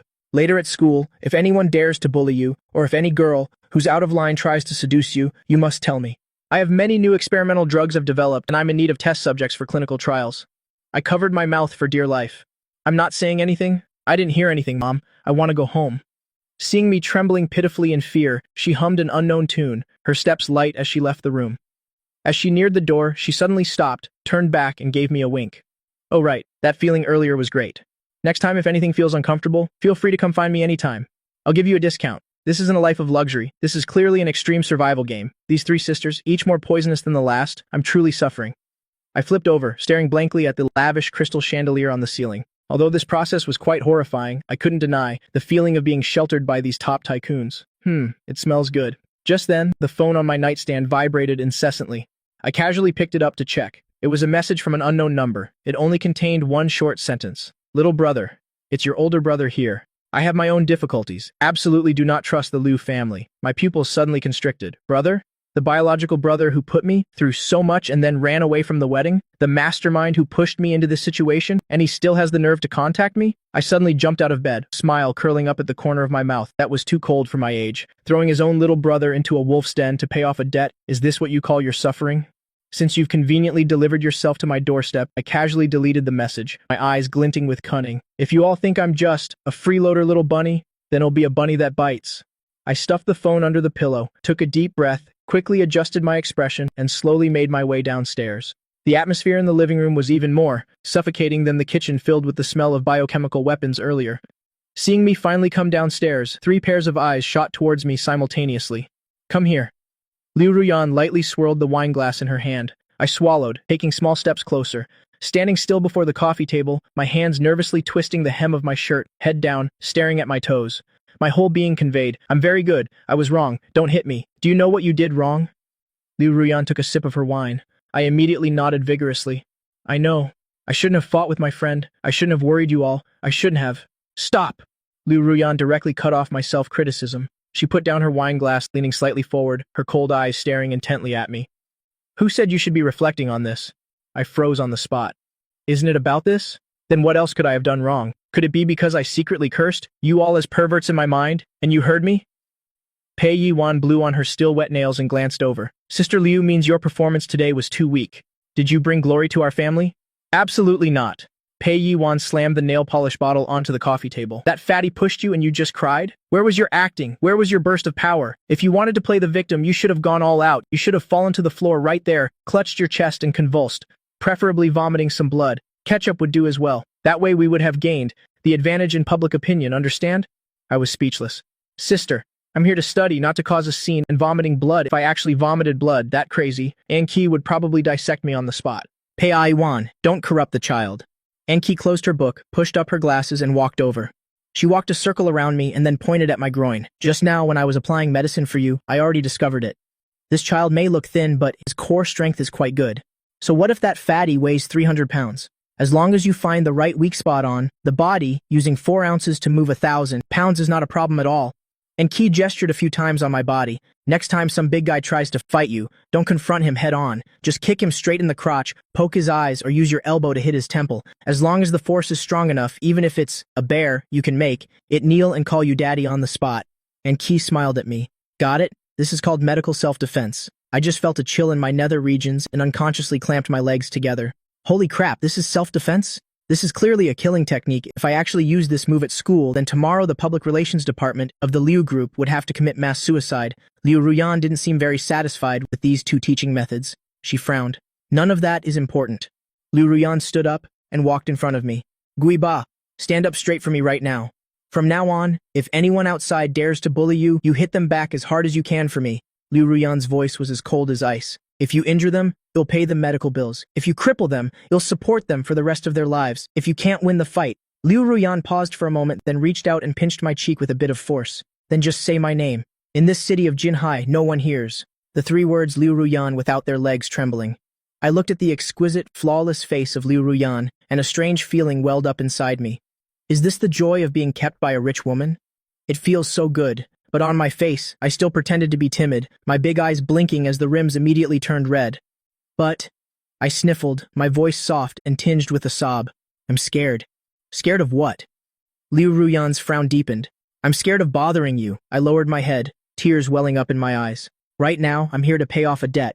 If I cause trouble for you again, will you resent me? Will you kick me out? I don't want to leave you. I want to stay by your side.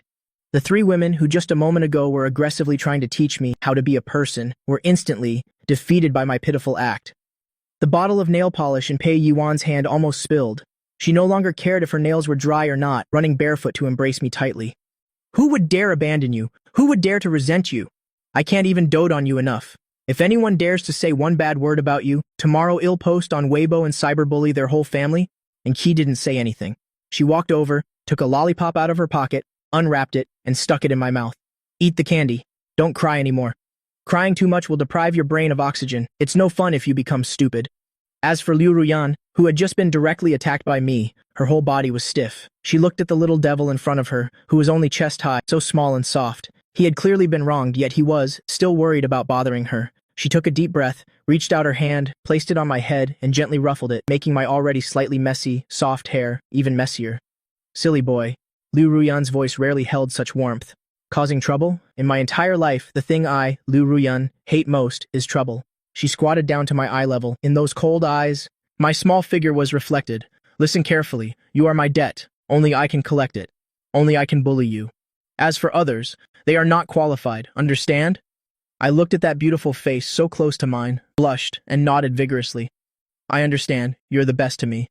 After saying that, I threw myself into Liu Ruyan's arms and rubbed my tears on her expensive high-end designer shirt. Actually, there were no tears at all. I mainly wanted to wipe off the sticky saliva from the lollipop and Qi just gave me. Liu Ruyan stiffened for a moment, but this time she didn't push me away. Instead, she wrapped her arms around my small back. Pei Yuan, standing nearby, clicked her tongue repeatedly. Tisk, tisk, tisk, the iron tree is blooming. It seems this house of ours is really going to change from now on. All right, enough with the waterworks. Pei Yuan yawned and stretched. What time is it? This little ancestor still has to go to school tomorrow. Speaking of school, I suddenly remembered a very serious problem. I peeked my head out from Liu Ruyan's embrace. Is the school really not being demolished anymore? Liu Ruyan stood up, smoothing out the shirt I had wrinkled. It's not. But I had someone take down the "No Pets Allowed" sign at the school gate. Liu Ruyan glanced at me nonchalantly. Tomorrow, I'll assign you a bodyguard with a gun. If anyone bullies you again, just tell him to. Liu Ruyan made a throat-slitting gesture. I was completely speechless. Bringing a gun to school? Sister Liu, this is Jin Hai, not Gotham City. Do you want me to be on the front page of the legal news tomorrow? That won't be necessary. I tried to struggle a bit. I think the descendant ending kick that Sister Anne taught me is already quite effective. Overruled. Liu Ruyan gave me no chance to object. Go upstairs and sleep. I want to see you at the dining table at 7 a.m. tomorrow. For every minute you're late, 10,000 yuan will be deducted from your allowance. After speaking, Liu Ruyan turned and left, leaving behind a cool and imposing back. I stood there, looking at the string of zeros that hadn't even warmed up in my account yet. 10,000 a minute? Damn, that's faster than robbing a bank. No way. For the sake of my money. Tomorrow morning, I'll have to crawl out of bed. Even if I have to crawl, I hugged my phone and dashed upstairs in a flash. Only Pei Yuan and Qi were left, staring at each other in the living room. This kid. And Qi watched my cheerful retreating figure. He runs really fast. Looks like that medicinal oil works pretty well. It's just this personality of his. And Qi licked her lips, her eyes becoming meaningful. Why do I feel like he's a bit what? Pei Yuan asked while cleaning up her nail polish. A bit what? Like a pig pretending to be a tiger to eat it? And Qi chuckled softly and turned to go upstairs. But it doesn't matter. Whether he's a pig or a tiger, it's all the same on my operating table. It was late at night. I lay on the big, cloud-soft bed, tossing and turning, unable to sleep. Not because I wasn't used to the bed, but because I was hungry. That biochemical weapon of a braised pork dish from earlier, I basically threw it all up in the toilet. Now my stomach was empty, growling in protest. Oh, how pitiful. Having a net worth of hundreds of billions, yet having to go hungry. Is this the tragic life of a rich family's son-in-law? Tui, is this the tragic life of a rich family's brother? I rubbed my empty stomach, planning to go downstairs to raid the fridge for snacks. Suddenly, there was a soft knock on the door. I was immediately on alert. Who is it? At this late hour, could it be that crazy woman in Qi, coming to murder someone with a scalpel? I crept cautiously to the door and peered through the crack. I only saw under the door crack, a small piece of paper was quietly slipped in. A line of elegant handwriting was on it. Hungry, aren't you? I left you a late-night snack on the balcony. At the end of the note, there was a drawing of a small fox holding a wine glass. It was Pei Yuan. My heart, which had been in my throat, immediately settled down. Thank goodness it wasn't that crazy woman in Qi. I opened the door, poked my head out to look, and checked the entire hallway. No one was there. I tiptoed to the balcony. Sure enough, on the small round table on the balcony sat an exquisite insulated box. I opened it to find a bowl of fragrant, steaming hot seafood congee. Next to it was a thoughtful dish of refreshing pickled vegetables. There was even a signed photo of Pei Yuan. Eat up so you have the energy to show off at school tomorrow. Sister Pei loves you. I looked at the bowl of hot congee, and my eyes actually started to sting a little. Although these women were all abnormally extraordinary, they also genuinely cared about me. I picked up the spoon and took a large slurp of congee, savory, sweet, and warm. The warmth slowly slid down my throat and into my stomach. So delicious. Just then, the light in Liu Ruyan's room next door suddenly went out. I subconsciously looked over and faintly saw Liu Ruyan standing behind the curtain, still holding her familiar wine glass. Her gaze seemed to be fixed on me. I was so scared that I quickly ducked my head and focused on slurping my congee. In the darkness, Liu Ruyan looked at the small figure, devouring the food on the balcony, the corners of her lips curling into an imperceptible smile. Eat up, sweetheart. Liu Ruyan whispered softly. Eat your fill so you'll have the strength tomorrow to help me completely crush that eyesore, the Wang family. At 7 o'clock in the morning, my scream echoed out. I'm not wearing this. It's too shameful.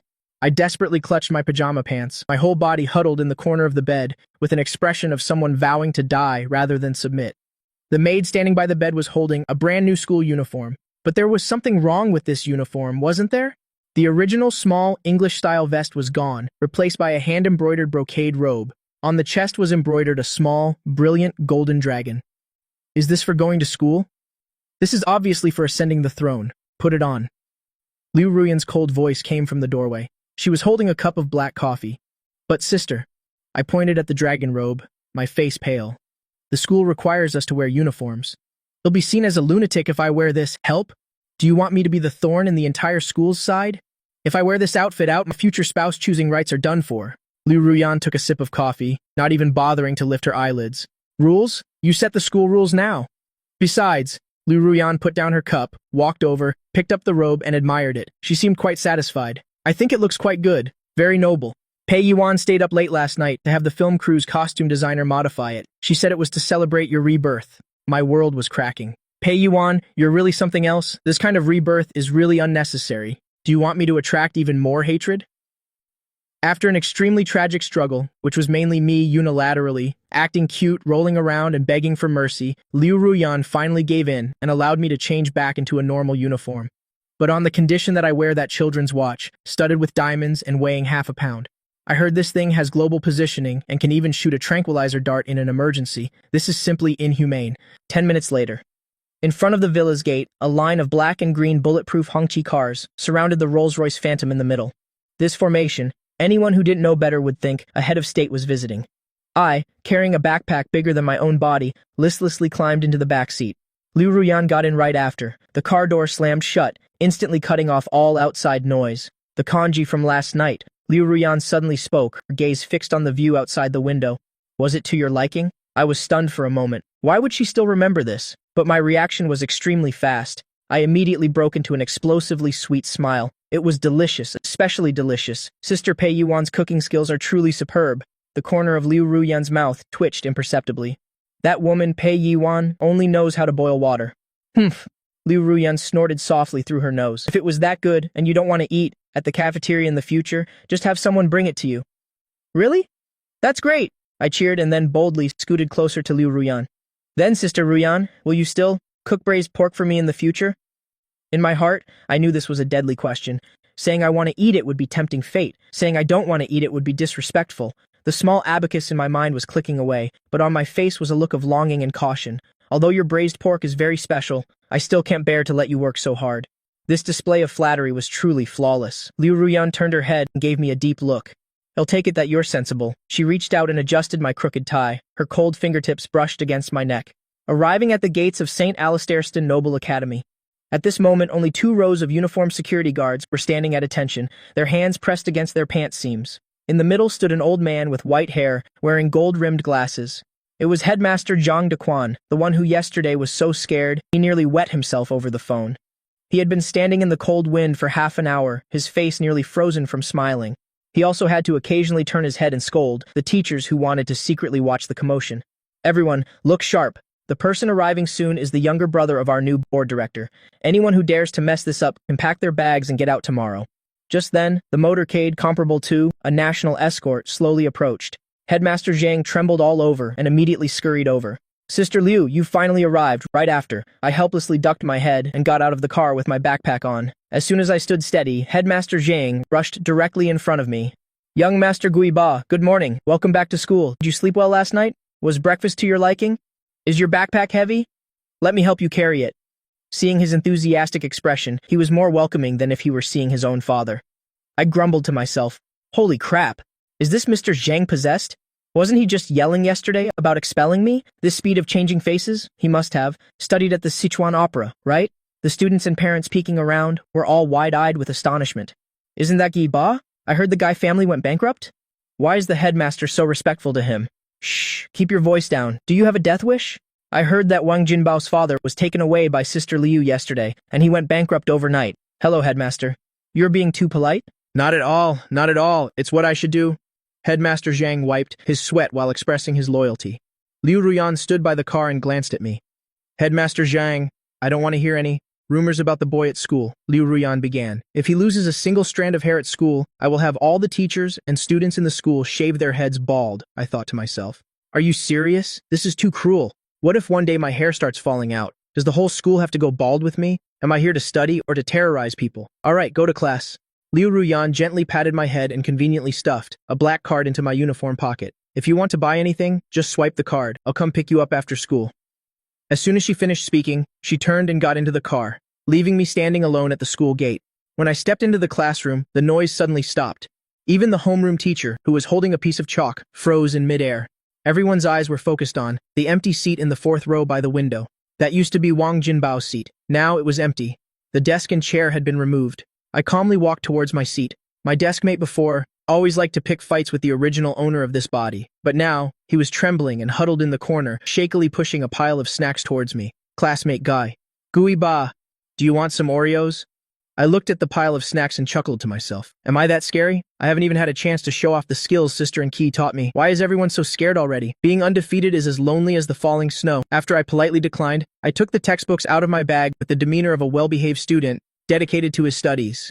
Today, there was a pop quiz. The homeroom teacher finally snapped out of it and shakily started handing out the test papers.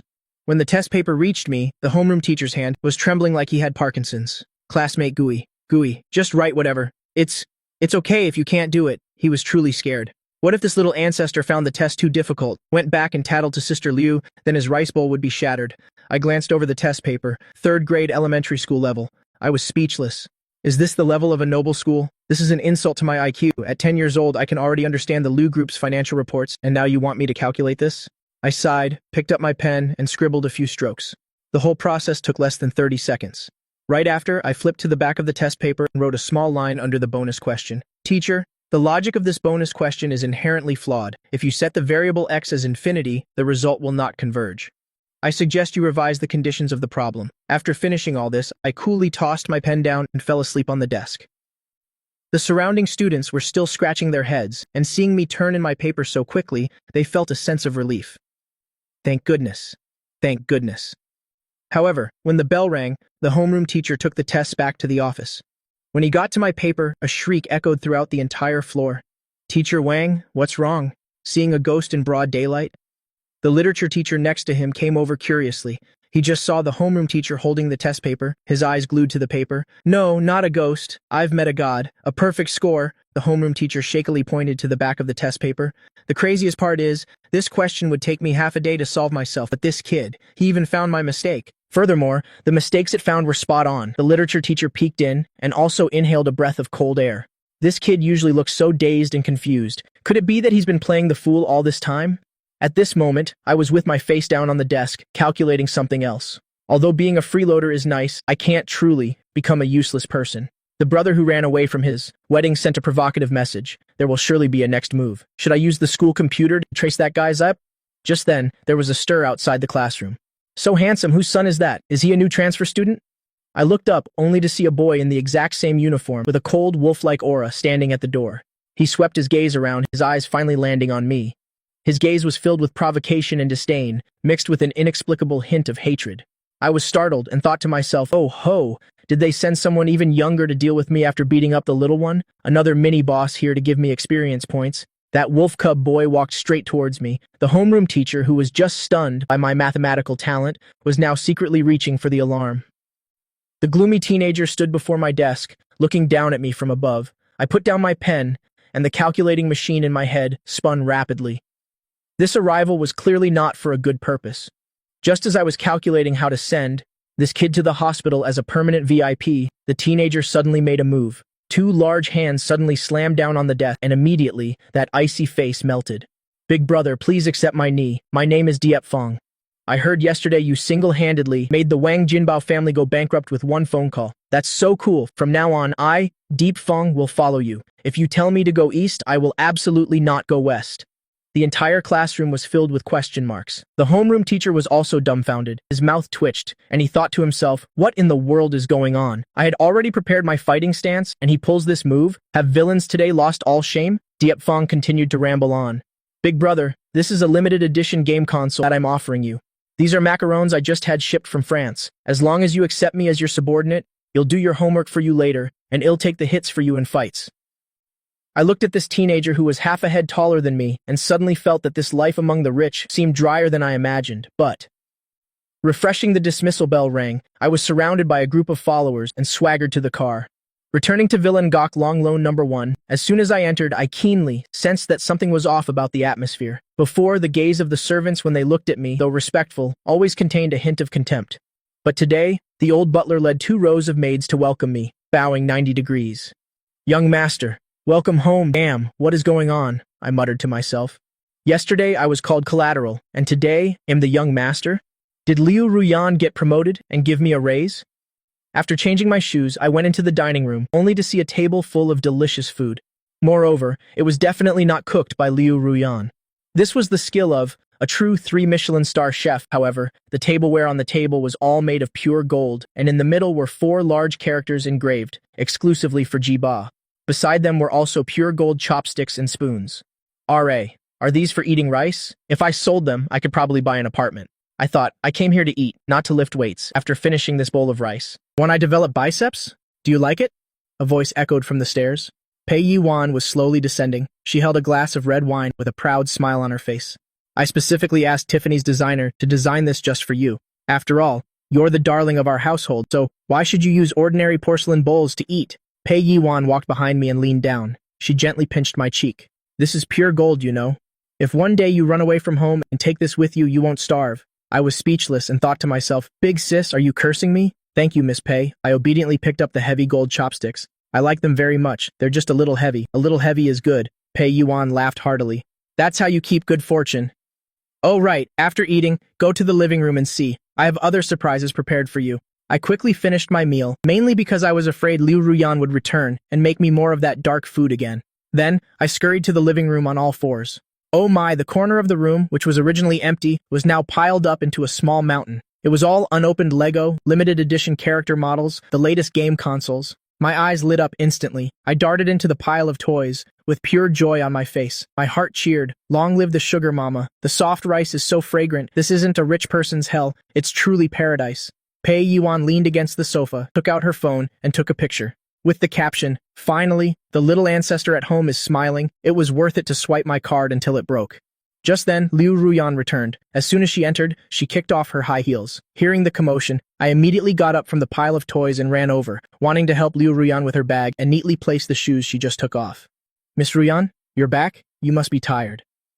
I extended my small hand, intending to take the document briefcase from Liu Ruyan.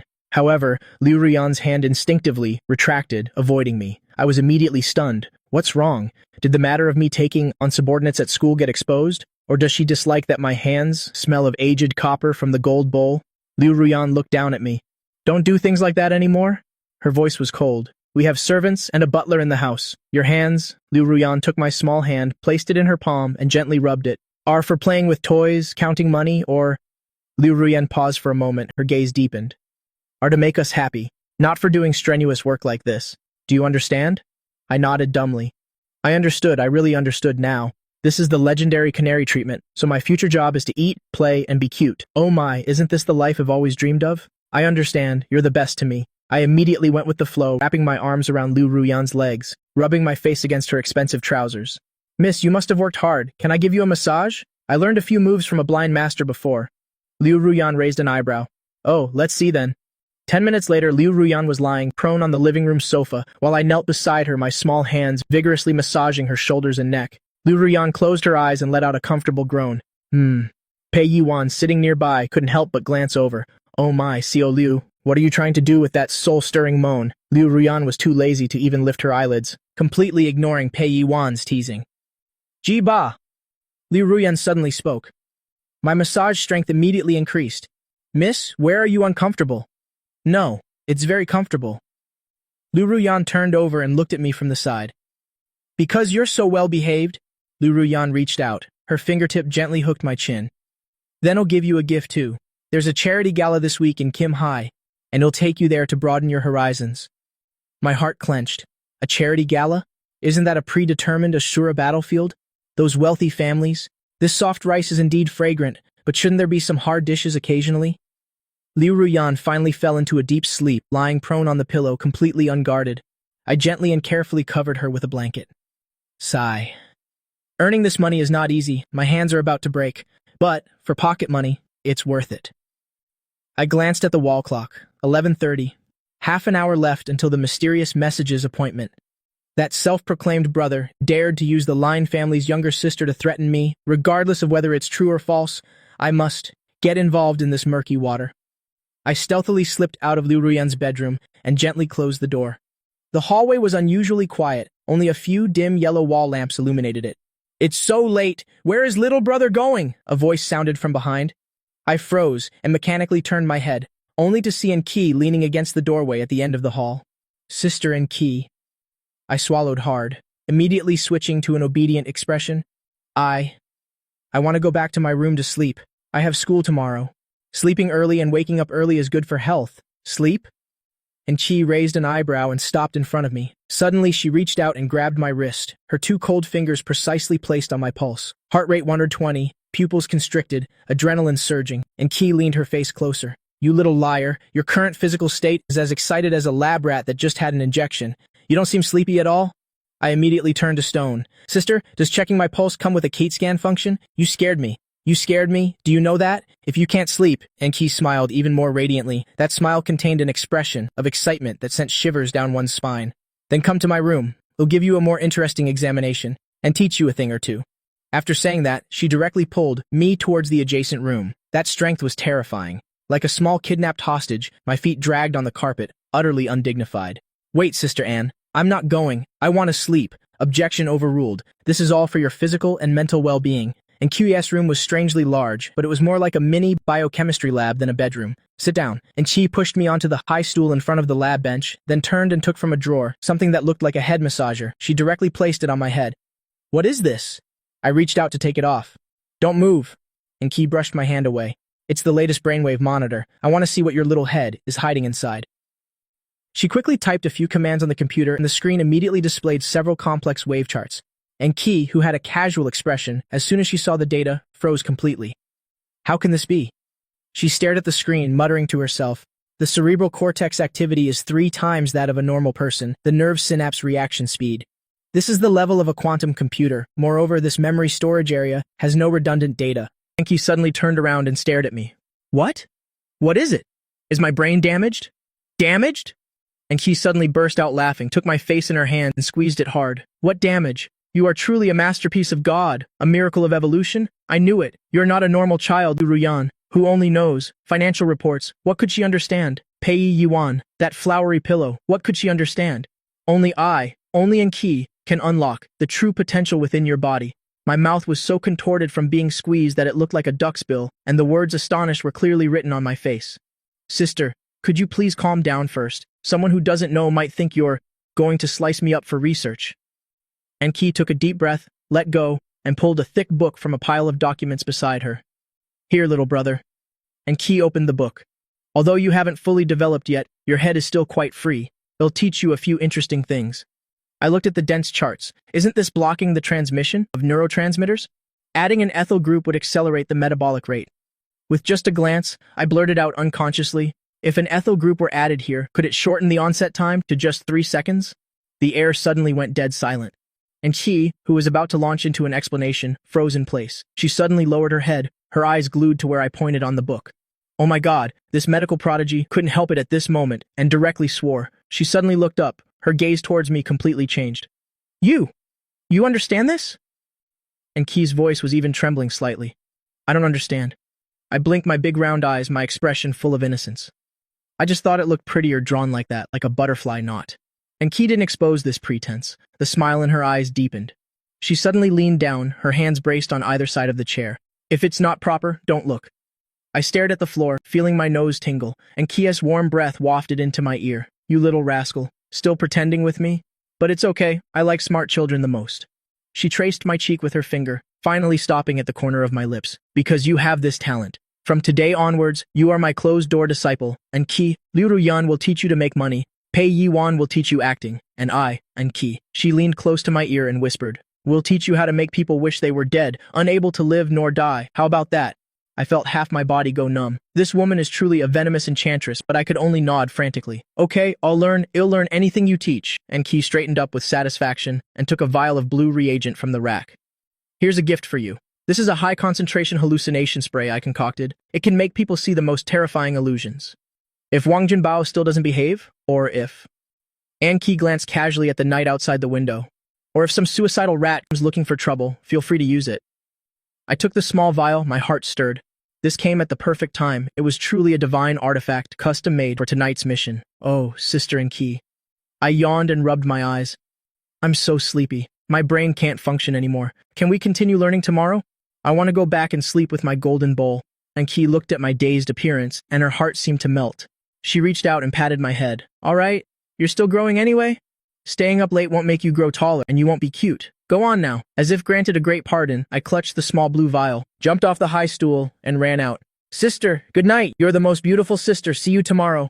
Watching my fleeing back, and Key leaned against the lab bench, shaking a test tube. This kid's heart rate is even faster than before. Is it shyness, or is he rushing to meet someone? She didn't chase after me, but walked to the window, opened a crack, and quietly looked down at the garden below. By now, I had snuck back to my room, changed into black sportswear, and put on a baseball cap. I stuffed the hallucination spray, some strange pills, and a self-defense stun baton into my backpack. Fully armed in an instant, I looked at myself in the mirror. Although I was only 1.4 meters tall, with this gear plus my adult soul, even if God himself came tonight, he'd have to kneel and sing Conquer for me.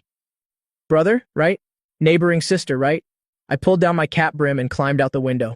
Tonight I'll show you what the complete version of the villainous rich young master is, but first, I need to make sure that crazy sister and Key isn't following me. I turned my head to look at the lit window on the second floor. There seemed to be a silhouette behind the curtains, but I no longer cared. If you're going to play big. Midnight. A man wearing a baseball cap and a mask was squatting in a corner smoking. He occasionally checked his watch, muttering curses. Why hasn't this little young master come out yet? Didn't they say he's easy to trick? Are you waiting for me, uncle?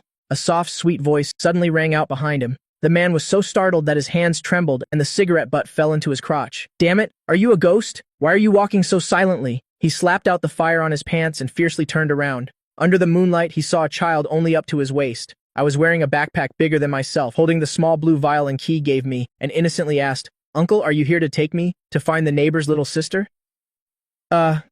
Yes. The man was stunned for a moment, then pulled out a switchblade. You little brat, you're smart. That girl is in my hands now. If you know what's good for you, hand over all your valuables and transfer a few hundred to a few million to me. Or else you'll... I tilted my head. Is that all? So, in the end, it's just a robbery? I thought it was industrial espionage or some rich family revenge plot. Such a waste of emotion. Or else what? I took a step forward, and in my big round eyes, there was no fear at all, but rather a hint of excitement. Or else what? I took a step forward, and in my big round eyes, there was no fear at all, but rather a hint of excitement. The man's hair stood on end from my gaze. This script isn't right. A normal child seeing, a knife should be wetting their pants, right? Or else ill. Before the man could finish speaking, I raised my hand and sprayed. A light blue mist immediately entered his nostrils. Whoa, what is this? Is this green god perfume?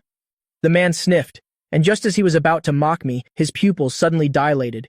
In his eyes, I, this soft and adorable little cherub, suddenly transformed into a 3-meter-tall monster, with a green face, long fangs, and covered in green slime. Oh, I cooperated by opening my mouth and making a monstrous face. Monster help Ultraman, come save me.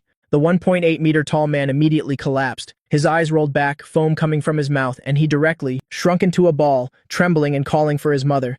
I pouted with disdain, walked over and rummaged through his belongings, his phone, ID card, and a crumpled piece of paper. Turns out he was a bodyguard for the Wang Jinbao family. Wanted to take the opportunity to steal some money and then run away. How boring. But Sister and Keith's medicine is truly top-notch. This isn't a hallucinogen at all. This is clearly an intelligence-reducing drug. I took out my little grudge notebook, crossed a big X on it, then casually reported it to the police, claiming credit anonymously, and climbed the wall to go home. The next day, Saturday, I opened my eyes to see the face of Pei Yuan's exquisite face magnified before my eyes. Wake up, you lazy little pig. Pei Yuan pinched my nose. I'm taking you somewhere fun today. I struggled to sit up, asking with a dazed look, where are we going? Another health checkup? Sister and Key, spare me, what are you thinking? Pei Yuan shot me a glare, casually ruffling my messy hair. Isn't there a charity gala tonight? Are you planning to go in your school uniform? Liu Ruyan, that workaholic, isn't she afraid of losing face? Come on, I'll take you on a shopping spree and turn you into the most handsome boy in all of Jinhai. 2 hours later, at the most luxurious shopping mall in Jinhai, although Pei Yuan wore sunglasses and a mask, her stunning figure and queenly aura still made passers-by turn their heads constantly. This one, and this one too. Pei Yuan walked into a high-end children's clothing store, not looking at the prices at all, buying half the store with just a wave of her hand. Go try on this little white suit, paired with a bow tie. I guarantee it'll make all those rich young ladies go crazy. Pei Yuan shoved a set of clothes into my arms and pushed me into the fitting room. Oh my god, so handsome. Pei Yuan excitedly rushed over, not caring if anyone was around, and hugged me, kissing me wildly. Now this is my little brother. Come on, give me a smile. I was kissed until my face was covered in lipstick marks, my face a mask of weary resignation. Sister Pei, you're a top celebrity. Can you be a little more discreet? There are a lot of people taking pictures around us. Do you want me to be on the front page tomorrow? But I didn't know that I wouldn't have to wait until tomorrow. In a corner not far away, a few paparazzi were holding cameras with long and short lenses, snapping away so furiously their shutters were about to smoke. 2 hours later, Liu Ruyan was in a video conference in her study. Suddenly, her phone started vibrating wildly. Immediately after, the general manager of the Public Relations Department of the Liu Corporation burst directly into the video frame, his face as pale as a ghost. "CEO Liu, something big has happened. What's all the panic about?" Liu Ruyan frowned. "Has the sky fallen?" "It's more serious than the sky falling." The PR manager with trembling hands pushed a tablet in front of the camera. "Quick, look at the trending topics." Liu Ruyan glanced at the screen. The top 10 trending topics on Weibo were all one name, Pei Yuan. She opened the first one, a series of 9 large, high-definition photos. In the photos, Pei Yuan was hugging a young boy without any hesitation, her doting gaze so intense it could drip water. There was also a picture of her at the fitting room door, helping the boy adjust his tie, her movements as practiced as an old mother's. Liu Ruyan's expression visibly darkened. "CEO Liu, right now the entire internet is trying to find out the identity of this child. The stock price of the film and television division of the Liu Corporation has already started to fall." The PR manager wiped away his cold sweat. Just then, the sound of a door opening came from downstairs. "We're back," Pei Yuan's carefree voice rang out. "Ruyan, come quick and see the new clothes I bought for Xiaoba. He's drop-dead gorgeous." Liu Ruyan snapped her laptop shut with a click and stood up to go downstairs. In the living room, Pei Yuan had thrown me onto the sofa, while she herself, with no regard for her image, sprawled out next to me, still holding a cup of milk tea, and I was hugging a pile of newly bought spoils, with lipstick stains still on my face. This scene was as harmonious as could be, but in Liu Ruyan's eyes, this was called courting death. Pei Yuan. Liu Ruyan stood on the stairs. "Ah, Pei Yuan," sipping her straw, looked up. "What's wrong? Does someone owe you money? Why the long face?" Liu Ruyan didn't say anything. She just directly tossed the phone into Pei Yuan's lap. "See for yourself." Pei Yuan doubtfully picked up the phone, glanced at it for a moment, and the next second, the bubble tea in her mouth shot out, unfortunately spraying all over the pile of expensive new clothes. "Damn illegitimate child? Secret marriage? Are these paparazzi out of their minds? This is my brother. My brother. Get it?" Pei Yuan sprang up from the sofa, so angry she stomped her feet repeatedly, making me afraid to look directly at her. "I don't even have a boyfriend, so where would a child come from? A sexual reproduction? Who took this? What a malicious angle. They even made me look 5 centimeters shorter. Unforgivable. Is that the main point?" I quietly held my forehead from the side. "Sister Pei, the main point isn't your height right now? Look at these comments. Your fans are already mourning for you." Besides, I secretly glanced at Liu Ruyan. This big boss's expression was truly awful. My eyes darted around. The opportunity has arrived. Train an army for 1,000 days to use it for 1 hour. If I don't show off some of my core skills now, then when will I? I threw down the toy in my hands and trotted on my short legs to the coffee table, pulling out a heavy-looking black laptop from my school bag. I raised my small hand with a serious and sincere expression. "Sisters, don't panic. I can solve this." Pei Yuan and Liu Ruyan looked at me at the same time. "You can solve it?" Pei Yuan amusedly pinched my cheek. "How will you solve it? Post a denial on your social media?" "No." I opened the laptop, my fingers tapping on the keyboard as fast as lightning for a few moments, and on the black screen immediately appeared strings of green code. That level of professionalism directly stunned Pei Yuan. Well, I learned a little bit of hacking in my computer class at school. I tried my best to explain. I can hack into the systems of those news sites, delete the photos, and while I'm at it, block all their IP addresses, then write a small program to guide public opinion, change the trending keywords to Pei Yuan takes her little brother to experience life, then post a few of my childhood photos for comparison, and the misunderstanding will naturally be resolved. The more I spoke, the more excited I got, my finger hovering over the enter key. Tremble, mortals. Let me show you the hand speed of a top-tier hacker. As soon as I press this button, public opinion online will become a toy in my hands. However, just as my finger was about to press down, a hand suddenly landed on my laptop lid. With a crisp snap, the laptop was closed. Stunned, I looked up at the owner of the hand. Liu Ruyan looked down at me from above. Who allowed you to touch these things? Liu Ruyan's voice was calm, but it carried an undeniable authority. I wanted to help. I resentfully pulled my hand back. Big sister, I'm helping you save on PR costs. Do you know how much it costs to hire a top hacker? I'm working for you for free, and you're still not happy? Not necessary. Liu Ruyan picked up the laptop and casually handed it to the butler beside her. Put it away. Don't let him touch electronics too much in the future. It's bad for his eyes. Then she turned to look at Pei Yuan. As for this trending topic, Liu Ruyan let out a cold laugh. Can't even handle a small matter like this. Does the Liu Corporation pay that PR department to do nothing? Moreover, Liu Ruyan walked over to me and squatted down, reaching out to wipe the remaining lipstick stain off my face. The gesture was gentle but carried a lecturing tone. A child should act like a child. If the sky falls, the adults will hold it up. You just need to drink milk, sleep, and grow up fast. Those dirty things, the schemes and struggles, those codes and calculations, it's not your turn to worry about them. I looked at Liu Ruyan's face, so close to mine. This woman is clearly a ruthless capitalist, but why is she so captivating when she's being protective? Understand? Liu Ruyan gently pinched my earlobe. I obediently nodded. Understood. Sister Ruyan is the most domineering.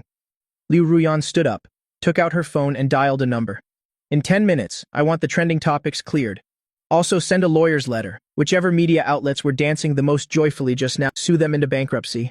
And as for the paparazzi who took the photo, that made Pei Yuan look only 1.50 meters tall, smash his camera, compensate him double the amount, and kick him out of Jinhai. She hung up the phone. Liu Ruyan glanced at Pei Yuan, who was still standing there in a daze. What are you still standing there for? Go change your clothes. If you dare to wear that hoodie to the charity gala tonight, it'll pull the funding for your next movie. Pei Yuan immediately snapped out of it, hugged her phone, and yelled, Ah, domineering Xiao Liu, powerful Xiao Liu, I want to have your babies. I sat on the sofa, watching Weibo return to peace, and couldn't help but sigh in my heart. Is this a superpower? It's this terrifying. It seems that in this house, my hacking skills can only be used for gaming. However, I touched the small notebook in my pocket. At the charity gala tonight, the old cronies of my runaway groom brother and the noble families who want to see a joke made of the Guy family won't be easy to deal with. Money can shut the world up, but some slaps have to be delivered by your own hand to be satisfying. Gui ba! Liu Ruyan suddenly called out to me. Hurry up and change your clothes. The car is already waiting outside. Tonight, you have to stay by my side and hold my hand tightly. Liu Ruyan adjusted her sleeves, her gaze fixed on the window outside. If anyone dares to look at you twice, I'll gouge their eyes out. I shivered. Yes, Mom. The first lesson of a tough moocher, hug the thigh tightly and never let go. But will this party really go as smoothly as I hope? I touched the special item in my school bag. Tonight, the high society of Jinhai is in for some excitement. In less than 10 minutes, the marketing accounts that were initially causing a ruckus on Weibo, cursing at Pei Yuan, all went silent in unison. That big account that had just said Pei Yuan had a secret marriage and child and a messy private life. 1 second was posting asking for solid evidence. The next second, the account directly turned into, this user has been banned for violating community guidelines. Immediately after, the official account of the Liu Corporation suddenly reappeared, a post without any superfluous words or any PR jargon. The caption was only 9 words, but it was so domineering, it made people want to kneel in submission. New member of the Liu family, biological brother, do not disturb. Attached was a photo, not a carefully edited and posed shot, but a candid photo. In the photo, I was sitting sideways in the back seat of a Rolls-Royce, the sunlight from the window perfectly illuminating half of my face. Young master of the Liu family, the most handsome national little brother on the entire internet. 100,000 older sisters want to wait for the little boy to grow up. These 3 keywords immediately shot to the top 3 trending topics, with a glaring red-hot tag behind them. In the villa's living room, Pei Yuan was scrolling through her phone, laughing and rolling on the sofa, not looking like a top celebrity at all.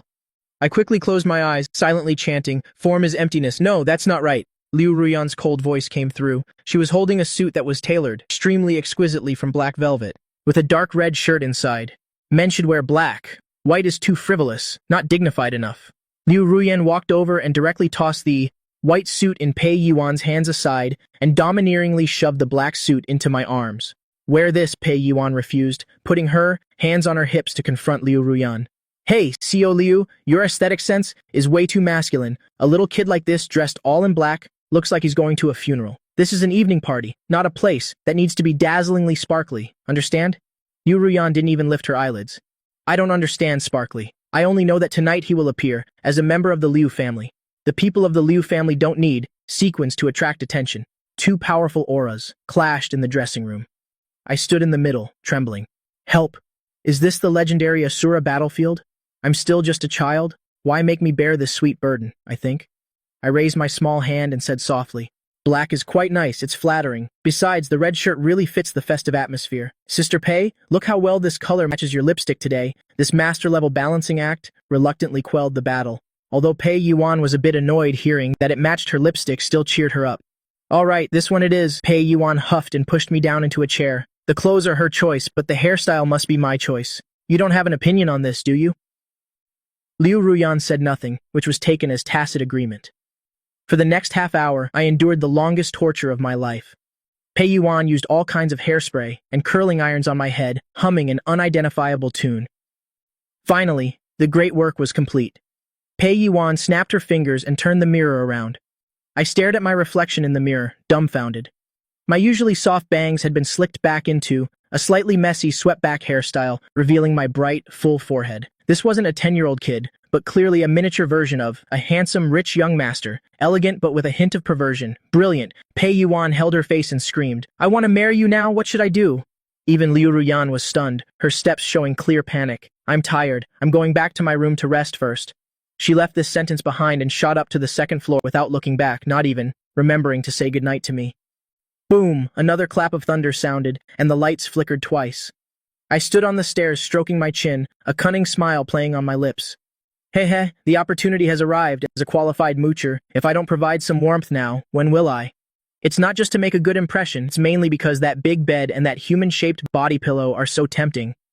5 minutes later, wearing my little dinosaur pajamas, tightly hugging the small pillow I just took from the bed, I stood in front of Liu Ruyan's master bedroom door and took a deep breath. Let the great show begin. Knock, knock, knock. I knocked on the door carefully. There was no movement inside, only the sound of thunder roaring outside. Knock, knock, knock. I knocked with more force. Sister Ruyan, are you in there? After a long while, from inside the room came Liu Ruyan's suppressed and cold voice. I'm asleep. We'll talk tomorrow if there's anything. Humph, what's she pretending for? Her voice is still trembling. I sneered internally and went straight for the big move. Boom! I coordinated with the roaring thunder outside. Wah! In an instant, I burst into tears right in front of the door. Sob. Sister, I'm scared. Thunder God is going to eat children. There's a monster under my bed, sister. Can you open the door? I don't dare to sleep alone. Sob. This acting of mine, even Pei Yuan would have to call me master. The Oscars owe me a little golden statue. The room was silent for a few seconds. Then came the sound of hurried and messy footsteps. With a click, the door unlocked. From the crack of the door, an eye appeared, scanning outside warily. Seeing only my tiny self, hugging a pillow and trembling, the heavy rosewood door finally opened completely. Liu Ruyan stood right at the door, roughly pulled me into the room, and quickly bolted the door. In the room, there was only one floor lamp, its dim yellow light on, the curtains drawn tightly. Get on the bed. Liu Ruyan pointed to the large, spacious, and soft bed. I didn't hold back, kicking off my slippers and climbing on with both hands and feet, hugging my pillow. So comfortable. This mattress must be worth a few $1,000,000, right? Lying on it feels like sleeping on a cloud. And this blanket, it's filled with the cold and elegant scent of Liu Ruyan. I buried myself in the blanket, revealing only my eyes, big and round, blinking at her. Sister, aren't you going to sleep? Boom, another loud clap of thunder. Liu Ruyan trembled all over in fear. No longer maintaining her image, she directly flipped the blanket and crawled in. She turned her back to me, curled up into a ball, her hands tightly covering her ears. I scooted over in the blanket, slowly approaching that trembling back. Ah, women. No matter how strong they usually are, when they encounter thunder, they still have to rely on a man. Although right now I only count as half a man. I reached out my small hand and gently wrapped my arms around her waist from behind. It feels great, smooth, warm, and even a little springy. Don't be afraid, I whispered behind her, rubbing my cheek against her back. Xiaoba is here to protect you. I have Sister Pei's golden bowl and Sister Enki's poison. The Thunder God won't dare to come in. Liu Ruyan's body immediately stiffened. She really wanted to struggle, to push away my wandering, perverted hand. Shut up! Liu Ruyan bit her lip, her voice sounding aggrieved. Who's scared? I'm just a little cold. Okay, you're not scared. You're the bravest CEO Liu in all of Jinhai, I said perfunctorily while pushing my luck, moving my hands and feet at the same time. Heh. A stubborn woman is the cutest. Since you're cold, your little brother will reluctantly act as your human-shaped hot water bottle. No need to thank me. There's another price. I want Australian lobster for breakfast tomorrow. Along with my closeness, Liu Ruyan's tense nerves magically relaxed. She slowly turned around, leaning against the dim light. I looked at her face, right in front of mine, while widening my innocent eyes, my long eyelashes blinking continuously. But Liu Ruyan seemed to have seen, through the cunning glint in the depths of my eyes. "What are you looking at?" Liu Ruyan reached out and pinched my cheek, trying to act all majestic, "Seeing how pretty you are." I took the opportunity to rub my face against her palm. "Sister, you're so beautiful even when you're scared. 1,000 times more beautiful than that, Sister Pei." Liu Ruyan was clearly stunned for a moment. Immediately after, the corners of her lips curved up into a faint smile. I knew she understood there was no truth in my words. All sweet talk. "You have a silver tongue." Liu Ruyan scolded with her mouth, but she didn't pull her hand back. Instead, she took the chance to hug me, her chin resting on the top of my head as she slept. "If you keep rambling, it'll throw you out for the heavens to swallow." This hug stunned me. My goodness, this is way too tight. "Sister, your clothes already have so little fabric. If you hug me like this, where am I supposed to put my face?" My face was pressed into a soft, suffocating place that took my breath away. My nostrils were filled with the scent of sweet shower gel. My heart immediately pounded at 180 beats per minute. Calm down. I must calm down. I told myself to stay calm. This is unavoidable. It's entirely to comfort you. But this feeling, this elasticity, save me. This isn't a hug during a stormy night. This is clearly the 18th circle of hell testing my resolve. My body stiffened like a log, not daring to move even an inch. I was afraid this disobedient body would react, and if Liu Ruyan found out, I'd be silenced immediately. The thunder outside still rumbled, but the breath of the woman in my arms was, gradually becoming steady and deep. Liu Ruyan seemed genuinely tired. Perhaps she had found a sense of security. Her hands, always wary, were now loosely resting on my waist, and one of her long legs was Ba Dao Lai pinning my leg, treating me completely as a human pillow. I opened my eyes in the darkness, as if wanting to cry but having no tears. It's over. I won't be able to sleep tonight. This soft meal is indeed delicious. It's just a bit hard on the kidneys. I carefully placed my hand on Liu Ruyan's back, gently patting, as if comforting a child. A hint of tenderness and dominance flashed in my eyes, inappropriate for my age. "Sleep, foolish woman. As long as I'm here, don't worry about thunder and lightning. Even if the sky falls, it'll catch it for you. Of course, for now, I have to endure this damn suffocating feeling." The next morning, sunlight after the rain filtered through the curtains into the room. Liu Ruyan slowly opened her eyes. This sleep was the first time she had slept so soundly in years. No nightmares, nor did she wake up startled. She instinctively shifted, but then she discovered something warm in her arms. Looking down, I was burying my face in her chest, fast asleep. A suspicious trace of clear liquid lingered at the corner of my mouth, and one of my hands was also naughtily clutching a corner of her silk nightgown. Liu Ruyan's face immediately flushed red. This was followed by a nameless sense of shame surging within her. Last night, she had actually let a kid she'd just met, who she'd known for only a few days, crawl into her bed and even sleep embracing each other all night. Just then, the bedroom door was suddenly pushed open from the outside. "Ruyan, last night was stormy. Are you okay? I brought this for you."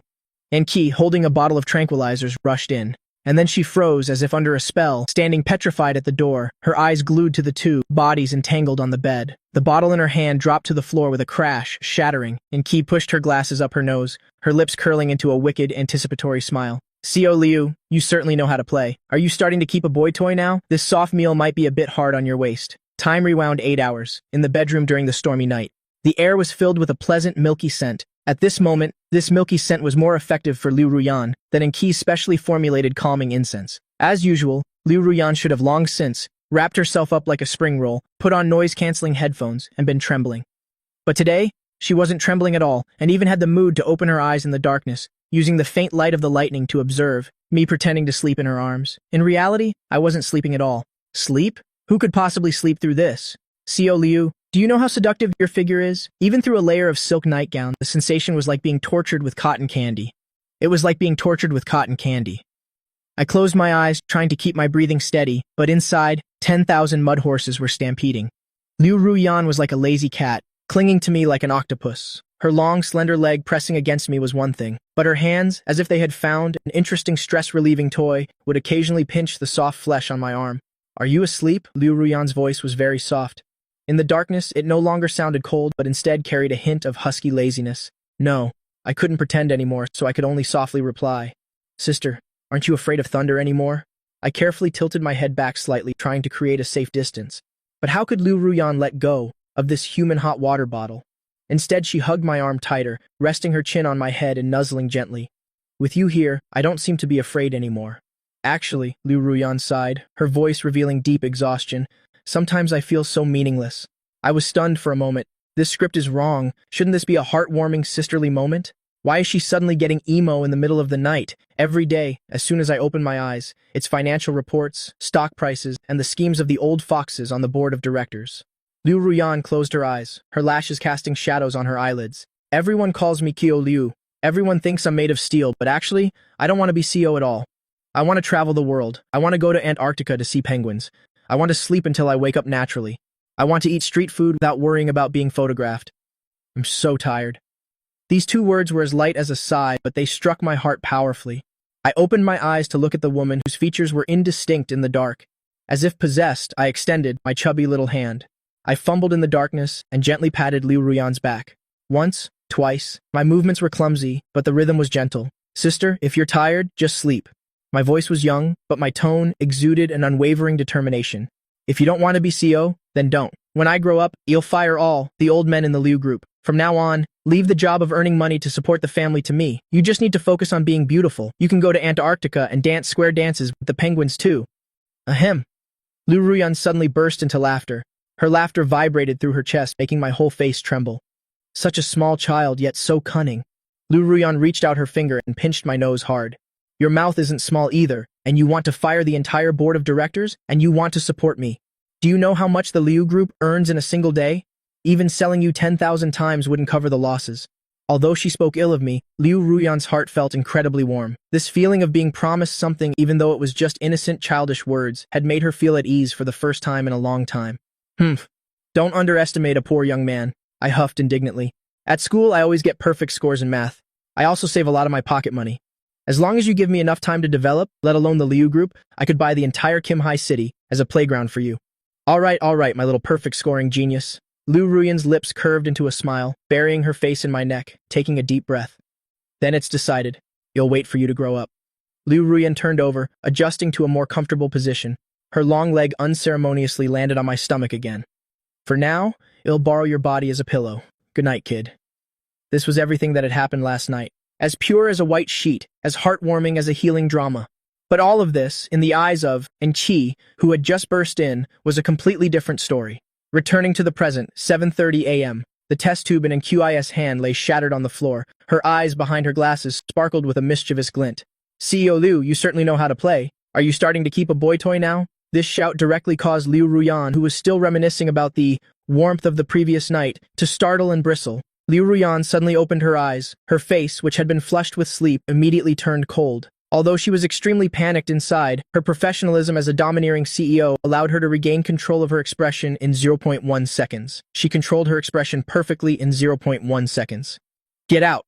Liu Ruyan grabbed another pillow beside her without looking and threw it directly towards the door. The motion was fast, accurate, and powerful, and Qi nimbly dodged it, casually catching the thrown pillow, and her smile grew more brazen. Did I hit a nerve? Are you angry because you're embarrassed? Tisk, tisk, tisk. I didn't expect you'd like this type. Can this tiny body handle your torment? As Qi teased, her eyes scanned me from head to toe, as if wanting to dissect me, ready for research. I was speechless. Sister, I beg you, please shut up. You're just fanning the flames. I felt the surrounding temperature drop to 20 degrees Celsius. As expected, Liu Ruyan slowly sat up, the strap of her silk nightgown slipping down halfway, revealing a rounded shoulder. She pushed her hair back. Her gaze, sharp as a knife, shot towards Qi. Qi, if you say one more word, I will cut the R&D funding for the second half of the year for your lab. And I'll tell Grandpa about how you secretly drank my 1982 Lafitte last night.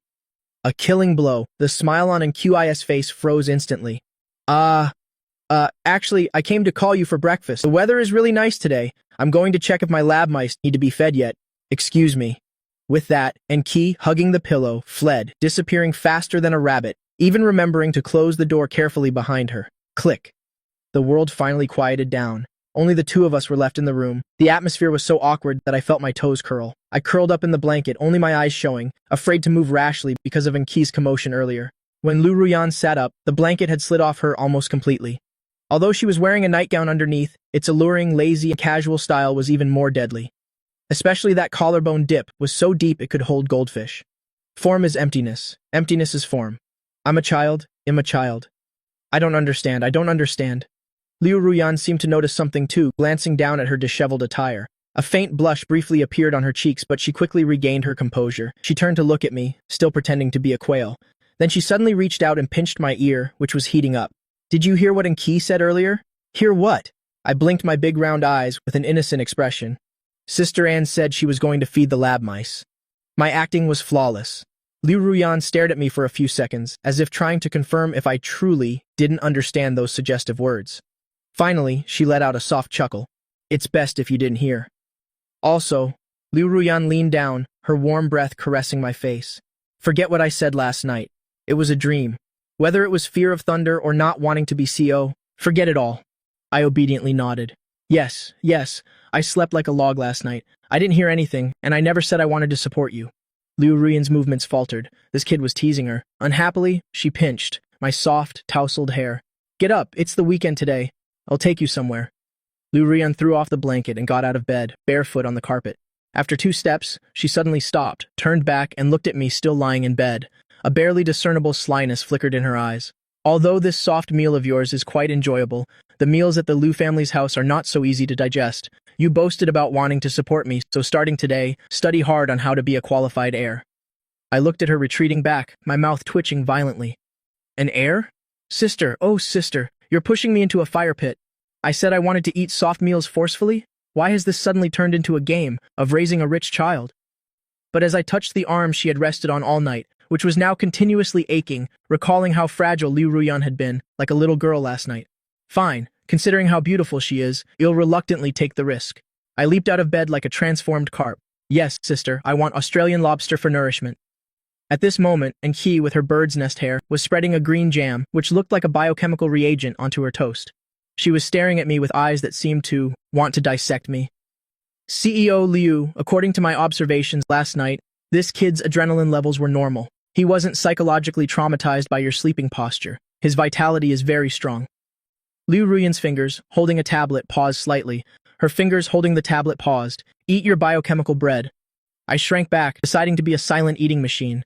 The war between men should never get involved, especially not men who are not fully developed like me. At this moment, the villa door was forcefully pushed open from the outside. "Surprise, sisters, I'm back," her voice preceded her arrival. Pei Yiwan, wearing sunglasses that covered half her face and a form-fitting, extremely sexy red mini dress, stomped in with killer heels. Behind her, 2 exhausted assistants followed, carrying large and small bags from luxury brands. "Everyone's here." Pei Yiwan took off her sunglasses. Her peach blossom eyes swept around the living room. Finally, they landed on my greasy face. "Oh, little Ba, did Sister Ruyan bully you last night? Come here into my arms. Let me check your body."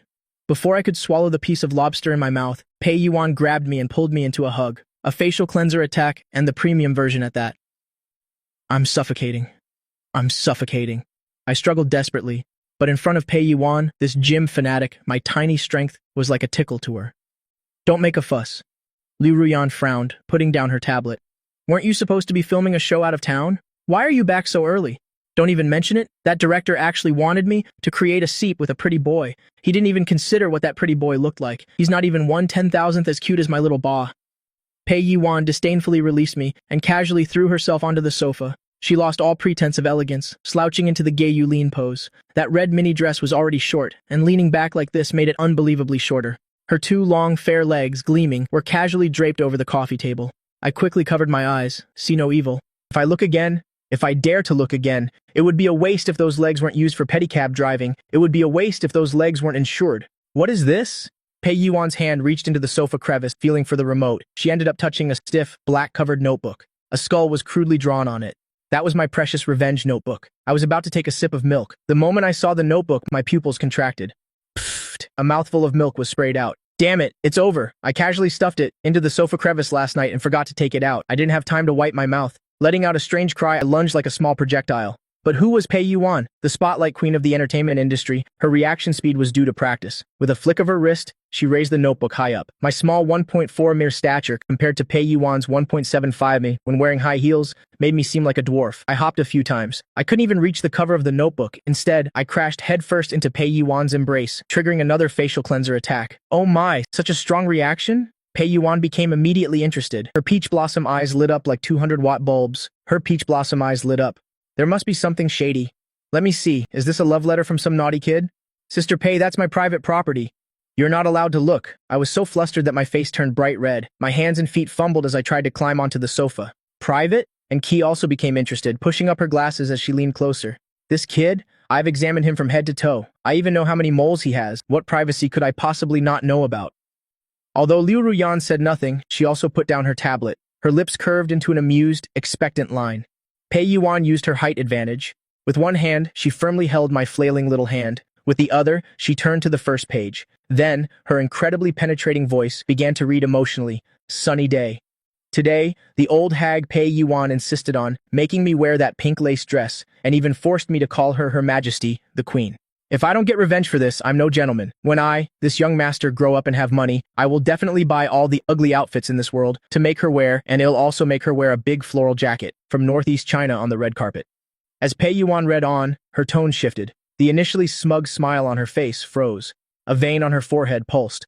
Old hag, big floral jacket from Northeast China. Pei Yuan slowly lowered her head and looked at me, trembling in her arms. Her smile gradually turned sinister. "Little Ba, so in your heart, you think of me this way?" "Me. It's a misunderstanding, it's artistic creation, it's hyperbole. Sister Pei, please listen to my defense. Or rather, explanation." Pei Yuan didn't listen at all, continuing to flip the pages. On a gloomy day, this cold-blooded demoness Liu Ruyan dared to steal my mango pudding. And she pretended to be serious, saying she was worried about my cavities when I clearly saw her, secretly sneaking into the kitchen to gobble it up. With pudding crumbs on her mouth? Humph. Obviously she wanted it herself, but pretended to be aloof. I'll record this debt first. Later, I will saw off the heels of all her high heels so she can only wear flats. The atmosphere instantly froze. Liu Ruyan, who had been sitting beside her, enjoying the show, the smile immediately vanished, switching to Pei Yuan's face. Ha ha ha ha. Pei Yuan burst out laughing without a care for her image. "Liu Ruyan, I knew it. You were the one who secretly ate that pudding. And you blamed it on the golden retriever at home. The cold-blooded female devil, secretly eating pudding. Ha ha ha ha, I can't take it anymore. I'm dying of laughter. This description is too accurate." Liu Ruyan's face, at a speed visible to the naked eye, turned as black as the bottom of a pot. She narrowed her eyes. Her slender fingers tapped rhythmically on the dining table. Each tap felt like it was hitting my heart. "It's over. This time I'm completely done for. This isn't a grudge notebook. This is my death certificate." But the public execution wasn't over yet. Pei Yuan clearly enjoyed watching the drama, not afraid of making things worse. She directly flipped to the third page. "On a rainy day, and Qi is a perverted scientist. Today she wanted to draw my blood again, for some kind of research. She even lied to me, saying it was strawberry juice. I'd be dead if I believed her. This woman definitely has a big problem in her head. In the future, I'll take her to a mental hospital to register for a VIP card." And Qi was about to put a piece of bread in her mouth. Hearing that, her hand trembled. The piece of bread went straight into her face. Green fruit jam smeared all over her face. Now none of the three women were smiling anymore. The pressure in the living room was terrifyingly low. I stood in the middle of the sofa, my hands still in a grabbing motion. My whole body had turned to stone. In front of me was the wolf, Pei Yuan. Behind me was the fox, Liu Ruyan. And next to me was the perverted Anqi, preparing to pull out a scalpel. How do I get out of this mess? I swallowed hard, trying to use my small, harmless face to get through this. If I said I found this notebook, and the words in it were written by a ghost, would you sisters believe me? Ha ha, the three women sneered in unison. Pei Yuan closed the notebook and casually tossed it onto the coffee table. Then she slowly unbuttoned her cuffs. Northeastern floral blouse. Liu Ruyan stood up, approaching step by step, sawing high heels. And Qi cracked her knuckles, making a cracking sound. Mental hospital VIP. And Qi wiped the fruit jam off her face and took out an unknown syringe from her pocket. I stepped back until I was pressed against the cold wall with no way to retreat. "Help, this wealthy life is too dangerous. I want to go back to the countryside, sisters. Let's talk this out calmly. I can explain. This is the deep love I have for you. With deep love comes great responsibility. Don't you understand?" Oh my. Pei Yuan grabbed my small face tightly and pulled it to the sides. "If you love me that much, then don't wear a dress today. I just bought a Sailor Moon cosplay outfit. I think it would suit you very well." I let out a desperate, tragic scream. Just as the three women were about to give this little lamb a cruel and inhumane lesson in love, the butler, who usually had no presence, suddenly rushed in. The phone in his hand was still connected. He looked as disgusted as if he had just swallowed a fly. "Eldest miss, there's a problem." The butler's voice broke the playful atmosphere in the living room. Liu Ruyan stopped pinching my face, turned her head, and frowned slightly. "What is it? Can't you see I'm busy educating the future master of the house?" The butler glanced at me, sandwiched between the three women, my clothes disheveled. The corner of his mouth twitched. It's the young master. Young Master Gui Bashang. He just arrived at the Liu Group building. Moreover, the butler paused for a moment, his voice lowering a few notches. He brought the media with him and is live streaming in the lobby, he said. He said that back then he ran away for a secret reason. It was to protect you. Now he has returned, to take back everything that belongs to him, including the engagement and the little young master. As soon as the words were spoken, laughter and teasing in the living room instantly vanished without a trace. Pei Yuan, who was pinching my face, stopped her hand's motion. An Qi pushed up her glasses. A cold glint flashed across the lenses. As for Liu Ruyan, she slowly turned around. Her eyes, which had held a hint of playful mockery, were now covered in a thick layer of ice. Only I, upon hearing that name, so familiar yet so distant, felt my heart sink. Gui Bashang is the name of the scumbag brother who abandoned me at the wedding, causing me to be a hostage for 10 years. Now he wants to take me back? What am I? You throw me away when you want, and take me back when you want? I took advantage of their stupor and slipped out of Pei Yuan's grasp. I straightened the crumpled collar of my small vest, the panicked and cute expression on my small face completely disappeared, replaced by a smile that was chillingly out of place for my age. I originally thought this grudge notebook today could only be used to amuse you sisters. I didn't expect the person who should be on the list to come knocking on the door himself. I walked to the coffee table, picked up the small black notebook that almost caused my social death right here. Right in front of the three sisters, I pulled a pen from my pocket. I flipped to a brand new page. Scribble, scribble, scribble. I wrote down a line of text.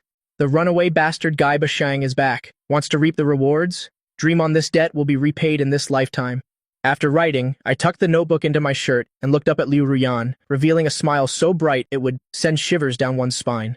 Sister, let's go. I also want to go see what my so-called biological brother really wants, whether it's to protect you or to seek his own death. The atmosphere in the living room was strangely quiet. The phone in the butler, Uncle Lias' hand was still ringing. From the other end of the line, one could faintly hear the clamor of the media, the questions and the hoarse speech of Gui Bashang. Eldest miss, this. Uncle Liu was so worried that cold sweat broke out on his forehead. The fire is already at our feet. Why aren't these ancestors reacting at all? Liu Ruyan was unhurried, sitting back down at the head of the dining table.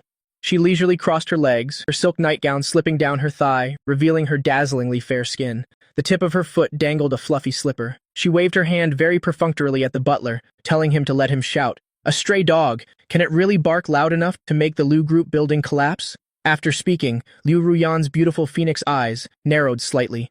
Her gaze once again focused on the small black notebook in my arms. Compared to that good-for-nothing, I'm more interested in this right now. Liu Ruyan extended a slender finger, gently tapping the word pudding on the rosewood table. What about this line? I hugged the notebook, my whole body frozen. Seriously, big sister.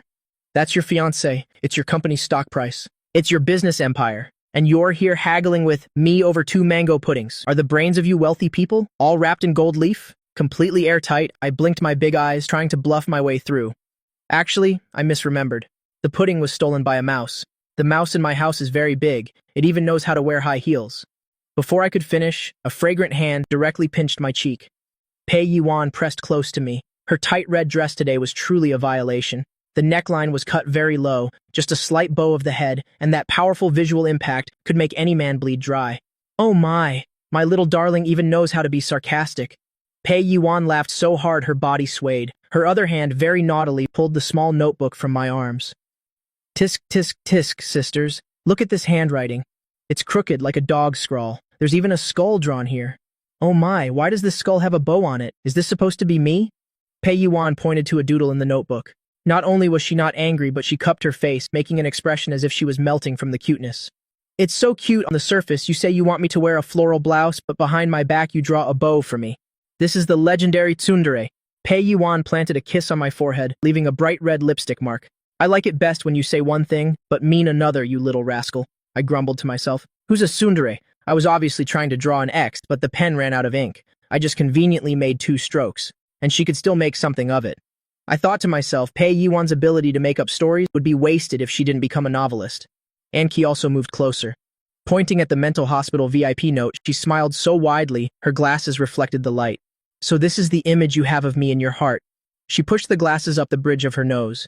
There wasn't a hint of anger on her face. Instead, she smiled and patted my head. Your judgment isn't bad at all. Next time, I'll take you to the lab and show you what real madness is, okay? I was so scared I shook my head frantically like a pellet drum. No way, not at all. I'm really afraid that'll go in, standing up and come out lying down. I might even be turned into a specimen. Just then, Liu Ruyan finally spoke. Her fingertips tapped lightly on the table. Her voice was cold but carried an undeniable queenly aura. All right, stop teasing the boy. I felt that although she was helping me out, those phoenix eyes were staring right at me. The corners of her lips held a teasing smile. If little Ba has such a deep resentment towards my pudding. Liu Ruyan turned her head to the side at Uncle Liu, who was wiping his sweat. Which pastry shop was that? Uncle Liu was a bit stunned, then quickly bowed and replied, It's the 3 Michelin star Sweetheart Pavilion. They have a limited supply each day. Buy it. Liu Ruyan's words were astonishing, but her tone was as casual as if she were saying she wanted to buy a cabbage. From now on, it will exclusively supply our family. Also, have someone bring 200 mango puddings here. The fridge must be filled. Instantly, the whole room fell silent. Even Pei Yuan, who was used to grand scenes, was astonished and quietly gave a thumbs up. That's Xiao Liu for you? Is this a superpower? The more I listened, the wider my eyes got, my jaw dropping in amazement. I was screaming internally, holy crap, buying the whole shop and 200 puddings. Is this the legendary, doting female CEO? This is just too ruthless and insane. Well done. Liu Ruyan was clearly very pleased with everyone's reaction. She elegantly picked up the pen and without a word pushed it into my hand. Then she tapped her fingertip on the notebook, on the line about secretly eating pudding. Now, cross out this line for me immediately. I looked down at the expensive fountain pen in my hand. Then I looked up at Liu Ruyan's face, cold and arrogant, yet with a smile in her eyes. I thought to myself, fine, this move is definitely not a loss. Whoever gives milk is mother, whoever gives pudding is sister. So I obediently picked up the pen. On the line about secretly eating pudding, I drew a thick line through it. As I crossed it out, I tried my best to blink my big eyes cutely. Sister, I was wrong. My memory is bad. You're a fairy. You only drink dew. This rainbow fart clearly made Liu Ruyan extremely satisfied. She contentedly pinched my chubby cheeks. It seemed the texture wasn't bad. Consider yourself sensible. Go get changed. Liu Ruyan immediately stood up, her lazy aura instantly retracting, replaced by the sharp aura of a business queen. She glanced coldly out the door, her gaze as sharp as a knife. If your good-for-nothing brother wants to die, then well, play a good game with him. Bring your little notebook. Today we'll go to the scene and settle every score with him clearly. I snorted internally. So what if I crossed it out? My memory is good anyway. This grudge is already etched into my DNA. Trying to bribe me with just 200 puddings? It has to be at least 300. As I stuffed pudding into my mouth, I quickly calculated in my head. Pei Yuan, across from me, was touching up her makeup with powder, but her eyes would glance at me from time to time. Little Ba, when you see that scumbag brother later, don't be scared. I've practiced Sun Shou, you know. If he dares to touch a single hair on your head, I'll let him know why flowers are so red. Meanwhile, Enki was adjusting her tablet. The screen was filled with rapidly scrolling lines of data. I just hacked into the Liu Group's surveillance system. That guy Ba Shang is putting on a show in the lobby, crying so tragically. His acting is much better than the male leads in those terrible movies of Pei Yuan's.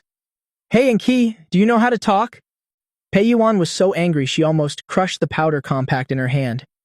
Liu Ruyan didn't join their argument. She just leaned back on the genuine leather seat and closed her eyes to rest. In her hand, she was rolling 2. Oh no, they were 2 Vajra hand-strengthening balls. That clacking sound sent shivers down my spine. I muttered to myself, is this big sister charging up for her ultimate move? I feel like someone's going to shed blood on the spot later. Arriving, the driver braked gently. The car slowly stopped in front of the entrance of the Liu Group building. Outside the car window, it was surrounded by media reporters with cameras. Ba Shang had created such a big scene, even starting a live stream online. It was currently peak traffic time. The moment the car door opened, camera flashes immediately turned night into day. Liu Ruyan got out of the car first. The noisy scene seemed to have its mute button pressed. She wore 10-centimeter high heels and a black business suit. Her aura was overwhelming, truly a walking air conditioner. Immediately after, Pei Yuan gracefully stepped out of the car wearing sunglasses. Her red lips were slightly curled, as if she had her own personal spotlight effect. Finally, Enki came down pushing a wheelchair. My face went blank. Wait a minute, a wheelchair? I'm in a wheelchair? Still holding a half-eaten pudding in my hand? My head was full of question marks. I thought to myself, what the hell is this? I'm not disabled. I just walked in on my own. What kind of play are they trying to stage? And Key leaned down and whispered in my ear, as per tactical requirements, act a little weak for me. The more pitiful, the better. This is called a public opinion counterattack. I understood immediately. Wow, are these the legendary tactics of the wealthy? Compared to my brother who only knows how to cry pitifully, These sisters are the real cunning bosses. If that's the case, I immediately threw away the pudding in my hand. My small, rosy face immediately drooped, my eyes becoming empty and lifeless. My whole body went limp against the wheelchair. I even very professionally squeezed out 2 tears. Sister, I'm scared. The moment my weak, childish voice came out, the hearts of the reporters at the scene were shattered. Meanwhile, standing on the steps, Guiba Shang, who was eloquently accusing the Liu family of kidnapping his younger brother, his expression immediately froze. The good show is starting. The first floor lobby of the Liu group. It was like a market at this moment. Flashes were going off non-stop. Dozens of reporters with cameras and camcorders formed a semicircle. In the middle was Guiba Shang, who despite some light makeup still couldn't hide his scumbag aura. He was facing the livestream camera. His eyes were red, his voice choked with emotion. With that kind of acting, not going for an Oscar would be a great loss for the entertainment industry. I am sincere. I left back then because I knew I wasn't worthy of Ruyan. I didn't want to drag her down. For 10 years abroad, I missed my little brother every day, missed this home. I couldn't eat or sleep well. The comment section was flooded with bleeding hearts gushing. He's so devoted. The Liu family is too much, not letting the brothers reunite. This is true love. To not implicate his fiancée, he chose to leave with nothing. Guiba Shang looked at his phone screen, at the rapidly scrolling gifts and compliments. His heart bloomed. He thought to himself, this is it. As long as public opinion is on his side, that face-saving Liu Ruyan would absolutely not dare to kick him out in front of everyone. Then, not only could he get the engagement back, but he could also take over the Liu family's resources. As for that useless little brother, just giving him a bowl of rice would be enough. Just as Guiba Shang was about to squeeze out 2 more tears to heighten the emotion, the automatic doors of the lobby slowly opened. An invisible low-pressure front instantly swept across the entire scene. The once noisy media area, like ducks being strangled, immediately fell silent. Everyone's eyes turned towards the door in unison. Liu Ruyan was walking at the very front. The black business suit accentuated her perfect waist. Her high heels clicked on the marble floor, making a crisp sound. Each step seemed to stomp on Guiba Shang's heart. Pei Yiwan followed closely behind. As soon as she took off her sunglasses, her contemptuous gaze seemed to be looking at a pile of non-recyclable trash. But what shocked people the most was at the very back, and she was pushing a wheelchair, slowly entering. In the wheelchair was me, with a pale face. Holy crap, is that me? Why am I in a wheelchair? Was I abused by the Liu family? That's right, the suit I'm wearing is a handmade Italian custom suit, right? This one suit is enough for a house deposit. The tragic expression on Guiba Shang's face immediately froze, turning into a look of horror as if he had seen a ghost. Little Ba, what's wrong with your legs? This script is wrong. Aren't you supposed to be running and jumping and hugging my leg? Why have you become disabled? Sitting in the wheelchair, I silently praised myself for my cleverness. A woman like Kiss tools are still useful. This wheelchair even automatically plays sad background music. I thought, if they want to act out a sad drama, then I'll act along with them to my heart's content. When it comes to the art of being a green tea, I'm a professional. I took a deep breath, my big, lively eyes immediately filled with tears. But I held back my tears. That stubborn yet fragile look immediately drew all the camera lenses. Trembling, I pointed my small finger at Jibo Kong, my voice weak, as if just pushed out from the ICU. Brother, are you really not dead? Pfft. The reporters at the scene couldn't help but burst into laughter. Jibo Kang's face turned pale. What nonsense are you talking about? Of course, brother isn't dead. Brother is back to pick you up. But I quietly lowered my head, my small hands nervously fiddling with the corner of my shirt. If you weren't dead, why haven't you called me in 10 years? Last birthday, I even burned for you. Lots of spirit money and the latest phones. I was afraid you weren't doing well over there. So you really weren't dead. My statement, so you weren't dead, with the disappointment and self-pity in my tone, was truly a masterstroke. The tide in the livestream room immediately turned. Ha ha ha ha ha. Burning spirit money. This little brother is something else. When something happens, he really burns money. I'm dying of laughter. 10 years without a call, and he's live streaming as soon as he's back. This brother must have gone crazy for money. Poor little brother. Although I want to laugh, looking at the child in the wheelchair looks so pitiful. Jibo Kong was getting anxious. He didn't expect this usually foolish younger brother to suddenly become so sharp. Xiaoba, you misunderstand me. Brother has his own hardships. Jibo Kong strode over, intending to grab my arm, trying to act out a scene of brotherly affection to salvage the situation. Don't touch me, a lazy but dangerous voice rang out. A pair of slender legs immediately blocked Jibo Kong's path. Pei Yiwan crossed her arms in front of me, looking down at Jibo Kong, a smirk playing on her lips. Your dirty hands, if they mess up Xiaoba's hair that I just styled, selling you wouldn't even cover the cost. Miss Pei Pei? Jibo Kong froze for a moment. This is a family matter. A family matter? Liu Ruyan, who had been silent, finally spoke. She walked over to my wheelchair, no longer as cold as usual, but knelt down. She casually adjusted my crooked tie, then took the half-eaten mango pudding from my hand. In front of all the reporters, she unhesitatingly scooped a spoonful and put it in her mouth. The entire hall fell silent. That was Liu Ruyan, the infamous germophobic female devil of Qinghai. She actually ate someone else's leftover pudding. Oh my god, I'm blind. Is this still the ice-cold CEO? Is this what they call abuse? It's clearly pampering her to the heavens. What's the relationship between these two? Why do I feel such a strange couple vibe? Liu Ruyan leisurely swallowed the pudding, stood up and took a wet wipe from her assistant to clean her hands. Then she turned around, her eyes cold enough to freeze. Ji Bokang, it's been 10 years. Has your brain been taken by a dog along with your self-respect? You want to act out a brotherly scene? Then first, you should pay the Nuidung fees, the tuition for Xiaoba at the Liu household for the past 10 years, medical expenses, and emotional damages. Liu Ruyan snapped her fingers.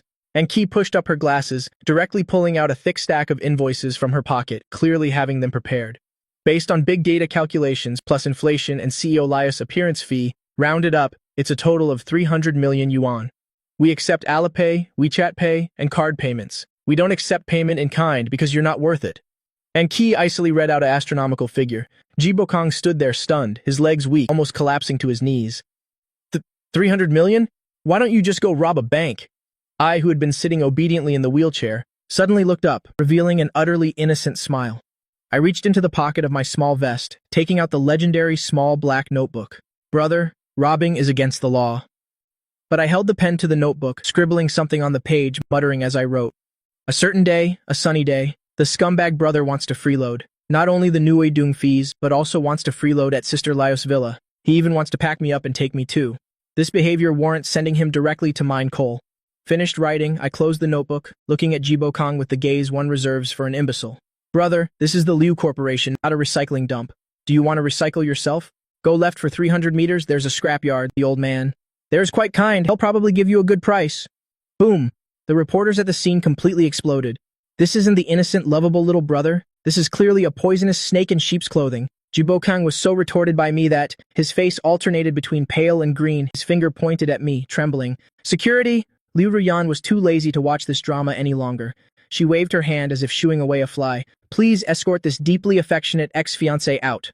Also, inform the legal department to gather evidence and file lawsuits against all the rumors and slander during the recent live stream. If he wants fame that badly, then let him be famous to the point of turning purple and then completely black.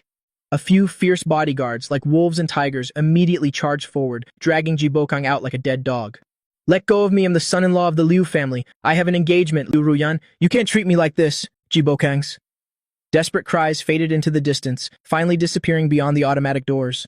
The world was finally quiet. Liu Ruyan turned around, looking at me pretending to rub my leg in the wheelchair, the corners of her lips unconsciously curving up. Are you done acting? If not, I don't mind actually breaking your leg so you can nail this role. I startled and sprang up from the wheelchair. All right, I'm fine now. This is a medical miracle. You are all amazing. You are so mighty. This jump of mine landed directly in Pei Yuan's arms, like a koala clinging to her.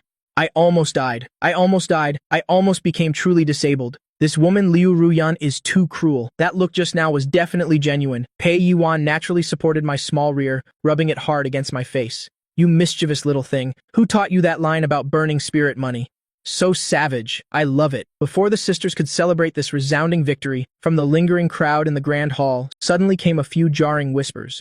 Though those voices were intentionally lowered, they were exceptionally clear in the quiet hall. They get rid of the older one and keep the younger one. CEO Lias' taste is getting heavier. Exactly, the Ji family is bankrupt. This little one is just a burden. I think Liu Ruyan is probably just trying to raise a kept boy. This kind of abandoned puppy is the easiest to control. I never expected the esteemed Liu family. Before they could finish, I turned around, wearing a standard innocent smile, walking towards Xiao Zhao. These fools forced my hand. I originally intended to use my childish identity to blend in with you all, but all I got was alienation and ridicule. No more pretense. I am super. I shall go public. I walked up to Xiao Zhao, looked up, my big eyes blinking. Uncle, please calm down. Big sister taught me to treat guests politely. I invite you to have this glass of wine. Xiao Zhao was stunned for a moment. Has this kid given up? Haha. As expected, he's a weakling. Before the smugness on his face could fully bloom, as he was about to reach out for the wine and add a few more taunts. Suddenly I slipped, my fall so exaggerated that even the cleaning lady could see through it. Ouch! The floor is so slippery that full glass of dark red liquid drew a beautiful parabola in the air. With a crash, it hit its target precisely, not a single drop wasted. It all splashed onto Xiao Zhao's expensive white Armani suit, a limited edition one. Even a few drops splashed onto his greasy face, the dark red liquid trickling down Xiao Zhao's collar, making him look utterly pathetic. Ah, my limited edition suit. Xiao Zhao let out a scream as pathetic as a pig being slaughtered. But as soon as he screamed, he realized something was wrong. Why does this taste sweet and sour? I stood there holding the empty glass, not only not apologizing, tilting my head, looking at him like he was an idiot. Uncle, stop screaming. This is grape juice, just the discounted supermarket kind, 9.9 yuan per bottle, non-alcoholic, non-toxic. It's just a little sticky. Go home and ask your mom to wash it for you. The entire hall fell silent. Then, suppressed laughter erupted. Using grape juice as wine to splash on someone, this humiliation was worse than a direct slap in the face. Are you looking for death? Xiao Zhao completely lost his composure. He raised his hand to slap me. How dare you! Lu Ruyan and Pei Yuan both shouted. The two of them moved as if teleporting, but my movements were faster. I didn't retreat, but instead took a step forward. The aura around me suddenly changed. The cute, soft boy from before disappeared instantly, replaced by a calmness and pressure that sent chills down one's spine. This aura was even similar to Liu Ruyan's. I pointed my finger at the surveillance camera above. Xiao Zhao, young Master Zhao. My voice wasn't loud, but in my clear, childish voice there was a hint of calm control over the situation. If I were you, I would absolutely not let this hand fall, because one slap from you wouldn't be slapping my face, but rather the last sliver of hope for your Zhao family to list on NASDAQ. Xiao Zhao's hand froze midair. He stared at me, the kid who only reached his waist, feeling like he was looking at a monster. What nonsense are you spouting? I let out a cold laugh, taking out the small black notebook from my pocket, but not opening it. Because this data was already deeply etched into my supercomputer-like brain. The Zhao family's financials last quarter showed a profit of 300 million yuan. But in reality, their 3 core warehouses in the western suburbs were sealed 2 months ago for fire safety violations. Fire safety violations 2 months ago. Now, they're not housing couriers inside, but rats, aren't they? To conceal their losses, your father embezzled funds to cover it up, and even forged overseas orders. Oh, right. I raised 3 fingers and wagged them. If I recall correctly, this Friday is the Securities Commission's audit. Tell me, if I were to change this glass of grape juice now into an anonymous accusation letter to the Securities Commission, wouldn't your Zhao family's stock price drop more than your current complexion? If I recall correctly, this Friday is the Securities Commission's audit. Tell me, if I were to change this glass of grape juice now into an anonymous accusation letter to the Securities Commission, wouldn't your Zhao family's stock price drop more than your current complexion? Boom! These words were like a depth charge, immediately causing a stir in the crowd. Many people around were also major players in the business world. Hearing these specific details, their expressions changed one by one, hurriedly taking out their phones to text. Xiao Zhao's face immediately turned ashen, cold sweat mingled with the grape juice running down, his whole body trembling. How do you know these top-secret details? Don't bother with how I know. I put my hands in my pockets, clearly a 10-year-old child, but at this moment, he was like a business king commanding the world. I took a step forward, and Xiao Zhao unconsciously took a step back. And the young master in the plaid shirt behind him. I shifted my gaze, looking at the others who had joined in the teasing earlier. Your father's restaurant chain only uses spoiled meat. Last month it caused 3 incidents of food poisoning, costing 8 million yuan in PR. 8 million yuan for PR, right? And the young master Trung on the left, your natural cosmetics brand, is actually packaged in a small workshop in Guangzhou, costing 2.5 yuan, but you sell it for 250 yuan. With business like this, I'd even like to give you a thumbs up. The entire hall was silent, only the hum of the air conditioning could be heard. Everyone was looking at me with eyes, as if I were an alien. Damn it, is this a 10-year-old child? Is it possibly Buffett reincarnated? Or is it Conan reborn? The rich young masters from earlier, who called me a burden, were now shrinking back one by one, wishing they could disappear into thin air, afraid of being singled out by me. After speaking, I seemed a little tired, shrugged, instantly retracting my previously imposing aura. I turned back into that soft, adorable child, turning around, staring intently at the stunned Liu Ruyan, and held out my hands. Sister Liu, I'm thirsty. This grape juice really tastes bad. Let's try a different brand next time. Liu Ruyan stood there, in her usually calm phoenix eyes. Emotions that had never surfaced before were now surging. Astonishment, shock, and a hint of indescribable pride and emotion. She'd always thought that bringing me home was inviting trouble, or rather, finding a small pet to protect. She was prepared to shield me from storms. But just now, this small figure stood in front of her with the most innocent voice, uttering the harshest words, not only protecting her pride, but also a resounding slap in the face to the entire Kim Hai social circle. This feeling of being protected felt strange yet incredibly wonderful. Liu Ruyan took a deep breath, suppressing the emotions stirring within her. She stepped forward, and instead of grabbing me by the collar as usual, she gently bent down and picked me up. A true Princess Carrie, even though it was for a 10-year-old boy. Okay. Liu Ruyan's voice was softer than ever, even carrying a hint of undetectable affection. From now on, well, only drink fresh juice. She turned around, her cold gaze sweeping over Xiao Zhao and the others who were already unsteady. Aren't you leaving yet? Are you waiting for me to offer you some grape juice? Xiao Zhao and the others looked as if they had been granted a great pardon, not even daring to utter a single sarcastic remark. They hurriedly fled through the main doors, not even caring about their stained limited edition suits, which were stained. Pei Yuan whistled, adoringly approaching to pinch my cheek. Wow, Xiaoba, you're so cool. That look just now was exactly like the female special agent I played. I love you to death. And Qi adjusted her glasses, a knowing smile curving her lips. It seems we need to reevaluate this child's IQ. It would be a shame not to dissect this brain. I snuggled into Liu Ruyan's arms and yawned. Exhausting, acting sophisticated for 10 minutes requires 2 hours of charging. This body is really not durable. As soon as I use my brain, I get sleepy. But Liu Ruyan's scent is so pleasant, still that cool perfume scent. But her embrace is strangely warm. In the Rolls-Royce returning to the city, the car interior was very quiet, completely isolated from the chaos outside. Pei Yuan was scrolling through Weibo, looking at the trending topics about the mysterious younger brother of the Liu family, confronting the scumbag brother online, grinning widely. And Qi was organizing the damaging information about the Zhao family she had just gathered, preparing to add fuel to their fire. As for me, I had already fallen asleep in the back seat. My head rested on Liu Ruyan's shoulder, my breathing steady, my sleeping face as peaceful as an angel's, completely devoid of the little devilish image from earlier that had made a group of rich young masters question their existence. Liu Ruyan put down her tablet, she tilted her head, quietly looking at my profile. Long eyelashes, fair skin, slightly pouting lips, even a bit of drool.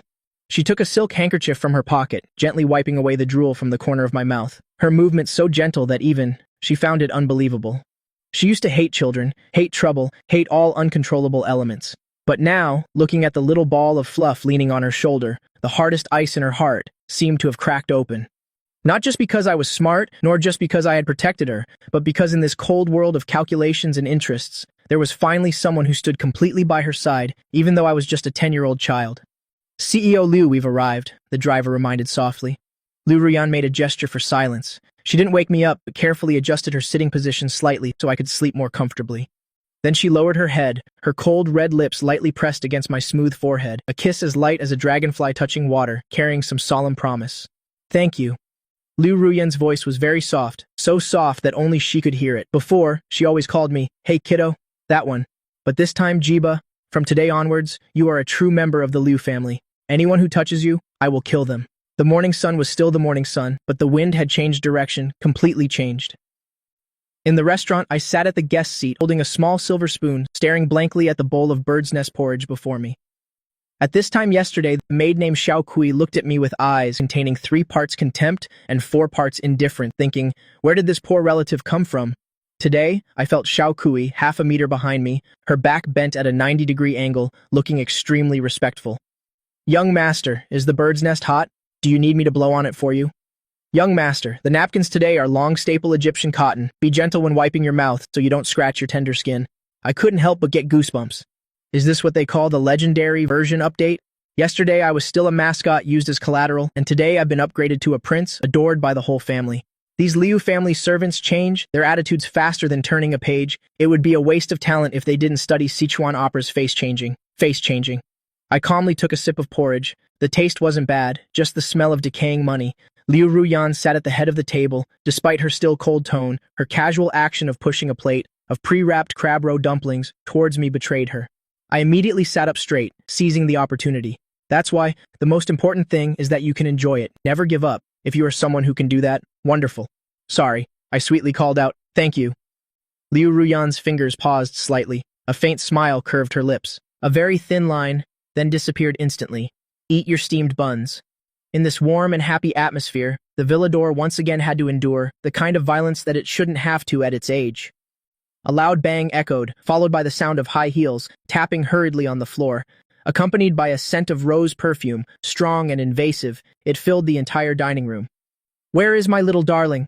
Quick, let me see you. I heard you went on a rampage at the company yesterday, making that scumbag brother of yours unable to take care of himself. I hadn't seen her, but I could already feel her fierceness. I had just taken a bite of a steamed bun, and before I could even swallow, I was engulfed in a hug by a fiery red figure. Next came a feeling of suffocation, an intense feeling of suffocation. Today, Pei Yiwan was wearing a tight and extremely flashy red V-neck dress. The amount of fabric was so scarce it made one worry she might catch a cold. Curvy in all the right places, she was basically a walking, ripe peach. Right now, this peach was holding me tightly, in her arms, frantically rubbing against my face. Oh, this is amazing. When I saw the hot news on the film set, I was so happy I wanted to give red envelopes to the whole crew. Well done. I found that Zhao guy to be an eyesore for a long time.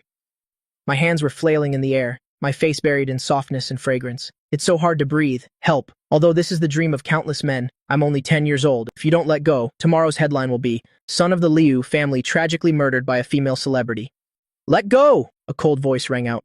Liu Ruyan put down her tablet, her phoenix eyes shooting out two cold beams of light straight at Pei Yuan. Can't you see you're about to squeeze him to death? Also, tone down your perfume. It's ruining the smell of my steamed buns. Pei Yuan paused and finally, let me go from her arms. I gasped for air, my face as red as a tomato. I don't know if it was from suffocation or embarrassment. Pei Yuan pouted, looking at Liu Ruyan with disdain. Tisk, old-fashioned thing, this is me showing my love, you get it? Not like you, with a long face all day, as if someone owes you 8 million yuan. Oh wait, you are the creditor. Someone really does owe you money. Pei Yuan turned her head, her expression changing instantly, smilingly pinching my cheeks, which had just regained their color. So soft and nice, so soft, so smooth, it's all collagen. Xiaoba, don't mind this big ice cube. Let's go. I'll take you somewhere fun. Let's go party on the streets. I stepped back warily. Sister Pei, I still have homework to do. Homework, my ass. I just want to lounge around. You can tell this woman is the type who's only happy when there's chaos. Going with her definitely won't lead to anything good. What homework? With your IQ, you don't need to do homework. Pei Yuan gave me no chance to refuse, grabbing my arm and lifting me straight out of my chair. This woman's strength is abnormally large. I've already taken a leave of absence from the film crew. Today, it'll take you to my set to play, so you can see how I captivate everyone in front of the camera. Liu Ruyan frowned. A film set is a crowded and messy place. Yeah, don't worry, Xiao Liu. As Pei Yuan dragged me outside, she turned back and winked. With me here, whoever dares to touch a single hair on his head will make them disappear from the entertainment industry for life. Besides, our little darling is this cute. It's a waste to keep him cooped up at home to get moldy. We have to take him out for a stroll so that everyone in Jinghai knows this is one of our Liu family. Without waiting for Liu Ruyan to say anything more, Pei Yuan was like a whirlwind, sweeping me up and rushing out the gate. Liu Ruyan looked at the empty doorway, rubbing the space between her eyebrows helplessly. She glanced at Xiao Kui next to her. Have the bodyguards follow. 2 cars for covert protection. If Pei Yuan goes crazy. Liu Ruyan paused for a moment, then slash her tires and bring him back. Pei Yuan opened the passenger side door, stuffed me inside, and buckled my seatbelt for me. Hold on tight, little darling. She got into the driver's seat, her long legs and black tights stepping on the gas pedal, looking incredibly seductive. She put on sunglasses, her red lips curling into a smile. Even professional racers would call my driving skills insane. I gripped the handle on the car ceiling tightly, my face full of world weariness. I knew it. This isn't going to a film set. This is clearly going to get reincarnated. Vroom, the engine let out a beast-like roar. The red Ferrari shot out like a bullet from a gun, speeding away, disappearing in an instant at the end of the tree-lined road of Jade Dragon Bay.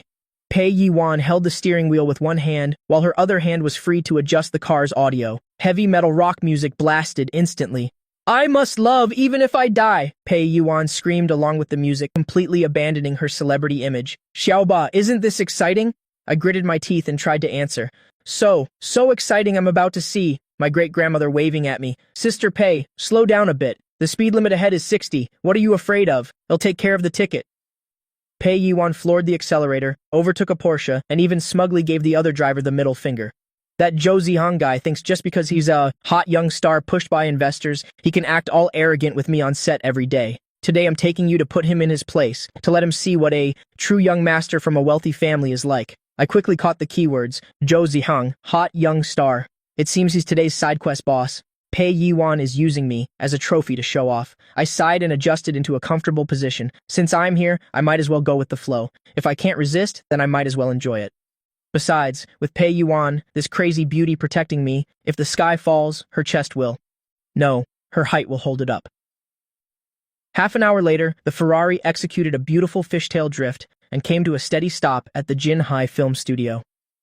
Half an hour later, the Ferrari executed a beautiful fishtail drift, coming to a steady stop at the Jinhai Film Studio, in the VIP parking spot. The tires left 2 black marks from friction on the ground, emitting white smoke. The car door opened. Pei Yuan took off her sunglasses, flicked her hair, her aura explosive.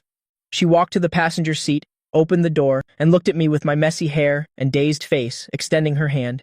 "We're here, my little knight. Welcome to this world of fame and fortune."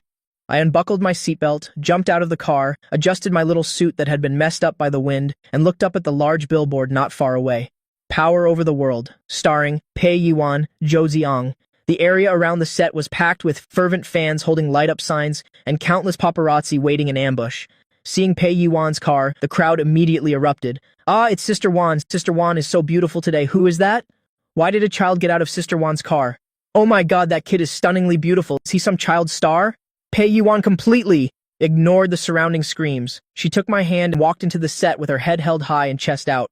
That aura wasn't like she was taking a child out to play, but more like she was walking the red carpet.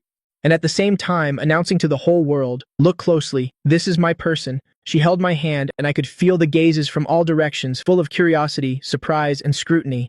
Not only was I not the least bit stage frightened, on the contrary, I even reached into my pocket and took out a lollipop that I had grabbed from the car. I unwrapped it and popped it into my mouth and looked at the cameras and revealed a smile that was both sweet and arrogant. Click, click, the camera flashes went off like crazy. "If we're going to play, let's play big. Zhou Ziang, right? I hope your mental fortitude is a little stronger than that Zhao guy's." I nodded to myself. This costume really suits Pei Yuan. She plays a nation-toppling consort in the movie. It's truly typecasting. "How are you, Sister Ran? You look so beautiful today, Sister Ran." The staff members along the way all bowed their heads in greeting. Pei Yuan just nodded nonchalantly, her queenly demeanor firmly in place. Being led by the hand like this by her, I felt exactly like the Queen's mascot corgi during a royal tour. I had a lollipop in my mouth, my cheeks puffed out, my entire face was written with boredom. I thought to myself, is this the entertainment industry? It's so noisy and chaotic, and the air is so bad. Right now I just want to go back to the villa, turn on the AC, and I really miss Uncle Lias' iced sour plum drink. Just then, a strange sarcastic voice suddenly rang out. "Oh, is Sister Ran treating the film set like a kindergarten now?" Hearing the voice, I looked up and saw a young man wearing a bright yellow dragon robe walking this way. I sized him up. He looked fair and clean, but his foundation was thicker than plaster on a wall. His eyeliner was more dramatic than Pei Yuan's, and he walked with a sway. You could smell his heavy makeup from a mile away. This must be Zhou Zihang, the hottest young star right now. Also the male lead of this movie. I heard he's the one who invested in the production. His acting is as wooden as rotten wood, but his temper is as explosive as a firecracker. Zhou Ziang held a small fan, eyeing me up and down, the corner of his mouth curling into a cold, disdainful smile. "Bringing baggage along while filming? Sister Ran is so professional." The surrounding staff all lowered their heads, not daring to utter a word. These two big shots are having a clash of titans. Whoever dares to interfere, isn't that just asking for death? As expected, Pei Yuan stopped walking. She slowly turned around, the lazy charm on her face completely disappearing, replaced by a wave of hair-raising pressure. She first reached out to fix my collar, then casually raised her eyes and indifferently swept her gaze over Zhou Zihang. "Heavenly King Zhou, you're mistaken. I brought my little brother here to broaden his horizons. I want him to see a bad example." As Pei Yuan spoke, she pointed at Zhou Ziang, then turned to educate me. "Xiaoba, see clearly. When you grow up, absolutely do not be like this uncle. His foundation is thicker than a city wall. His acting is just widening his eyes and pouting, aside from his face, which is passable. His head is full of water. This is called being golden jade on the outside, but rotten on the inside. Understand? Got it?" The scene immediately fell into a dead silence. Only the sound of sharp intakes of breath remained. Vicious, truly vicious, scolding someone right to their face, without using a single curse word, and even giving a lesson on the spot. I cooperated and nodded, took the lollipop out of my mouth, said seriously, "I understand, sister. I will definitely study hard and absolutely not become the type of person who only relies on their face to make a living, has no acting skills, and is just an embroidered pillow." I silently added in my heart, "His face isn't even as good-looking as mine." Zhou Ziang's face instantly turned the color of pig's liver, the small fan in his hand creaking from his tight grip. "You two, is Heavenly King Zhou trying to rehearse a scene with me in advance?" Pei Yuan took a step forward, her femme fatale aura exploding, directly forcing Zhou Ziang to take a step back. "You might as well save your energy. In a bit, when it's the crying scene, if you use eye drops again, the director will really scold you." Pei Yuan snorted coldly, took my hand and walked straight past him, heading towards the director's monitor. leaving Zhou Zihong standing there, trembling with anger, his venomous gaze looking like he wanted to eat someone alive. All right, get ready. All departments, prepare. The director was a bald, middle-aged man. As soon as he saw Pei Yuan arrive, his originally distressed face immediately bloomed like a chrysanthemum. Wan, you're finally here. Quick, quick, quick. This is an important scene. The emotions need to be overwhelming. You need to have that feeling of being both reluctant and resolute, and also add a touch of allure. Pei Yuan gave an okay sign, then pushed me down onto a small stool next to the monitor and casually stuffed a bottle of water into my hands. Sit here quietly and watch me act. If anyone dares to bully you, just splash water in his face. He'll take responsibility for it. After saying this, Pei Yuan lifted the hem of her dress and gracefully walked onto the set. I sat alone in a corner. Although people were bustling around me, I was like an invisible person, so quiet that I didn't seem like a 10-year-old child at all. I stared boredly at the monitor, only to see Pei Yuan on the screen, completely in character. I had to admit, although this woman is a bit crazy in daily life, as soon as the director shouts action, she's like a completely different person. That sorrowful, tragically beautiful gaze, that bewitching, nation-toppling charm was truly top-notch compared to that Zhou Ziyang guy was a disaster. Throughout the whole process, all he knew was to widen his eyes. I yawned out of boredom. With this kind of acting, even I could do it. I even felt that the prop dog next to them had more depth in its acting than he did. Just then, to capture a close-up of Pei Yuan's profile, giant camera jib slowly moved. The lens was initially aimed at Pei Yuan on the city tower, but perhaps due to a mistake in operation, or maybe the jib operator's hands slipped a little. When the lens panned across the scene, it didn't stop in time, but continued to slide a bit further, perfectly panning to me sitting in the corner, in the dark. At that moment, I was resting my chin on my hand, staring blankly at the monitor. I was wondering why Zhou Ziyang, with such terrible acting, could get a salary of tens of millions. Thinking about the logic of capital in this world, and also wondering if Lu Ruyan would really fill the fridge with pudding tonight. These complex thoughts intertwined, causing my still chubby face to show an expression completely unsuited for my age. My dark eyes were calm and deep, as if seeing through the noisy film set to the falsehood behind this play. Seeing through the absurdity of this mortal world. It even carried a hint of arrogant compassion. Coupled with the perfectly placed fill light, it outlined the perfect bridge of my nose. My long, curly eyelashes cast a shadow beneath my eyes. At that moment, I no longer looked like a child who had wandered onto a film set. I was like a forgotten god among mortals, coldly observing the joys and sorrows of ordinary people. An exquisite, melancholic, and narrative-filled beauty. In front of the monitor, the director, who was about to yell cut and scold the cameraman, suddenly froze. He stared at the image in the corner of the screen, his eyes looking like they were about to pop out. The walkie-talkie in his hand fell to the ground with a clatter. The assistant directors, the script supervisor, the lighting technician, and everyone else who was looking at the monitor all held their breath. At this moment, I, wearing a small modern suit, sitting on a small stool, had completely crushed Zhou Ziyang, who was wearing a dragon robe and standing in the center, into nothingness. The director pointed at the screen with a trembling hand. What the hell is this? Whose kid is this? This gaze, this aura. Isn't this the young emperor I've been looking for? I was still dazed. Suddenly I felt that the atmosphere around me was not right. Why is it so quiet? I turned my head and found dozens of pairs of eyes staring at me like wolves looking at meat. I muttered to myself, "Damn it, what are you looking at me for? Do I have some pudding on my face that I didn't wipe off? The whole internet is going crazy. This is the pinnacle of beauty." In the middle of the set, Director Zhang Kaishan suddenly jumped up from behind the monitor, his movement so big it almost sent his sun hat flying. He pointed at the screen, his finger trembling, shouting, "This shot, rewind it for me now. That shot that just panned by. No one is allowed to delete it. They'll fight to the death with whoever deletes it." The entire film crew stopped what they were doing and slowly gathered around. Weren't they just filming a close-up of Pei Yuan? Why is the director as excited as if he'd won 50 million? Director, the camera position was off just now. It moved to the rest area on the side. Then it's a waste. The cameraman looked embarrassed and was about to press the delete button. Waste your head. Zhang Kaishan shoved the cameraman aside and pulled the progress bar back himself. On the screen, first was the nation-toppling face of Pei Yuan. Then the lens suddenly panned away, sliding towards the corner in the shadows. I was sitting on a small blue stool, one hand resting on my chin, the other still holding an unfinished lollipop. Because I was thinking about whether to eat mango pudding or yellow peach pudding tonight, my whole face wore a particularly profound expression. The light shone down from above, falling on my high, straight nose bridge. I was motionless, not saying a word, but that delicate little face, so exquisite it didn't seem human, emitted from the camera lens, a kind of extremely terrifying destructive power. The feeling I unintentionally revealed directly crushed Zhou Ziyang, who was wearing a dragon robe behind me, who was trying hard to show emotion, turning him into a background prop. Amazing. This is a true stroke of genius. Zhang Kaishan stared at the screen, almost drooling. Look at this aura. Look at this subtle expression, that calm look as if he sees through the mortal world, that aloof and arrogant feeling. Zhou Zihang, come over here and look. You've been acting for 10 years, and you don't even have the sense of presence of a child. Zhou Zihang, standing beside him, his face had already turned green. He leaned over to take a look, and his heart skipped a beat. As a celebrity who makes a living with his face, he knew best what my kind of appearance meant. It's when God chases after you to feed you and gilds your bowl while he's at it. Zhou Ziyang gritted his teeth, his tone full of jealousy. Director, this was just an accident. This shot isn't suitable for the main film, is it? Whether it's suitable or not is for me to say. Zhang Kaishan completely ignored him and turned to look at me, his old face beaming like a blooming chrysanthemum. Little boy, your name is Ji Ba, right? Do you want to be in a movie? Uncle will add a role for you, the teenage emperor. You don't need to say a single line. Just sit there and daze off. I took the lollipop out of my mouth and just calmly shook my head, not wanting to get too tired. What a joke. How could acting be better than eating pudding?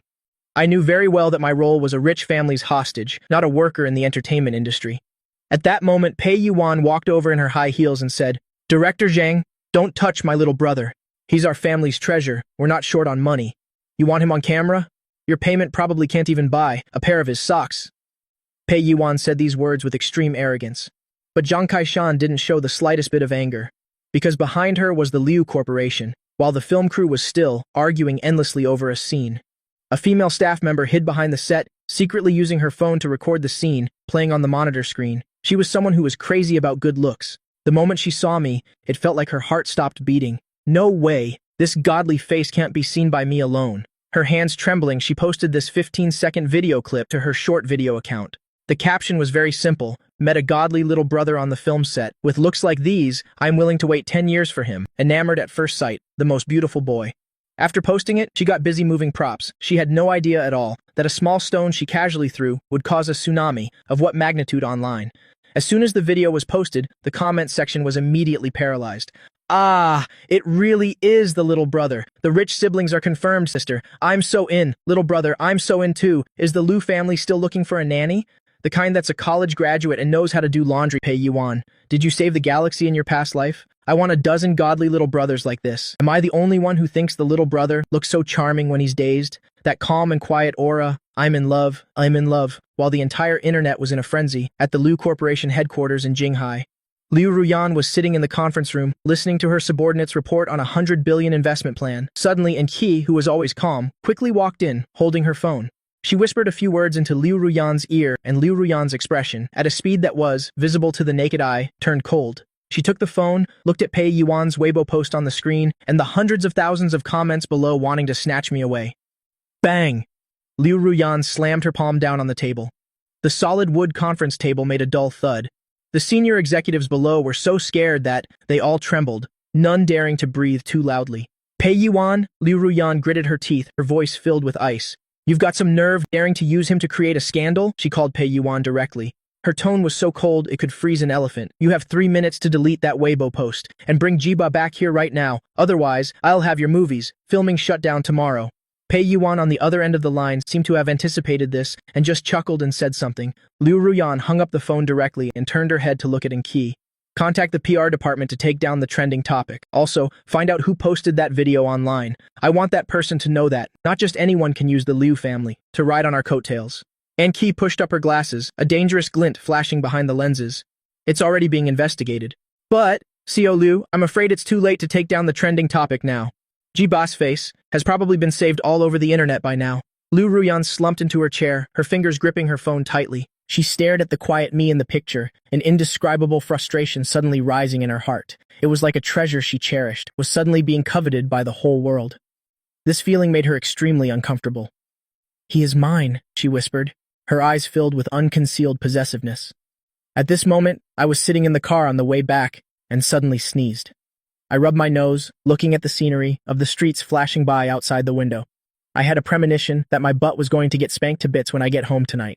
That detestable Pei Yuan, when I get home, I must write in my little notebook a huge demerit for her. Just then, my phone buzzed violently, showing a message from an unknown number. The message was very short, only 4 words. I miss you. I stared at the screen, the calm expression on my face suddenly freezing. This familiar tone, along with the registration location of this phone number.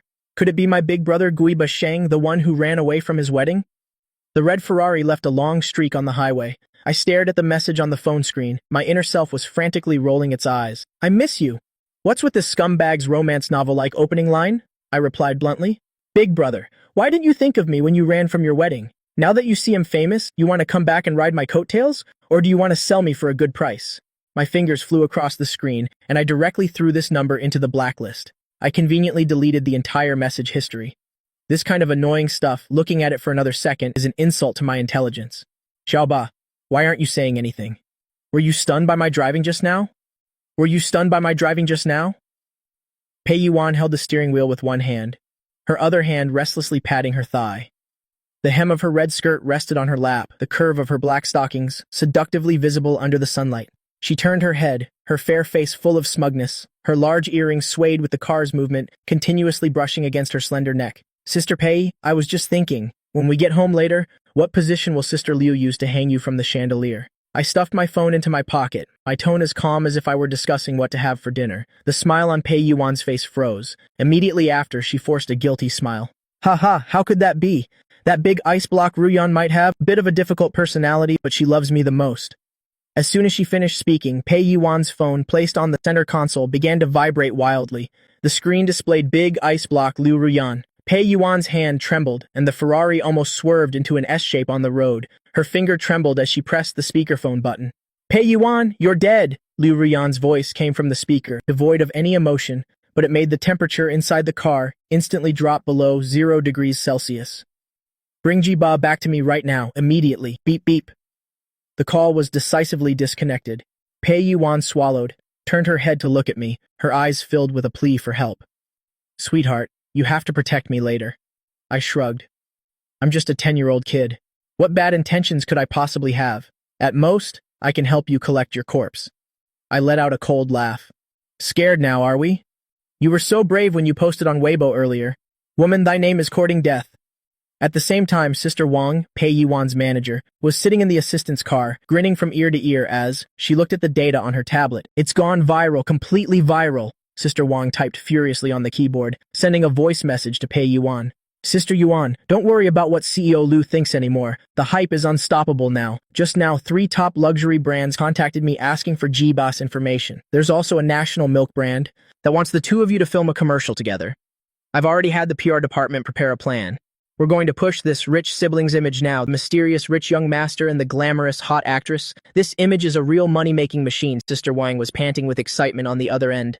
As long as we confirm this identity, those anti-fans who say you have a sugar daddy will just disappear on their own. Who would dare to be a sugar daddy to a sister of the Liu family? Who would dare to touch Jiba, this national little brother? Pei Yuan listened to the voice message. Her initial anxiety was immediately replaced by immense vanity. She slammed her hand on the steering wheel, her eyes shining brightly.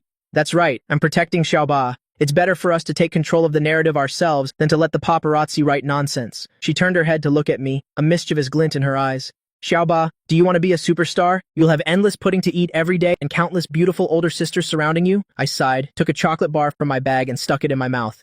Sister Pei, get a grip. My current status is collateral for the Liu family. I'm not your cash cow. Besides, do you think Sister Liu is short on that little bit of advertising money? I cursed inwardly. This woman really has a one-track mind. Someone with an extremely strong desire for control like Liu Ruyan. How could she allow the property of her own family to be put on public display? This is no longer a matter of internet traffic. This is a matter of territory. 20 minutes later, the red Ferrari screeched to a halt, stopping steadily in front of the gate of Villa Number 1 in Jade Dragon Bay. Pei Yuan pulled my hand, dawdling as she entered the house. Xiaoba, later, if Ruyan wants to hit me, just crawl into her arms, okay? I rolled my eyes. I advise you to just kneel and admit your mistake directly. Hurry up and you might still make it for dinner. I pushed open the living room door. A suffocating atmosphere hit me in the face. Liu Ruyan was sitting on the luxurious, genuine leather sofa, her legs crossed, holding a glass of red wine in her hand. The dark red liquid swirled gently in the glass. She was still wearing her dark blue business suit, her long, slender legs wrapped in black stockings, making them look even sharper. And Qi was sitting on the single sofa next to her, and Qi held a tablet, her fingers swiping quickly. Behind her glasses, her expression remained impassive. You're back? Liu Ruyan placed her wine glass on the table. The bottom of the glass touched the marble surface, making a clear clinking sound. Pei Yuan gave a forced laugh, let go of my hand, and stood still like a primary school student who had made a mistake. Ruyan, listen to my explanation first. I did this for our Xiaoba. It was for his own good.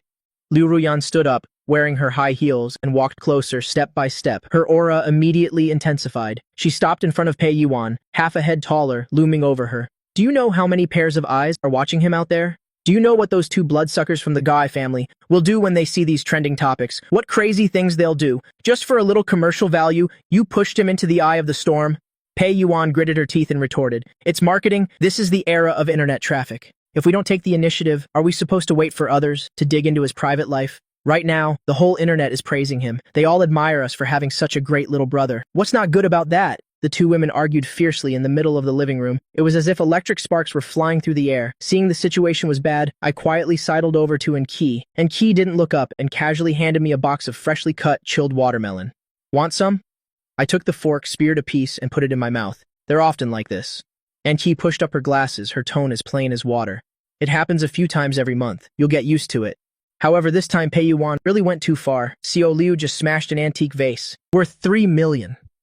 I glanced at the broken porcelain fragments in the corner and shrank back. When women argue, it's terrifying. Especially this kind of woman who controls hundreds of billions in assets. However, what Pei Yuan said wasn't wrong, either. The hype has already built up. It's impossible to suppress it, even if we wanted to. "That's enough!" Liu Ruyan shouted coldly, directly cutting off Pei Yuan. She turned her head, her gaze landing on me, who was busy burying my face in watermelon.